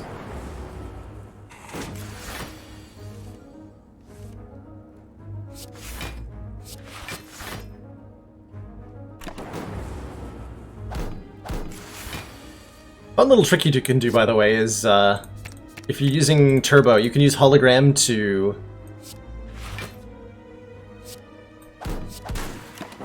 pull the void out of your discard pile. You won't lose an energy for doing so, and then it'll just exhaust.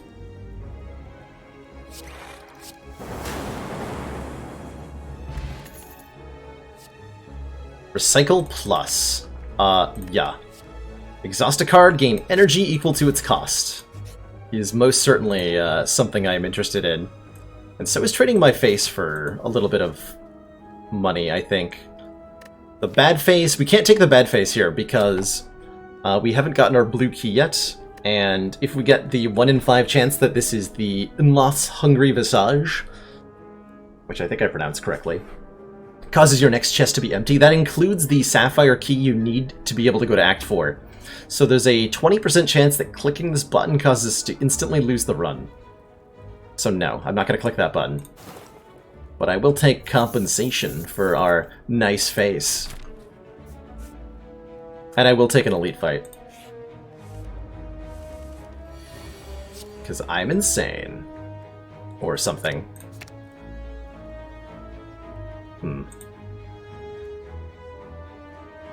Or something indeed. I want to discard the leap so I can hologram it. Seems accurate. Want the compile driver. I want to be able to center this dude ASAP.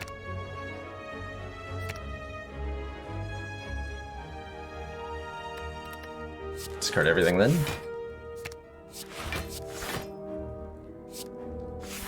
And we hope the next turn's okay.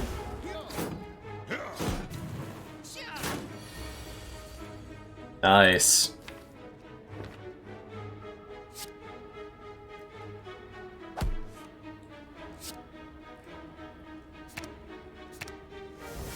So I want to recycle the dual cast. Strike, Sunder. Remember, we will be watching. Eddie Featherweight! Chipping in 65 bucks to max out the donatometer. Oh my goodness, Annie. Thank you so much for that show of generosity. I super appreciate that. that means Baba shenanigans will be happening. I guess that's gonna be this Friday then.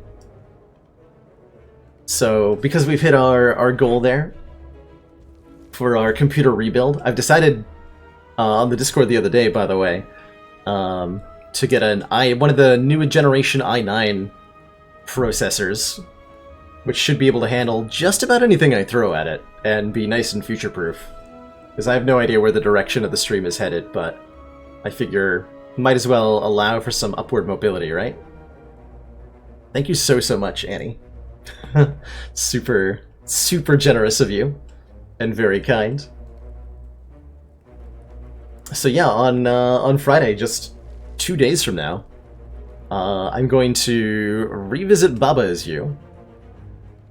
We're going to try to clear up some of the levels that I haven't taken a look at yet, and also I heard there's a level editor for that, so I'd like to try that out and poke around with interactions in the game. Like, name a sentence in the game you'd like to see, we'll make it and see what happens.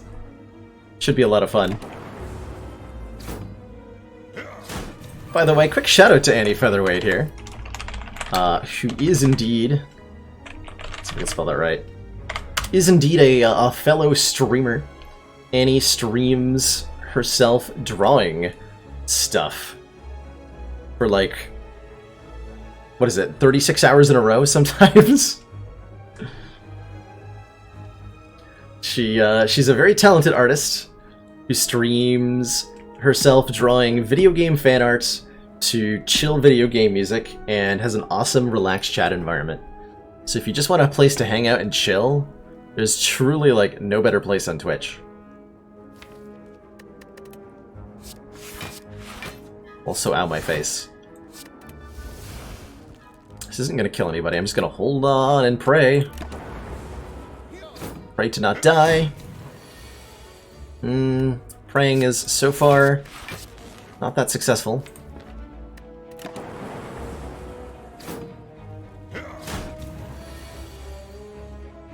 Praying is becoming increasingly less successful.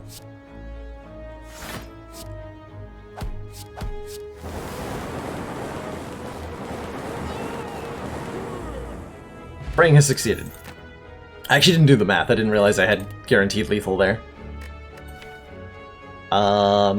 Pass? Yeah, we're relying on focus to deal all of our damage, so Hyper Beam is nope. Nope, nope. Everyone should follow and watch Baylor.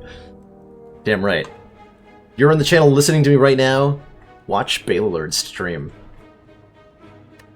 Or else. What events could I get? I could get apparitions. Okay, this is just a fight, so that wasn't even a real choice then. Fair.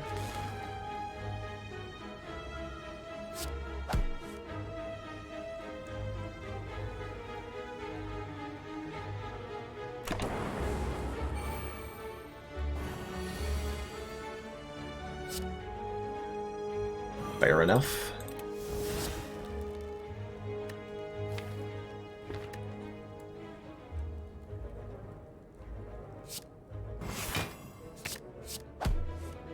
Or, ooh, we can use reprogram to discard the days that are going to be put into the drop pile. That's exciting. Let's do that. Get out of here.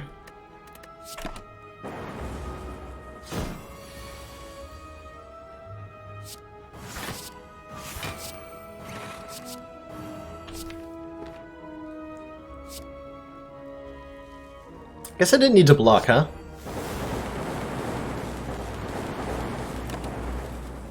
Lamb. Another charge battery plus. See, that's a better block card. I'm excited by that one.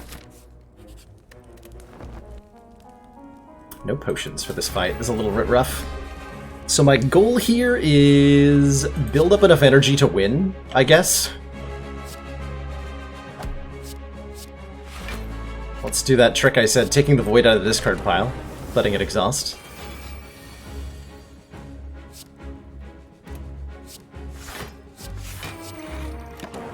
Get our consumes down. I need that. I need that. Guys are jerks.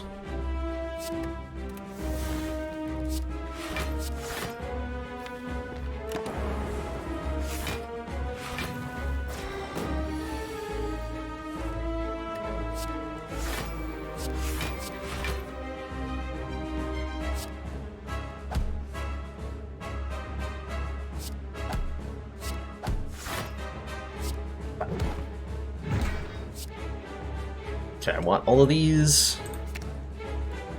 Basically, actually. It's pretty good cards. So, Hyper Beam is next turn, and that's terrifying.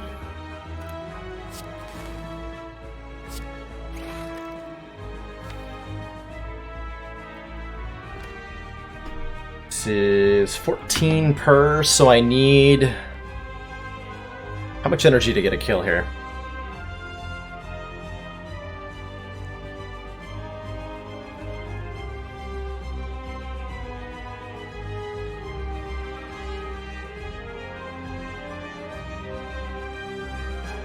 The wasted draw from Voids most certainly bothers me.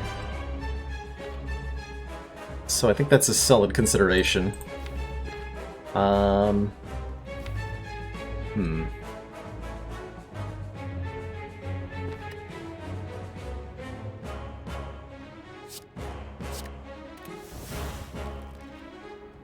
have to survive the Hyper Beam.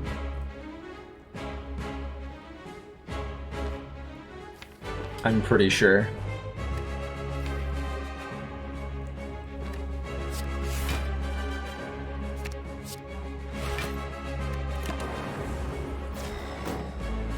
I don't think I have lethal here.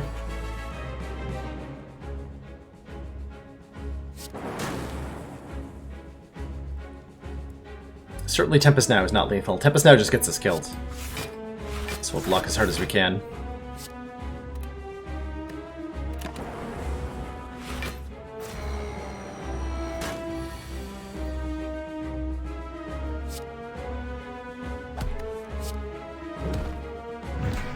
Okay, we can hologram recycle that now, if we want to.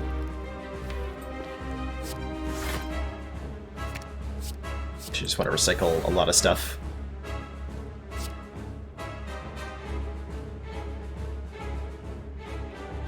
Okay, so 14 times how much equals 294? Plus 12? Time for math. So 294 plus 12 divided by 14. We need 22 energy to get a kill, which I can guarantee next turn.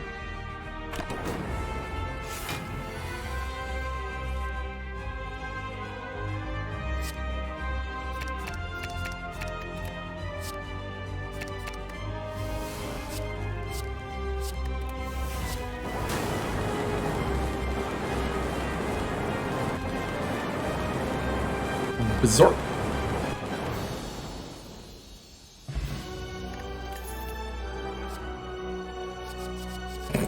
Okay. I'll take another one. If you insist, game. You insist. Interesting options here. I didn't put a real-life calculatron out. I used the calculator app on my computer.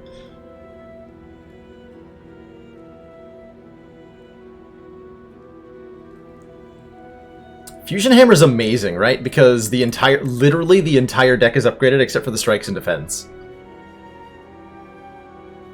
So missing out on upgrades and getting extra energy is incredible here.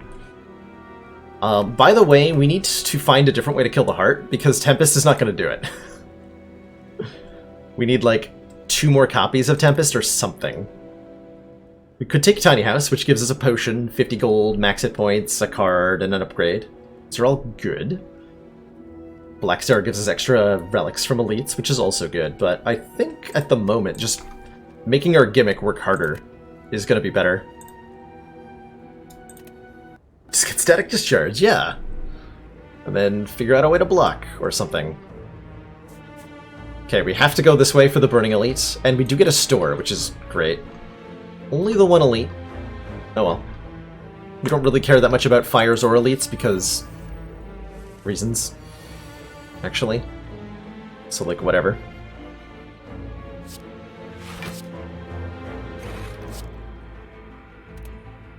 Tempest Turbo Compile Driver, actually. Just for the chance that we drew a block card. Turns out that chance was 0, but... a man can dream.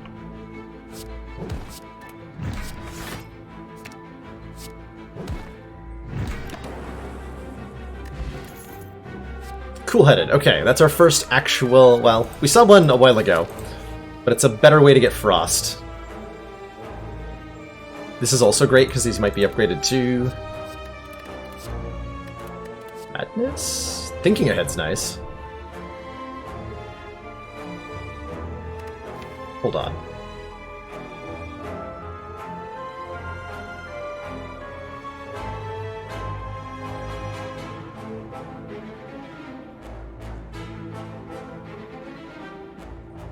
Do I beat the heart with some kind of stupid infinite? Let's go and sneaky teak.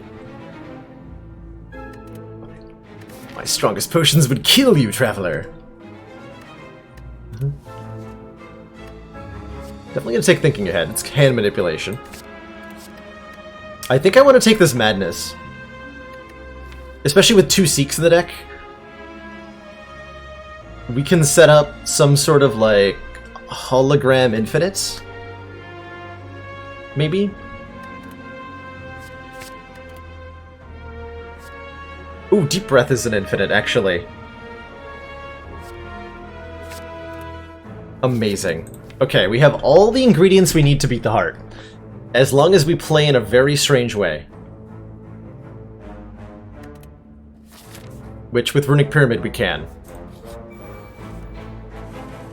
It's perfect.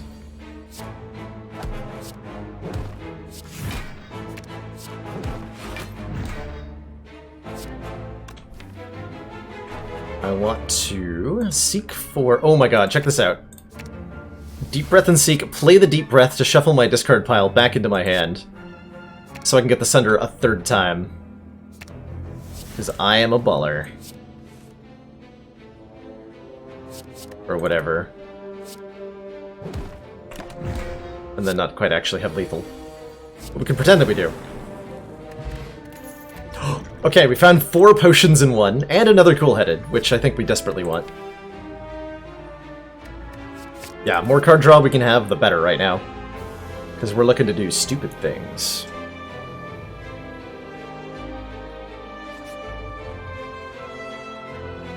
Two more Madnesses. Yes. We lose 13 health for this. We might actually die at the Burning Elite, depending on who this is. For taking these. But 3 copies of Madness Plus gives us very easy room for an infinite. And that is the goal at the moment.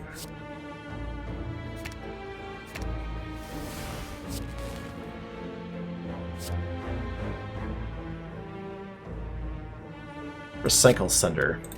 This should be a good situation to highlight what we can do. You lost 2 Ascension 9 defect runs and then immediately beat A20. That's amazing. With Ironclad. Very nice.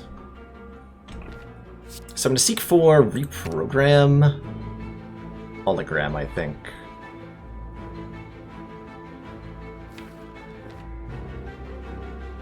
Feels right. So let's look at what's on top here. We don't want any of this. Get it out of here. Hologram the Reprogram?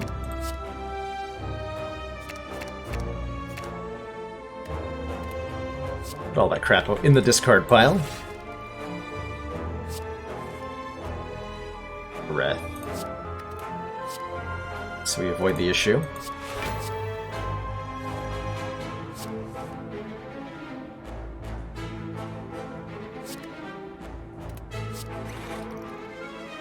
Okay.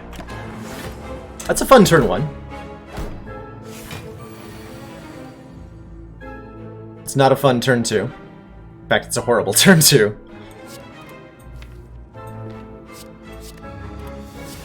This turn 2 is horrible. And we're taking a... Ooh, we might actually be dead. At the Burning Elite. I'm gonna drink this potion now. Did not make a difference.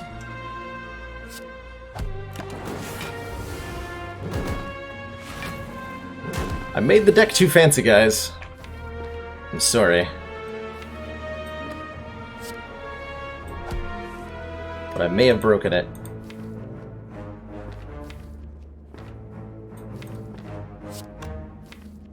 So I want to keep consuming thing, or keep recycling?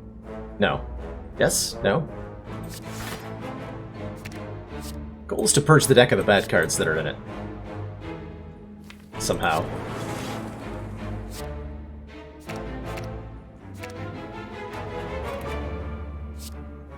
Easier said than done, unfortunately.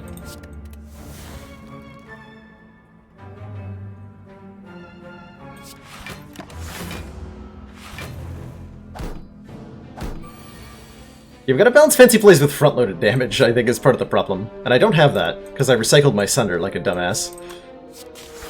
Whoops. Doing okay, though. Might actually just have enough damage to win here.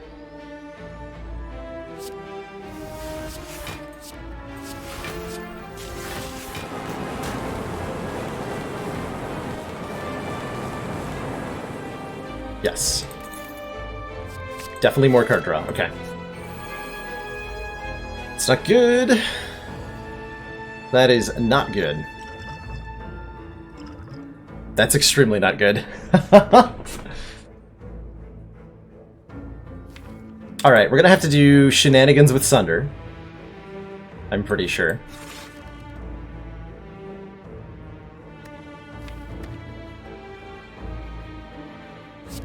Gotta be really careful about what I do from here on out.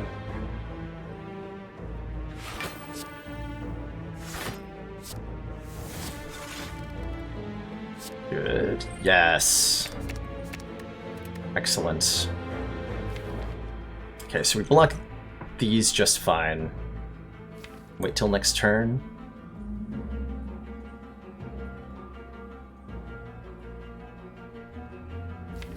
Okay, we're gonna be fine. We're gonna be fine.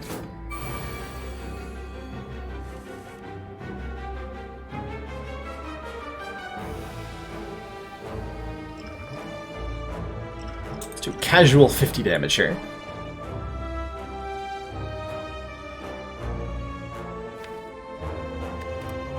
Gonna play Sunder.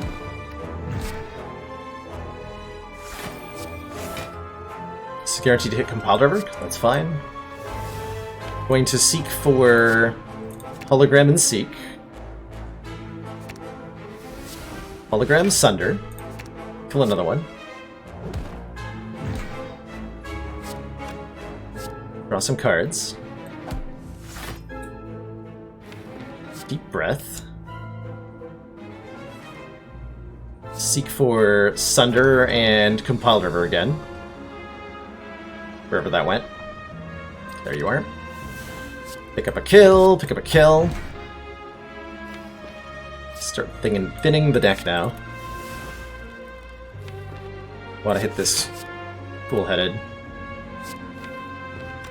Ideally.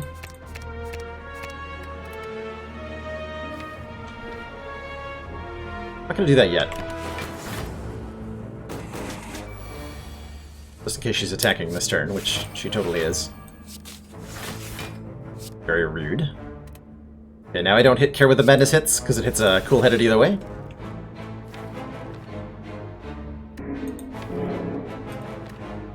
How was I planning on making a prop... Oh, I know. Yeah, alright. It's like, we can go infinite with this. I'm sure of it.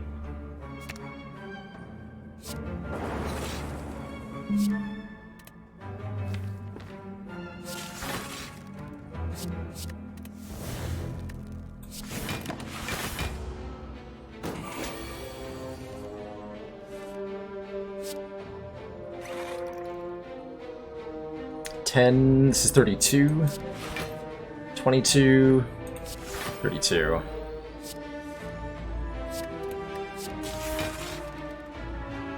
Okay.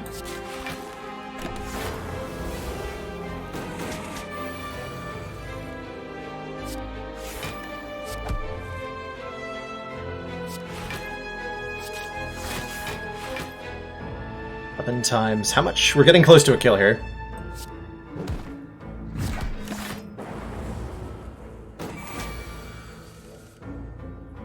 Now, if Crazy Lady would stop attacking me for a second, might actually get somewhere.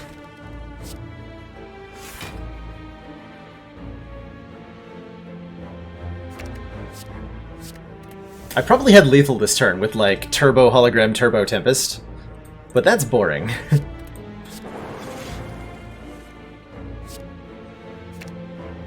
That ain't no excitement.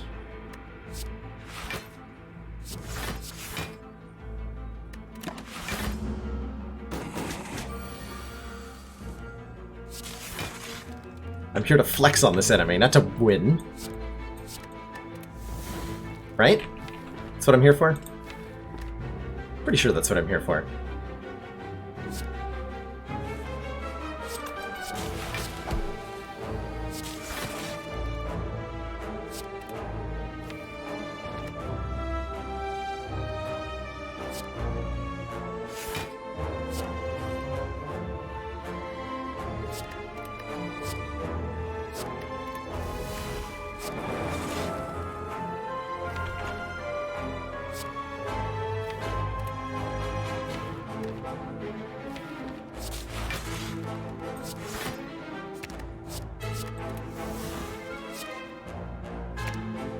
Those two.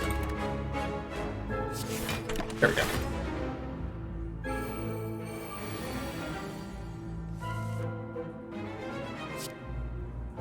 Ooh.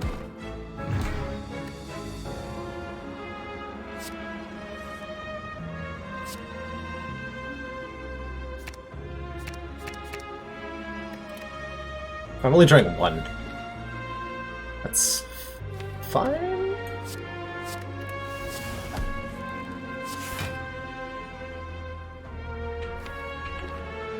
This is my draw pile? Oh my god.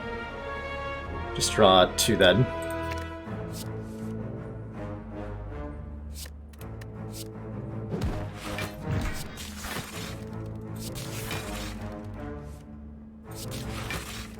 Okay, this is where it starts to accelerate.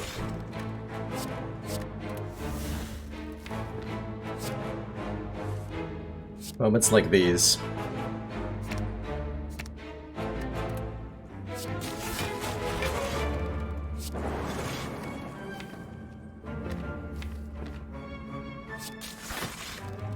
And we can start to burn the deck with Recycle.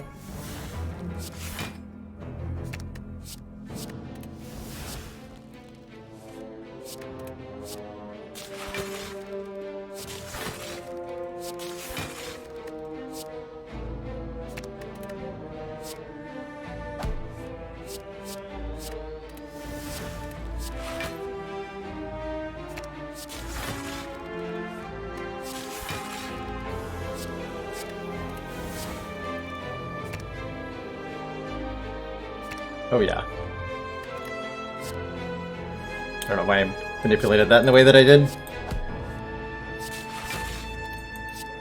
Alright, Zap, you're out of here. Tired of drawing you. Hologram Recycle. Take Turbo out of the equation? Wait, did I get rid of Zap? That's fine though.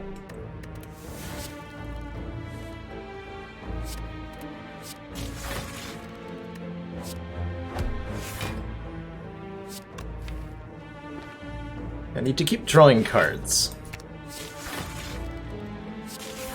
At some point we'll reach a point where there's nothing left to draw.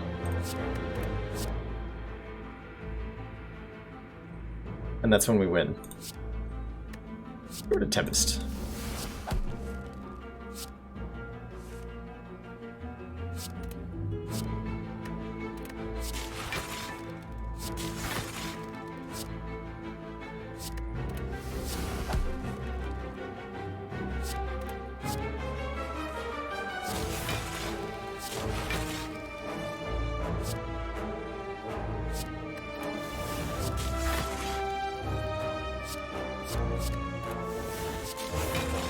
What's the point of these shenanigans? To prove that I can, partially to myself, partially to you lot, to show that the deck can go infinite with not that much difficulty.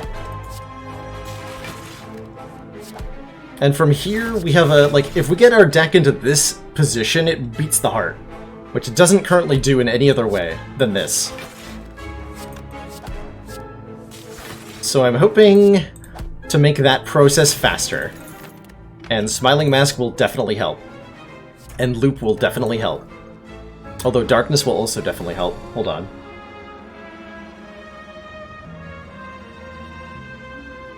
Loop mainly keeps me alive with better frost scaling. That's pretty important. Staying alive longer is a pretty big deal. Oh, hell no. Not you two! I'm out of here. Alright, we have 732 gold. And a peace pipe. And an unceasing top. Is this helpful? Died to Beat of Death long before then? I don't know, we generate more block than we take from Beat of Death. There's some interesting options here if I want to go tiny deck. Peace Pipe lets me toke cards, which is a big deal. Unceasing Top lets me draw if I end up with nothing in hand. Too much card draw to use. There's no such thing as too much card draw. It's impossible. Cannot happen. Master Strategy is really good here. The draw for exhaust.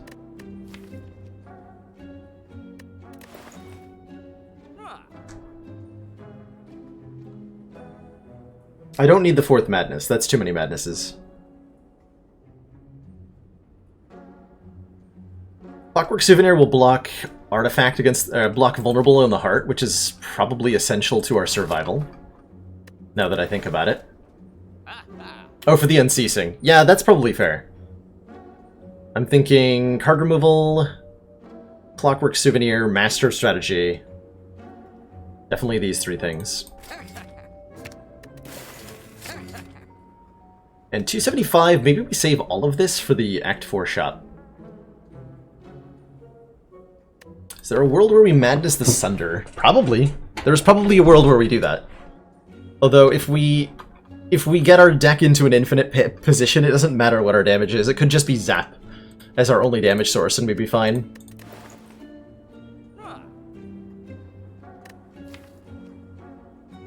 Do I have enough good block cards, is the current question. I have 1 Leap Plus and 2 Charge Battery Plus.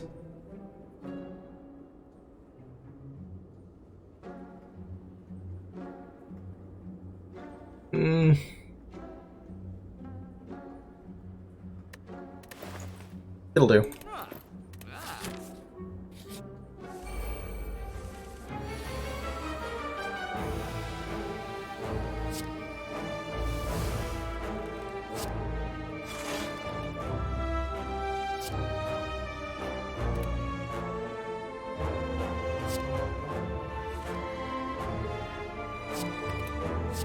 Avoid drawing that. Madness the Cool-Headed.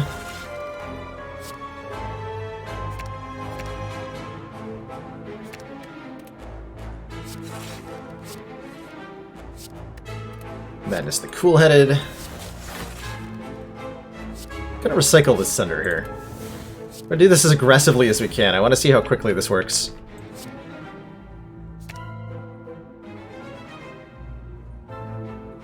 Looks like it's about to peter out.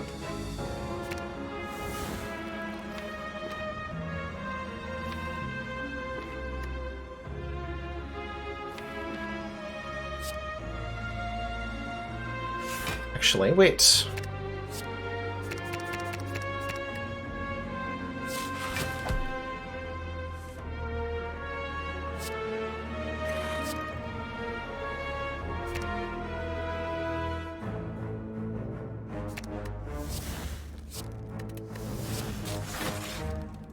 Alright, that's where we stop for turn 1. That's a pretty good turn 1. We even block the debuff here, thanks to the Clockwork Souvenir.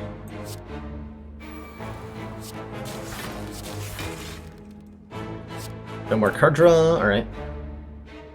Fair.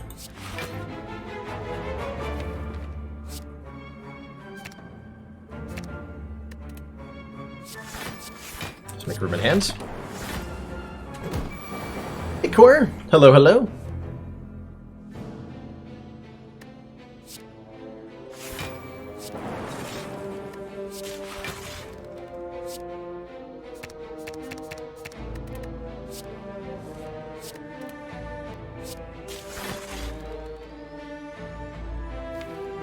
Cycle's the last card, huh?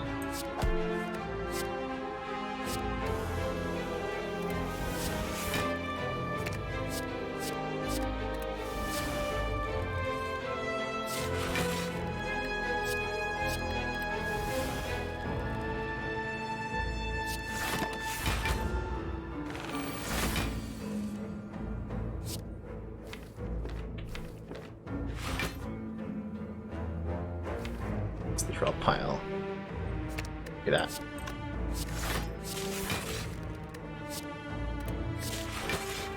Oops.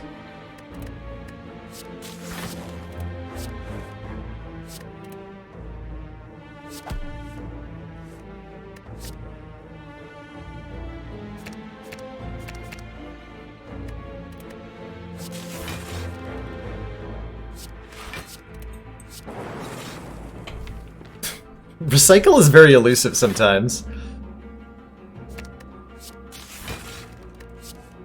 It's alright.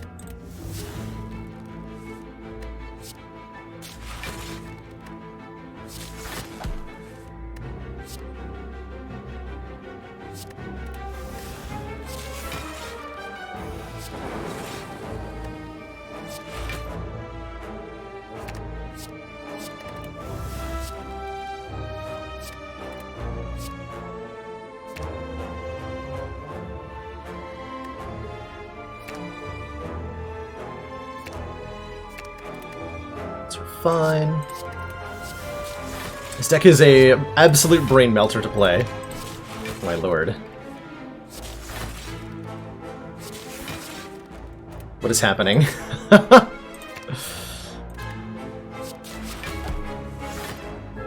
What is even happening?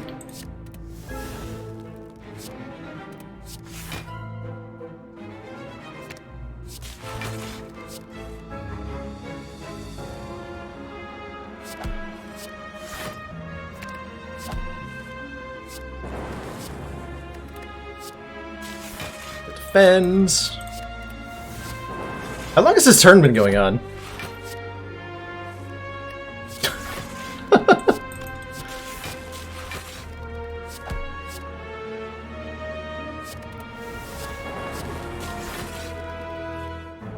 The correct answer is too long.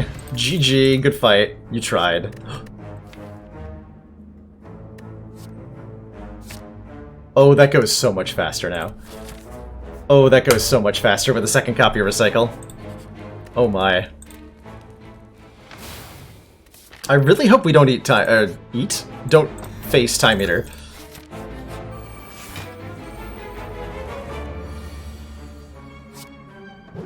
Alright, we can win this one more conventionally, I suppose.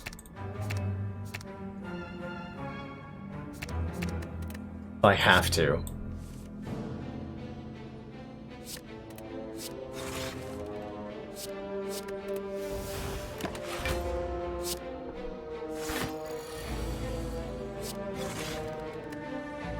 Yeah, Time Eater will die to a Tempest if we so choose.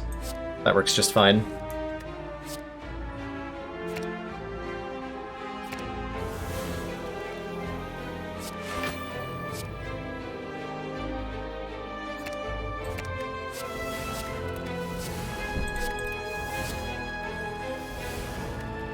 I also lied about doing this the more conventional way, apparently.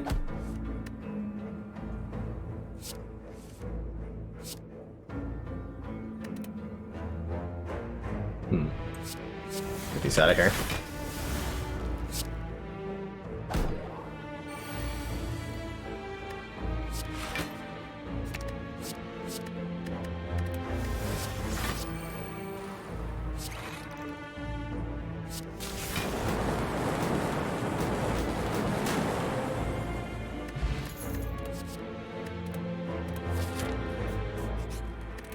Right, Sticky? Like, especially against Donu and Deka here.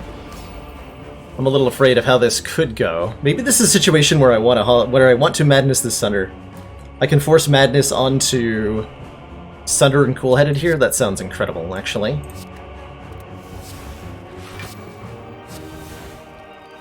And we want to kill Deka first of all things because of the Dazed. Also, ow.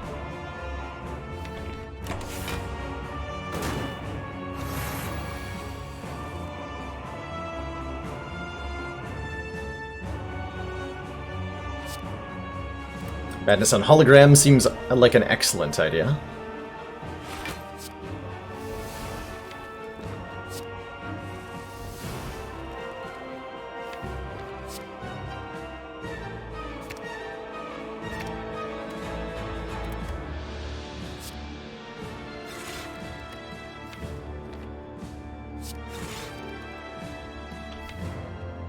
Okay, I actually don't care about anything in that pile.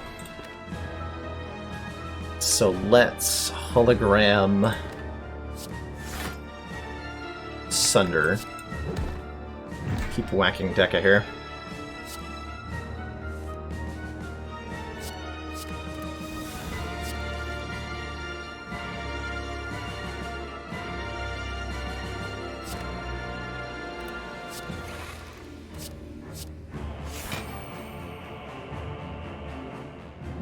This is fine.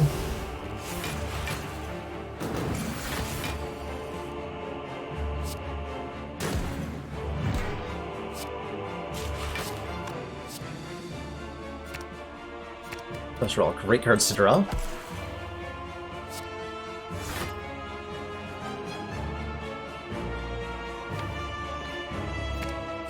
Knowing what's on top, I want to draw them.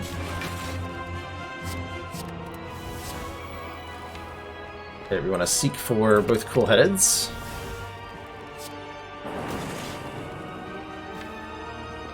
And we're okay just passing turn here. Gotta be careful about how we do this.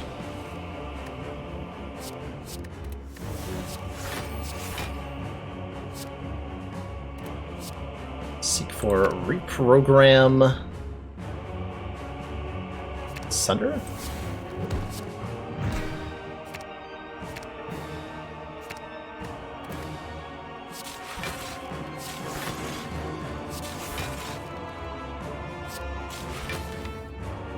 We want those cards.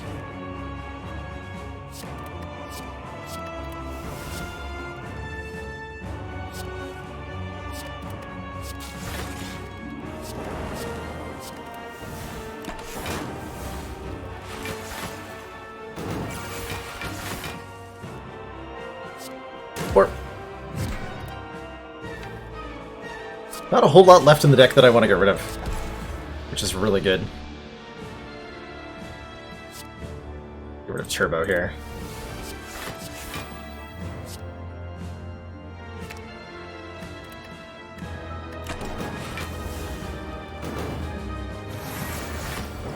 Here's thinking spam defect not viable on 820. This is a weird kind of special defect. That is something else entirely. We might actually just win with Tempest soon. This is 20 times 11? Yeah, we're close to winning with Tempest. I should keep that in mind. Should definitely be keeping that in mind.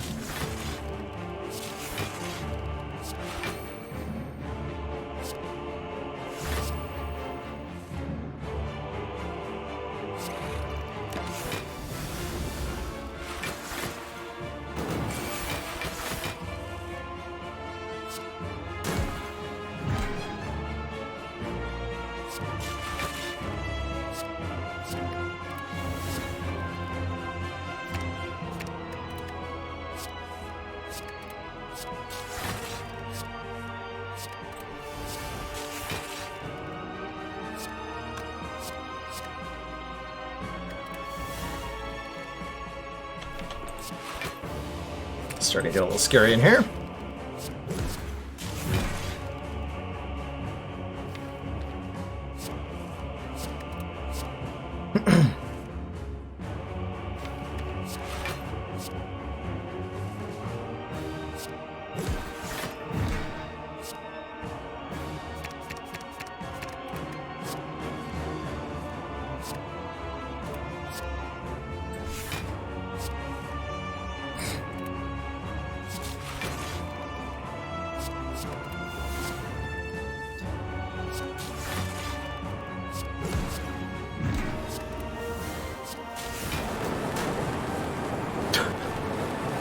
Got him!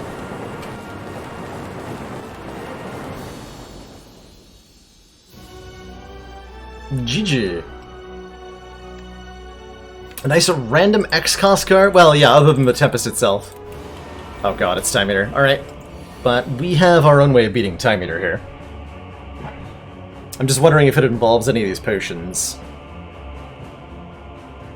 So our win con here is get Tempest to be lethal, which mostly means get about 30 energy and 2 consumes down.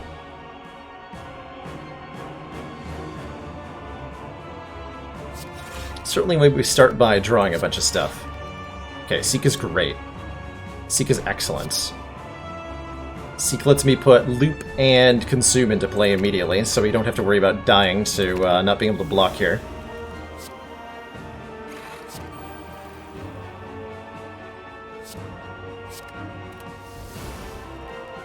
That should be enough for this turn.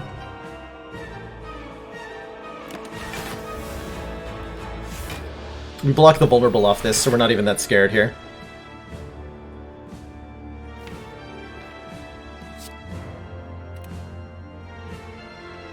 We get more block if I consume again.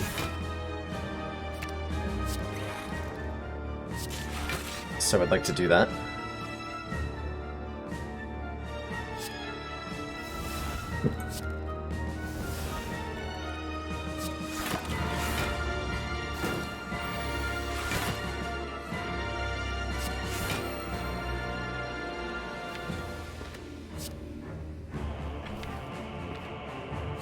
Okay, we need to start getting cards out of my hand as quickly as we can. It's gonna mean some bad plays.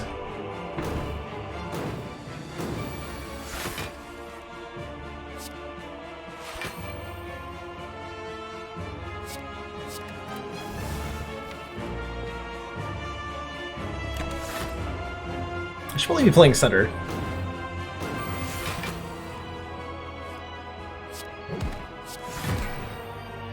Four, good.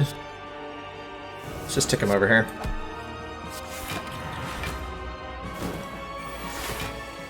It's getting stronger. But so am I. We're almost actually at a win here. Let's do some math. Again. 426 divided by 14 is 31. That's apparently the number to beat, 31.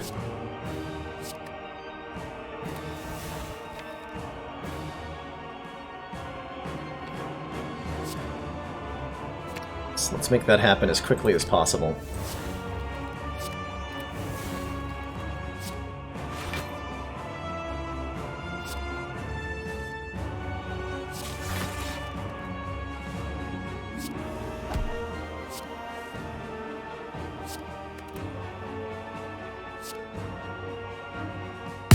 Oops. Oh my god, I'm so sorry. That was really loud.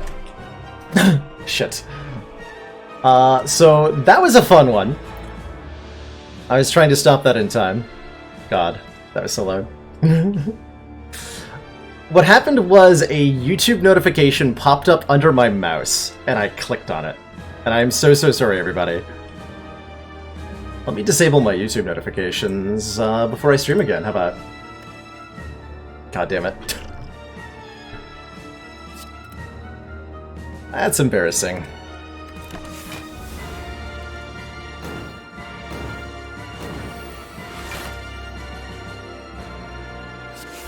Oh, wasn't that loud for you? Good. Okay, that's awesome, because it was really loud for me. It was extremely loud for me.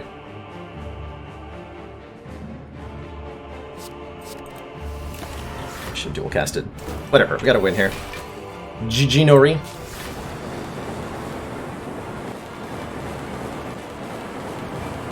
Whew.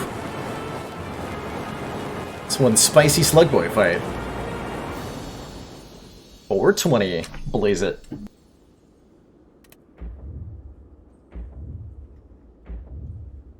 Is this the heart of the Spire? Yes.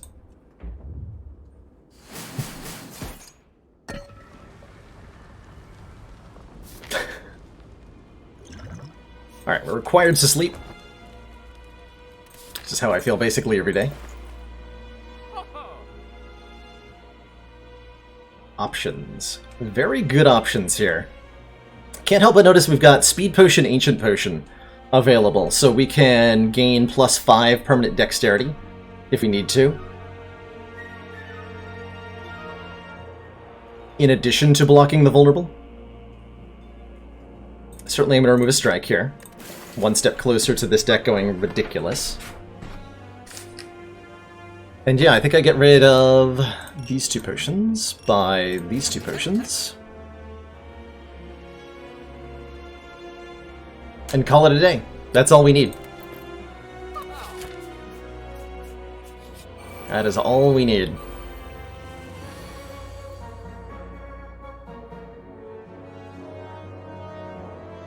So the question now is, do I use a potion in this fight? Because I'm a little worried about this fight.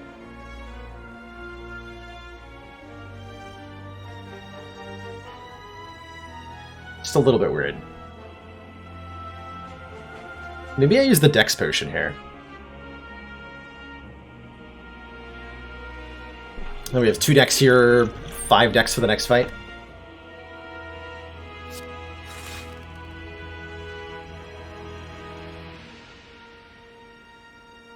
Double recycle.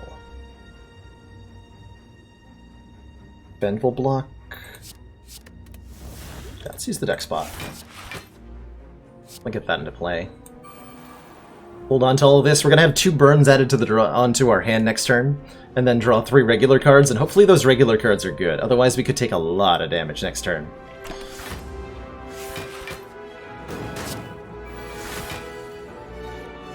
They are good. Reprogram Thinking Ahead should let me get one of my Seeks, and from there we can do all sorts of nonsense. Oh, it did not. Oh, that's fun.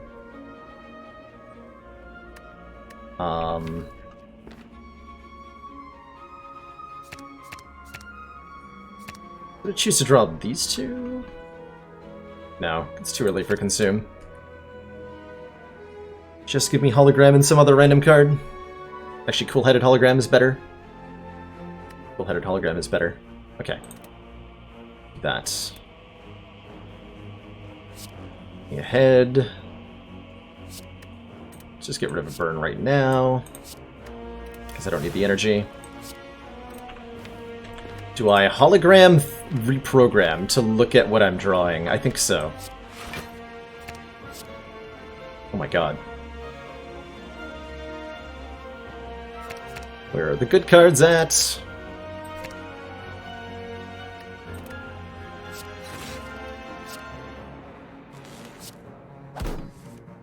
Thank you.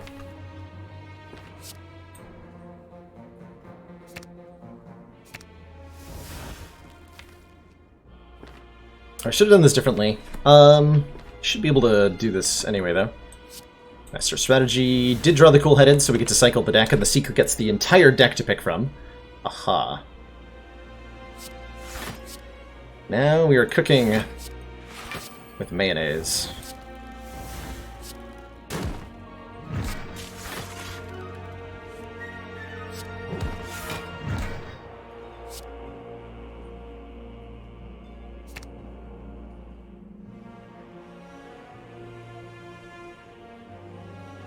I think now I'm okay doing like a loop consume or something. No, not quite. Give me a Cool-Headed Hologram. Okay, full block achieved. Could keep going, don't feel compelled to.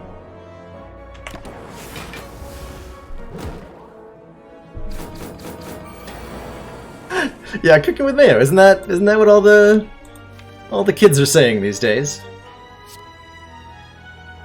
Pretty sure that's the thing they're saying. Absolutely.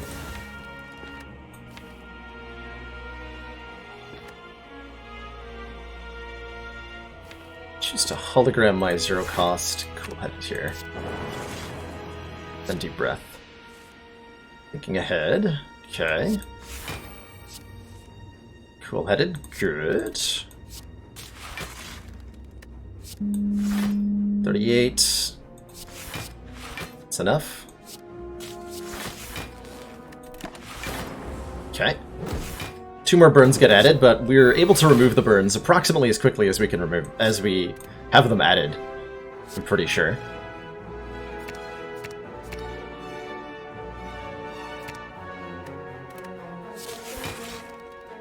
Decent points. Goes out of here. Never again shall I contend with their tyranny. Fear me never!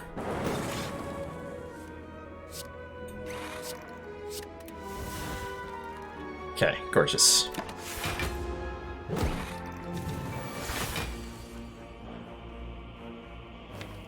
I would like to draw those again.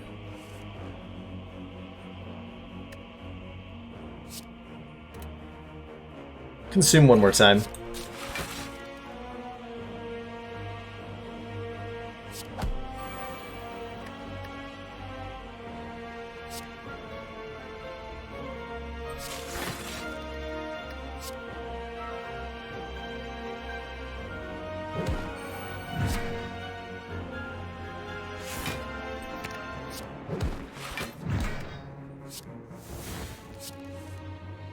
Good.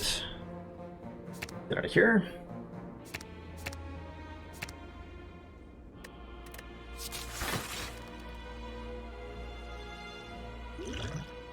I'd originally planned to turn around. It was unwise of me. Although I suppose... This is 80? Yeah, we got that covered then. Good. Very good. Show me Sunder. Bop. 7 more health to work with, and a hope and a dream going into the heart fight. Let's do it. Let's absolutely do it. So, the heart is a little more complicated than the foes we just took out, because the heart says, whenever you play a card, take 2 damage. And that's a little tough for this deck to deal with. But fortunately, we have 5 permanent dexterity. And a buffer for the big hit next turn.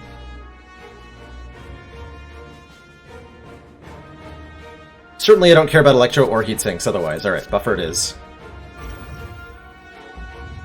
Play a defend. Madness has to hit cool-headed here. Good. Good.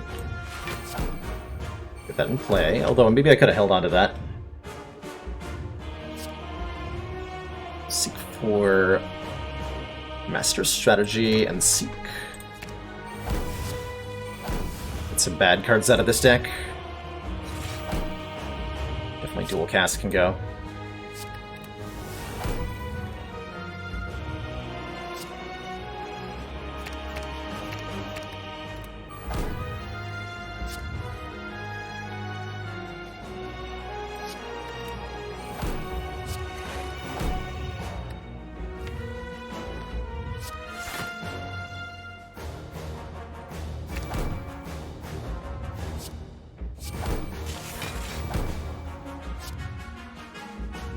Gonna recycle Sunder for energy here.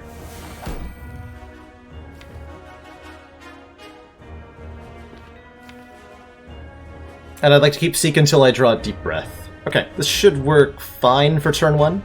We're about to have 5 statuses added to the draw pile, though, and that's going to be a little scary. Because those are going to mess with us pretty hard. And we are frail, but not vulnerable. Big hits first, perfect. All we have to do is just buffer this hit. Everything was going to be okay. Do I want to Madness this cool-headed? I do.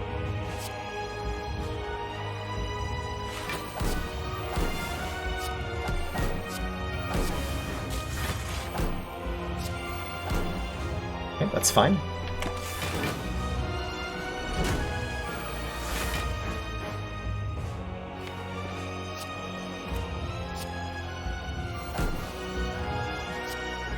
Not sure what my third madness wants to be. We already have a full block.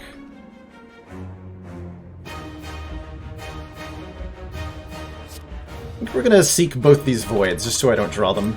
We're already blocking just fine this turn. All this crap gets purged.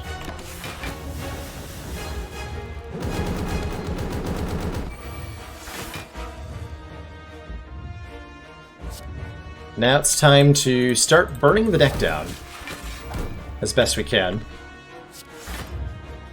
So that means recycling every extraneous card we can find.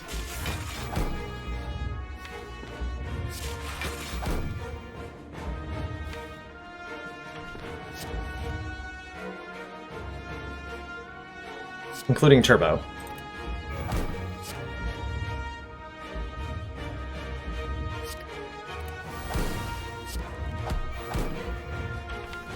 Still not sure where our third madness is going to be. I should have played the Zap, though, before I did that. Oh well. 4 times 15, not a problem. Kind of a problem, actually. Mild problem.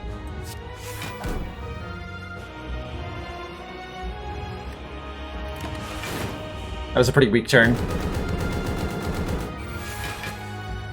But as soon as we get our win condition into play, it's going to be over instantaneously.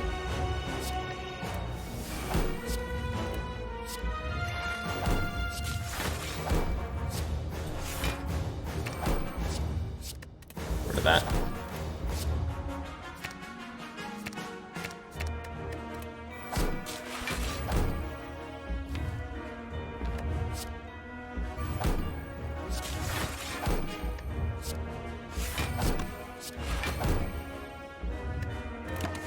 Right.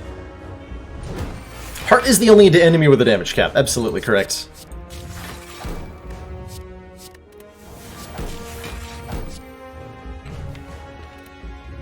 So I'm gonna draw 1. Let's hologram the free cool-headed. Purge.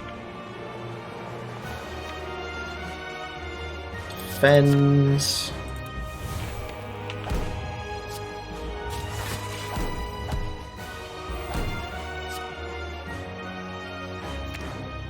Just start drawing cards like crazy, I guess.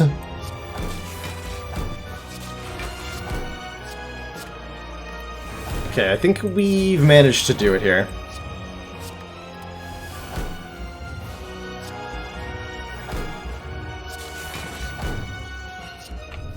Yeah. Sure feels like I have.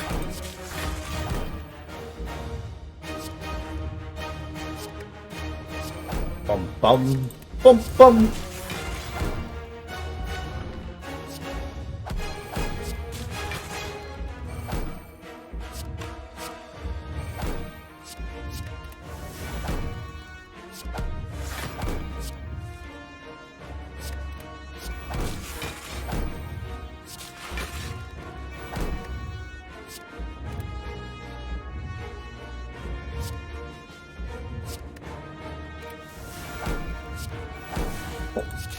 Hologram is now free. Rid of that. Draw cards. Draw cards. It's time to recycle, recycle. You don't have to worry about that anymore.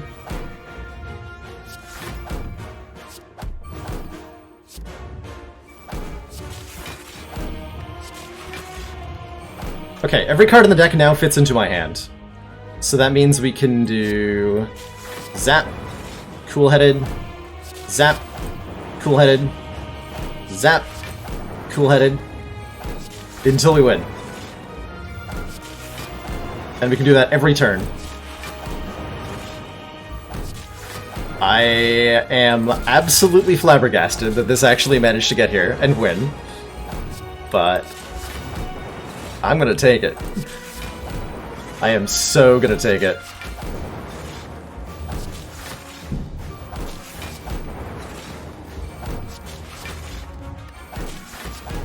Tempest is calling to you? It's fair. Tempest is, it's a very tempting card there. Guess we're at the damage cap this turn, huh? Alright, fine. 6 times 15, said the heart. And the defect said, so what?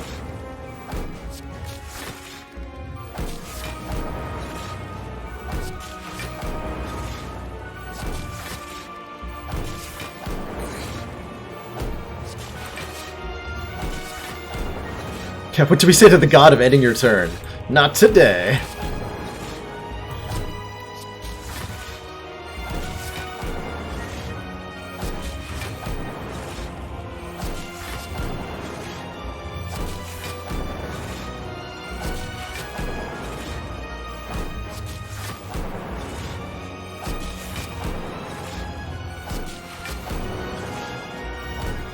That's enough block too. I could generate up to 999 block if I want to. So what really surprised me was that this is a perfect heart fight. That I was not expecting.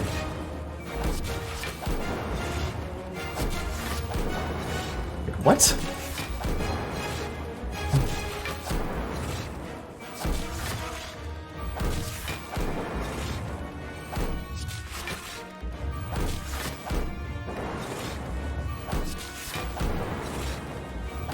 We've not got beat to death at 3 now. It's not enough to stop us. There is no stop.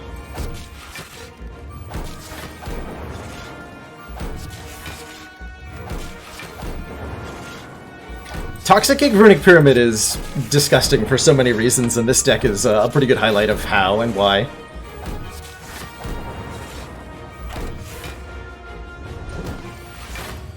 Alright.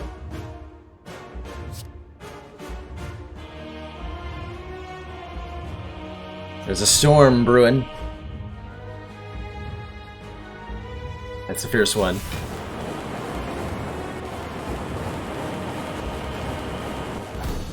GG.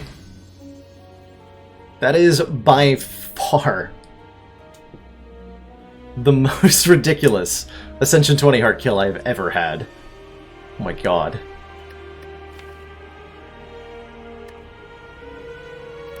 What on earth?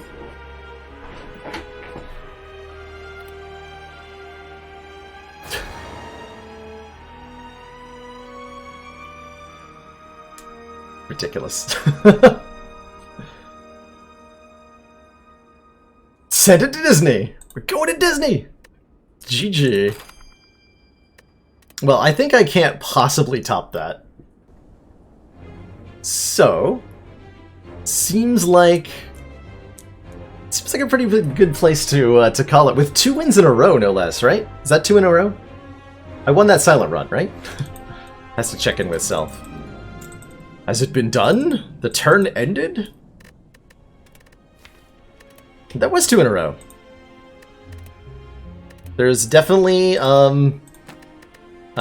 no common denominator here that would explain 2 back-to-back heart kills on a 20 or anything, right? Nothing. There's nothing. There's nothing. Absolutely nothing.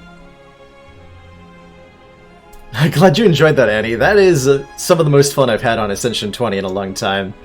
Not the sort of deck you're usually able to do. But there's something about the 2 Seeks and the like, once we bought the Master strategy, this took off in a whole new way. And the second copy of Recycle was important too. Can't believe that was a busted crown start. Oh my god. Absolutely ridiculous. Yeah, this Ironclad looked so good, but it took too much damage against Awakened One, and had 1 hit point going into Donu and Deka. But this run was pretty promising. All of the exhaust synergy deck. And I was also slain on floor 51 by Donu and Deka twice in a row. That's amazing. And by amazing, I mean horrible. That is gonna do it for me tonight. Thank you so much, everybody, for joining me. I had an absolute blast. Thank you, Annie Featherweight, for your ridiculous generosity. Super appreciate the funding. And I'm looking forward to playing around in Baba, courtesy of that donation. We'll be back tomorrow at 4 p.m. Eastern Standard Time with who knows what. Maybe I'll poke Problems IRL, see if he wants to race. It'd be fun. And if not, well, there's always other ways to play Spire, right? Always.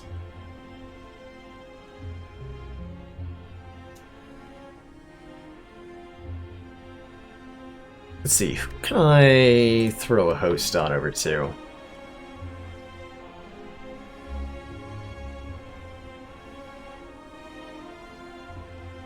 Let's see. A little friend of mine called Firstane is